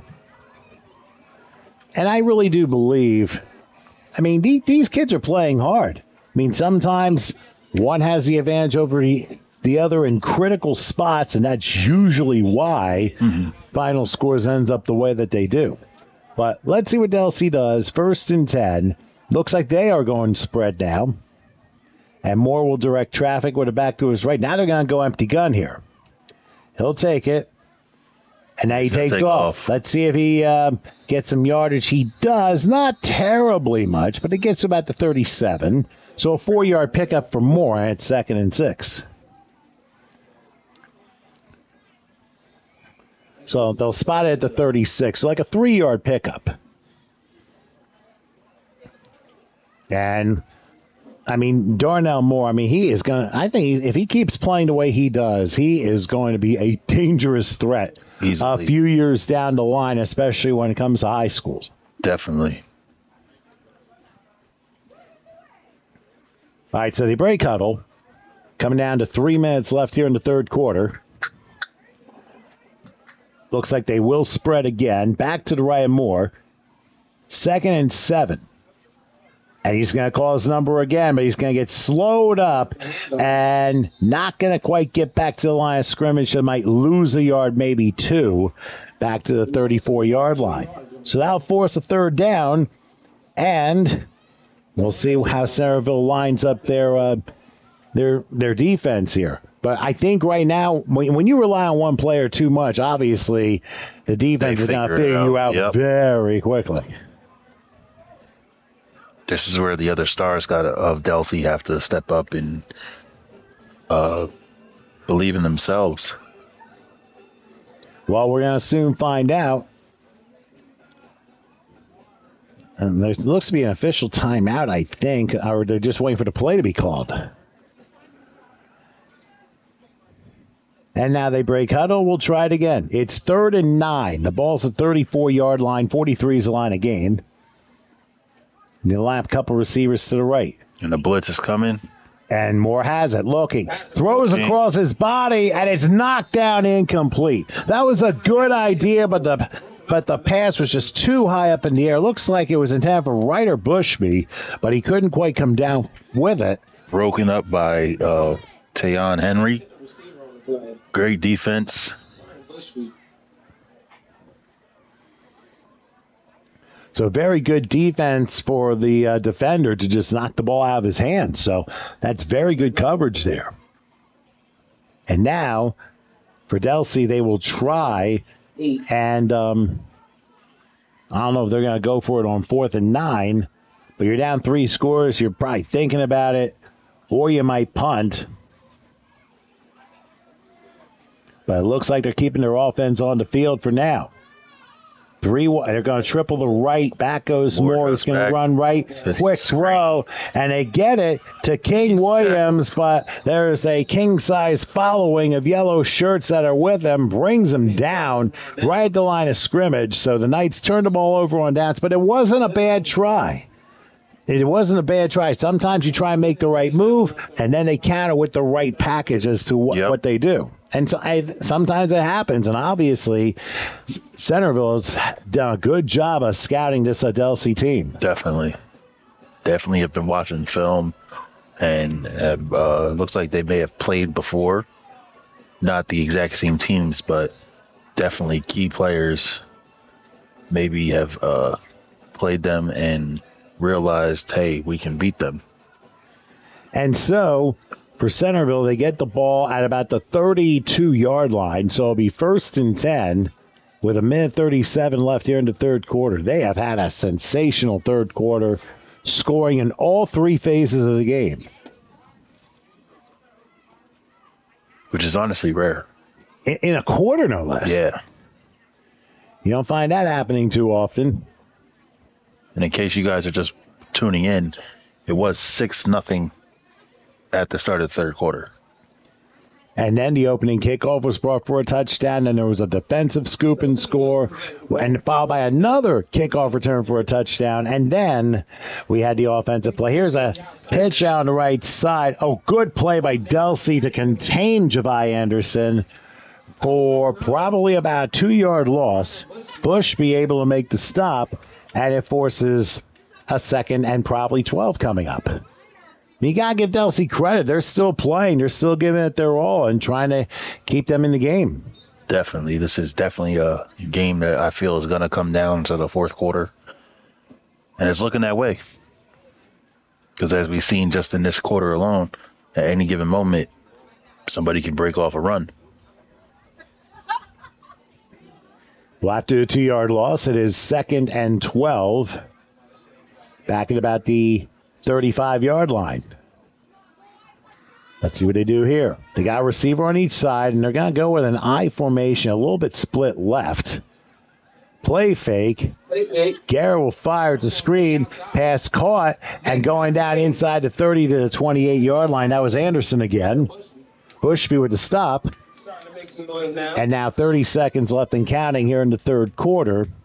And I think the Simbas will be content to let the clock run out, and they'll switch sides for three-quarter time. Because obviously they're in the huddle, and the clock continues to run down the way it is right now.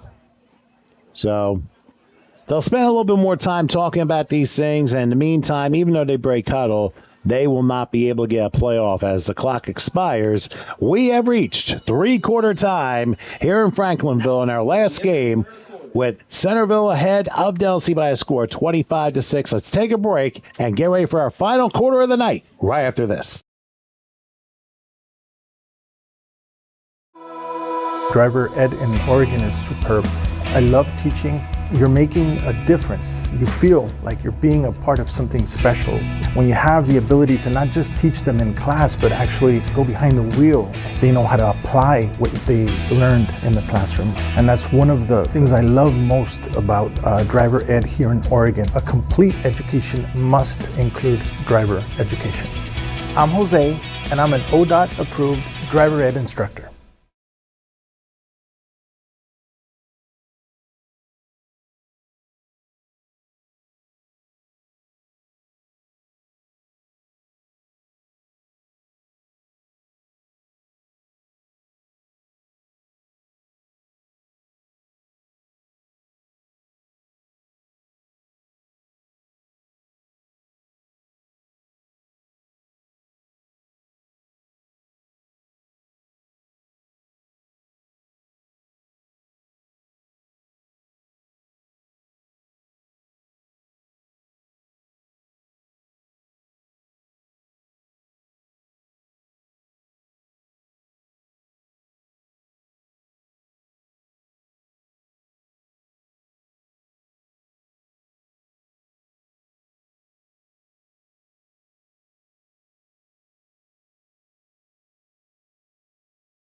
Okay, we're back for the final quarter of this one here between Centerville and Delsea. We've had 4 3/4 games and one more to go here as we're in the final 10 minutes, 25-6 Centerville lead.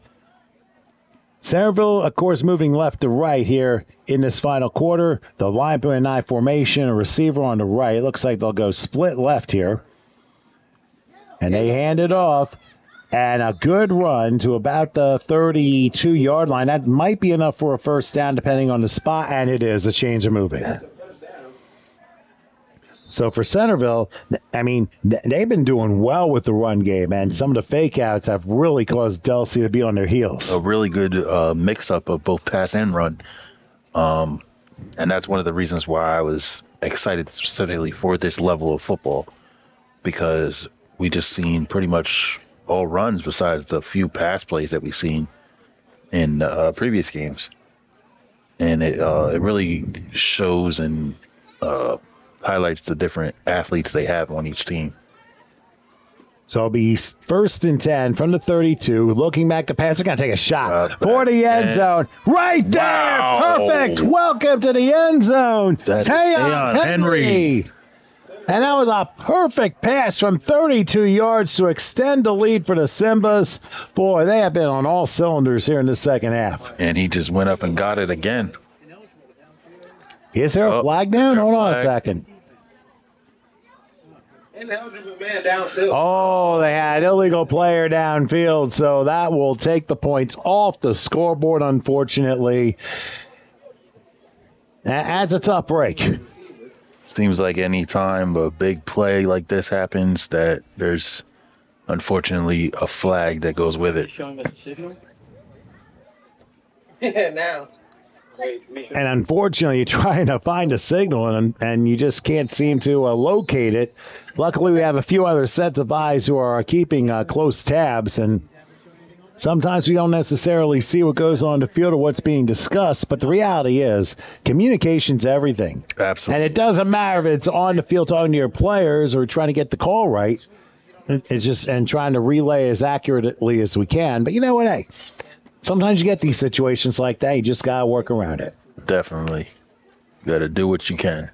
And that's all you can do. And so it'll be, I think it's going to be 1st and 15. They're going to back it up at the 37-yard line. So following the ineligible player penalty, a high snap, but it's caught by Garrett. He's going to take it himself and improvise. He gets to the 30, and he was trying to get out of another tackle, but he's only going to get to about the 26. So we got about maybe 11 on the play. Still a very good run, despite what was almost a botched snap. And the Simbas will continue on, be 2nd and 4. Yeah, one thing I can say about this, Demir Garrett, wherever he goes to high school, they're going to get a great athlete. And same thing with Delsea's quarterback and cornerback athlete, Darnell Moore. Wherever they go to high school, wherever any of these kids go to high school, they're definitely going to get some talent added to their rosters. Yeah, I definitely agree with that. You also got to consider, too, I mean, remember, they still have a long way to go before they grow out of their bodies, so or their bodies fill in and makes them who they are. I think in reality, though, I could just imagine how sometimes it can be a very easy game, and sometimes it'll completely complicate you. You can't figure anything out. Oh, here's another keeper as Garrett will get a first down. Yes, indeed. He gets inside the 20-yard line. All the way down to actually got down inside the 10 to the 4. Oh, okay. So that makes it 1st and goal. So Garrett's like, I'm going to take this myself.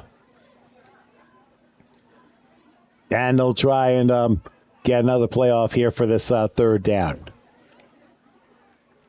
And for all the players that, of course, have participated in all 5 games, I think the most important part is everyone is going to go home healthy, regardless of the score, and that is the ultimate win. Absolutely. And people forget about it. People do take a lot of things for granted, but health is one thing you absolutely cannot. Definitely. And as long as they had fun, that's all that really matters. All right, here's a handoff along the inside, and I guess he dives in for the goal. That is Thomas Hauser. Yep, Hauser with the goal, and that will extend the lead. and put it back to 31 for Centerville. They've really done a great job in the second half. And like I said, turning point was that opening a second half kickoff for a score, which really did things in here. Basic dive play right up the middle between the guard and the center. Took it right in for the score. All right, so they'll match up and see what they do for the conversion. Again, I formation. You have a receiver on the right, but they're going to opt on the handoff, and the ball pops out. Delsea falls on it, and the conversion fails. So the only bad thing that's happened to Centerville today is that they're all of a sudden we got a Centerville player shaken up in the end zone. And I was just going to say that the only thing that Centerville has not done well in this game is the conversion. They're only 1 for 5. But it's still a healthy 31-6 lead, and we're going to do it. 6:07 left in this one. We'll come take a break, and we'll be back in a moment.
Back here in Franklinville, Centerville about to kick off here to Delsea.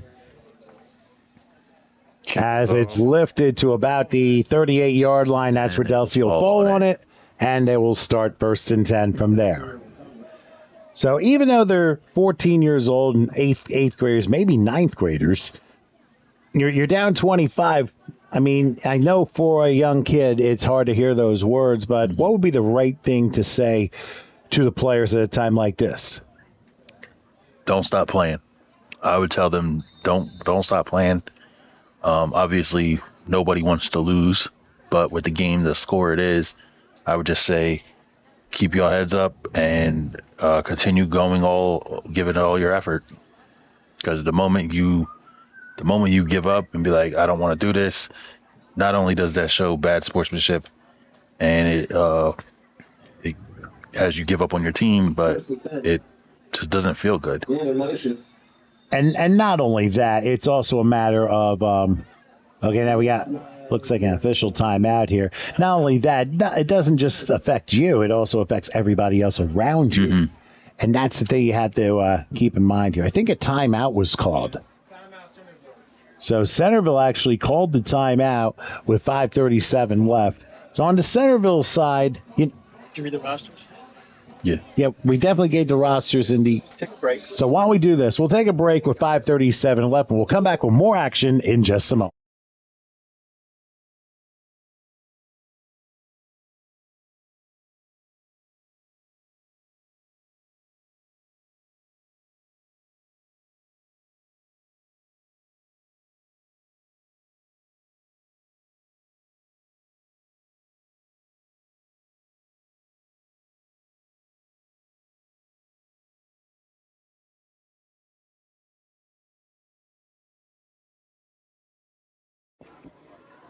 Don't return it. Don't return it. All right. All right, we are back in Franklinville, and the first snap ends up being it didn't quite get to the quarterback there, so he had to fall on it, and he ends up going down at about the 36-yard line. So after a couple yard loss, it'll be 2nd and 13, and Delsea will try again as the clock winding down the midway point of the final quarter. And Delsea's done some nice things, too, today. Let's also not forget. So it's clear-cut these guys are still going to play ball. But so far it's been a very dominant performance here by Centerville. From top to bottom, they've done extremely well today. What I think has stood out for you the most for Centerville? Honestly, I would say the amount of athletes, because it's not just one guy on Centerville. It's like 5, 6, 7 people that are really making their name shine in the game. I was got Renee Hughes with the carry there down to about the 40-yard line, so they got the lost yardage back, and it'll be 3rd and 10. And that's true. You got to remember that Delsea is still playing regardless of what's happening. I mean, they've done very well, especially the middle games. The first game and this one, maybe not as much, but still, I would say for the entire program, a successful day. Definitely a successful day for Delsea. And Delsea, at least in South Jersey, has always been a storied program from youth football to the high school level, where they're a South Jersey powerhouse. And they may return to glory at some point in the near future. So as they break huddle, it's 3rd and 10 for the 40-yard line, under 4 minutes left. It looks like they're going to line up a couple receivers here. They're going to go spread, actually, under center. And actually, the quarterback here is King Williams. But he ends up taking the snap a little bit late and tries to run and ends up losing 2 yards on the play.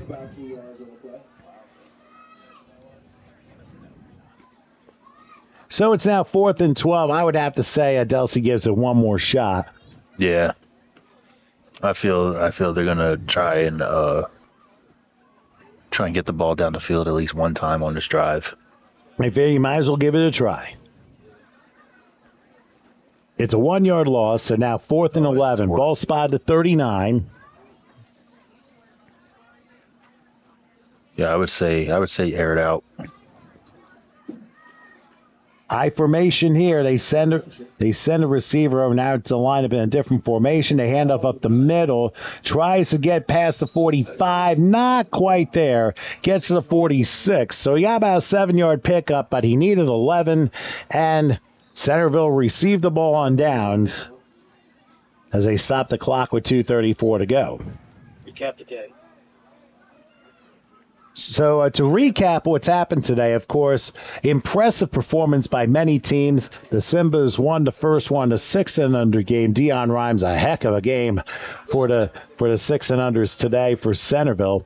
In the 8 and unders, it was Delsea that time with Braden Knight shining on both sides of the ball, leading the Knights to a 40-0 win over Centerville. In the 10 and unders, another very impressive performance by Delsea, winning by a count of 35-6. And in that game, the one who made the biggest difference was Micah Dandridge, who was able to star on both sides of the ball there. I think really the most intriguing game was the 12 and unders, where Delsea won in a very close game, 13-8. As we see on first down, they're going to give it to Lytle, and a flag goes down after the play at the 43.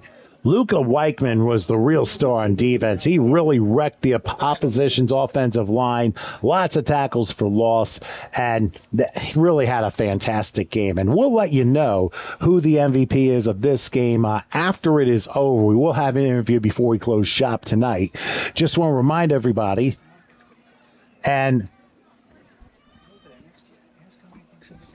And overall, Marcus, what do you think of this day? It's been a really fun day. I'm really happy I came out and did this.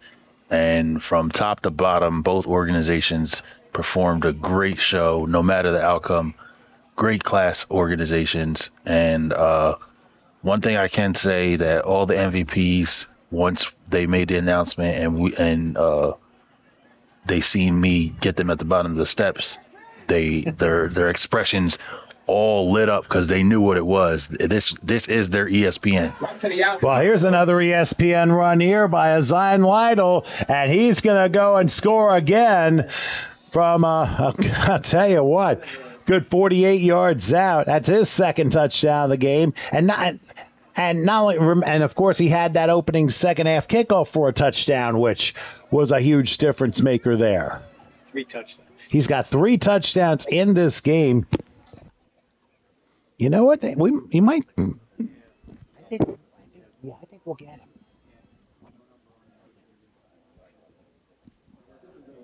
Oh no! I'm sorry.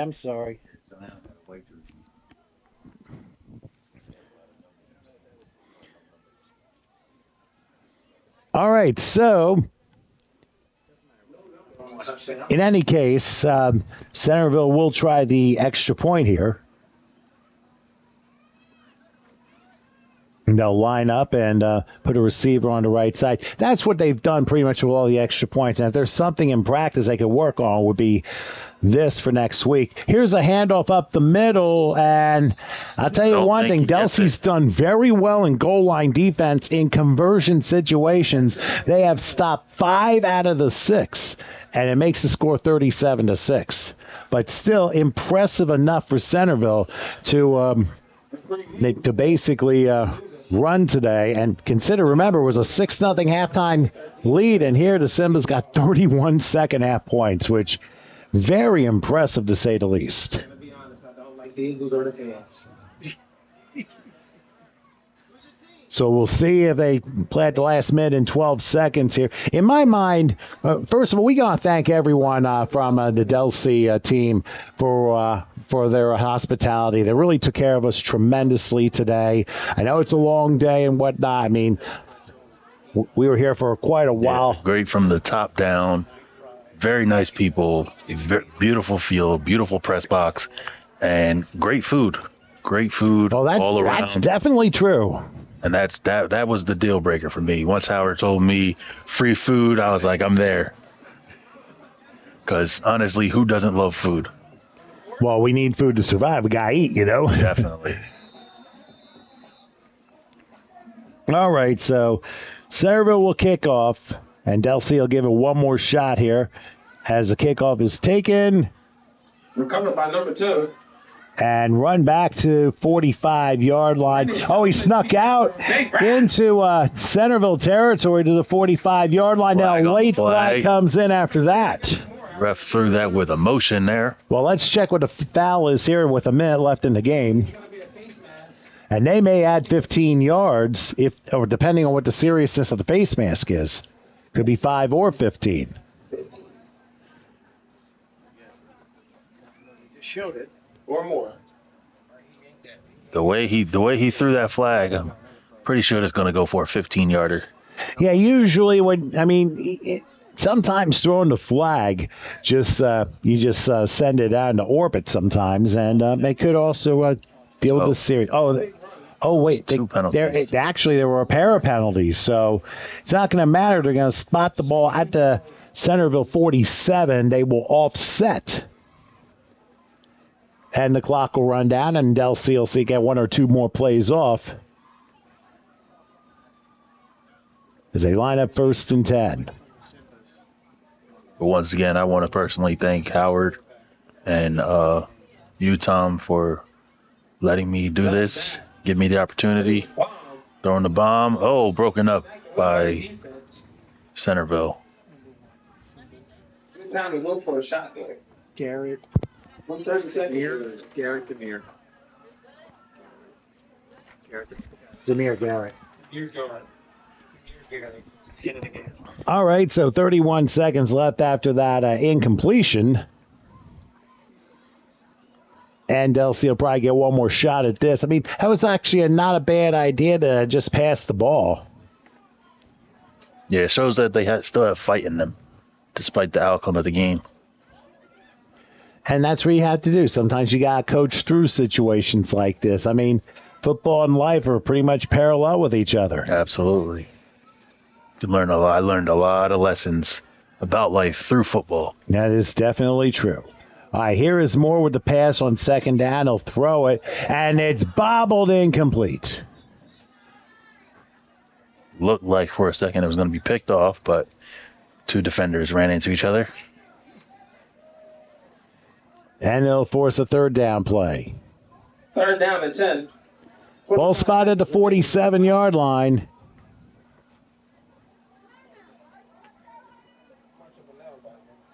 I mean, this is, like I said, it's been a fun day, too, and we got to see a lot of players today, and they really played their hearts out. And as we mentioned a short time ago, all of the games have been sportsmanlike. They've been very well played, and not a bad word from either side. At all. And that's the important thing. On third down, here's Moore. He'll try and run, and he's going to go for the sideline here. He'll get a first down, gets tripped up at about the 28, but he's going to stay in bounds. Now, this may sound silly, but the Knights choose they could call a timeout here with 13 seconds left. I think they're going to try and get something on the board at least.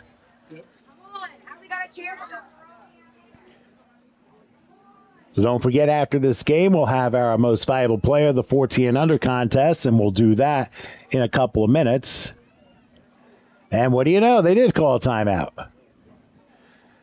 So with 13 seconds left, one more reminder, make sure you subscribe and like HSG Network for all the TCUFL action. It's HSG Network on YouTube.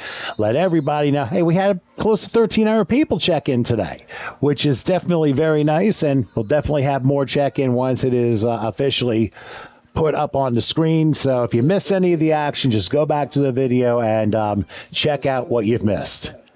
And remember, TCUFL action next week, Sterling against Atlantic City. Here's a pass, throwing at the middle. Caught. That pass is caught. And he's rolling running. down to about the 10 and backward to about the 12. And it looks like Delsea calls another timeout. And they're not calling a timeout. No. That's going to be the end of the game. And the end of the night here as Centerville wins by a score of 37-6.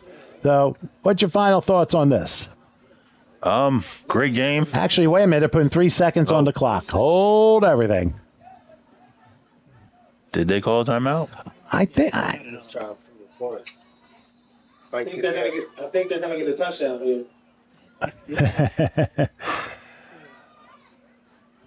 Well, we're going to find out. Give it one more shot from the 12-yard line. Moore will take the snap. Look, he'll take a shot. He lobs it. Pass is incomplete, and that will be the ball game, folks. As Centerville wins 37-6, and I'll tell you one thing: it was a great day, all in all, Marcus. Absolutely, absolutely, from top to bottom. Great day, great weather, great food, great broadcast partner, great cameraman, and overall, it's just been a fun day. Because honestly, if I wasn't here, I'd probably be sitting home watching football. But I'd rather watch the kids play because the kids are the next generation. And I can always watch NFL replay if I want to watch today's games. My team actually plays tomorrow. Go Raiders. Well, you got me watching the Phillies and Dodgers tomorrow, but it'll be fine. All right, anyway, your final score. Centerville wins 37-6 over Delsea. We'll have the interview to close things out with a 14 under MVP in a minute, so please stay with us.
Okay, we are back. The finale is all concluded here in the Centerville Simbas winners 37-6 over the Delsea Knights. We have our MVP of this game, Demir Garrett, who did a fantastic job. He orchestrated drives. He basically improvised on a lot of plays, even getting a couple scores along the way. How'd you come through this well? I just keep my head in the game, stay focused, cooperate with my team, and just get the dub. And you certainly did that. But I think the big question for you is your teammates really rallied around you. What do you think the turning point of this game was? Me keeping my team in the game and just get this win together. Yeah, I think that's been a really big thing. And do you think your coaches have been a big part of it too? Yes. All right. Where do you go to school, by the way? I go to school at Leap Academy. Leap Academy. Do you know what high school you'll be going to when you get to freshman? I'll probably most likely go to Winslow or Camden High. So Winslow or Camden, staying in Camden County. You're gonna help. I'll tell you one thing. You're gonna help either squad by your play today. Who else do you think has influenced your football? My family and my coaches. And not only that, how long have you been playing football for? I've been playing since I was 7. Wow, so you've been doing this like 6-7 years now. 2019. That's a tremendous attribute right there, and still a long way to go, and who knows what dreams will be coming along as time goes by. By the way, who's your team? Centerville Simbas. Well, what about professional NFL team? I like the Steelers. Well, they had a tough day, but you know what? They might be bouncing back before too long. You want to say any shots before we get out of here? Like family, friends, anybody you got? Yeah, my family helped me get this dub today, giving me confidence, boosting my confidence up. Also, coaches. And I think that's a very important thing. Well, stay healthy, Demir. Congratulations on a great game, and good luck the rest of the year. Thank you. All right, Demir Garrett, ladies and gentlemen, as we wrap things up here on HSG Network for TCUFL action, the final score today, the Centerville Simbas 37, the Delsea Knights 6. Don't forget to join us for TCUFL action next week in Sterling against Atlantic City. For Marcus Cowan, Howard Gaber, and the gang, I'm Tom Wilkins. Thanks for watching, everybody. Yeah, peekaboo. And we'll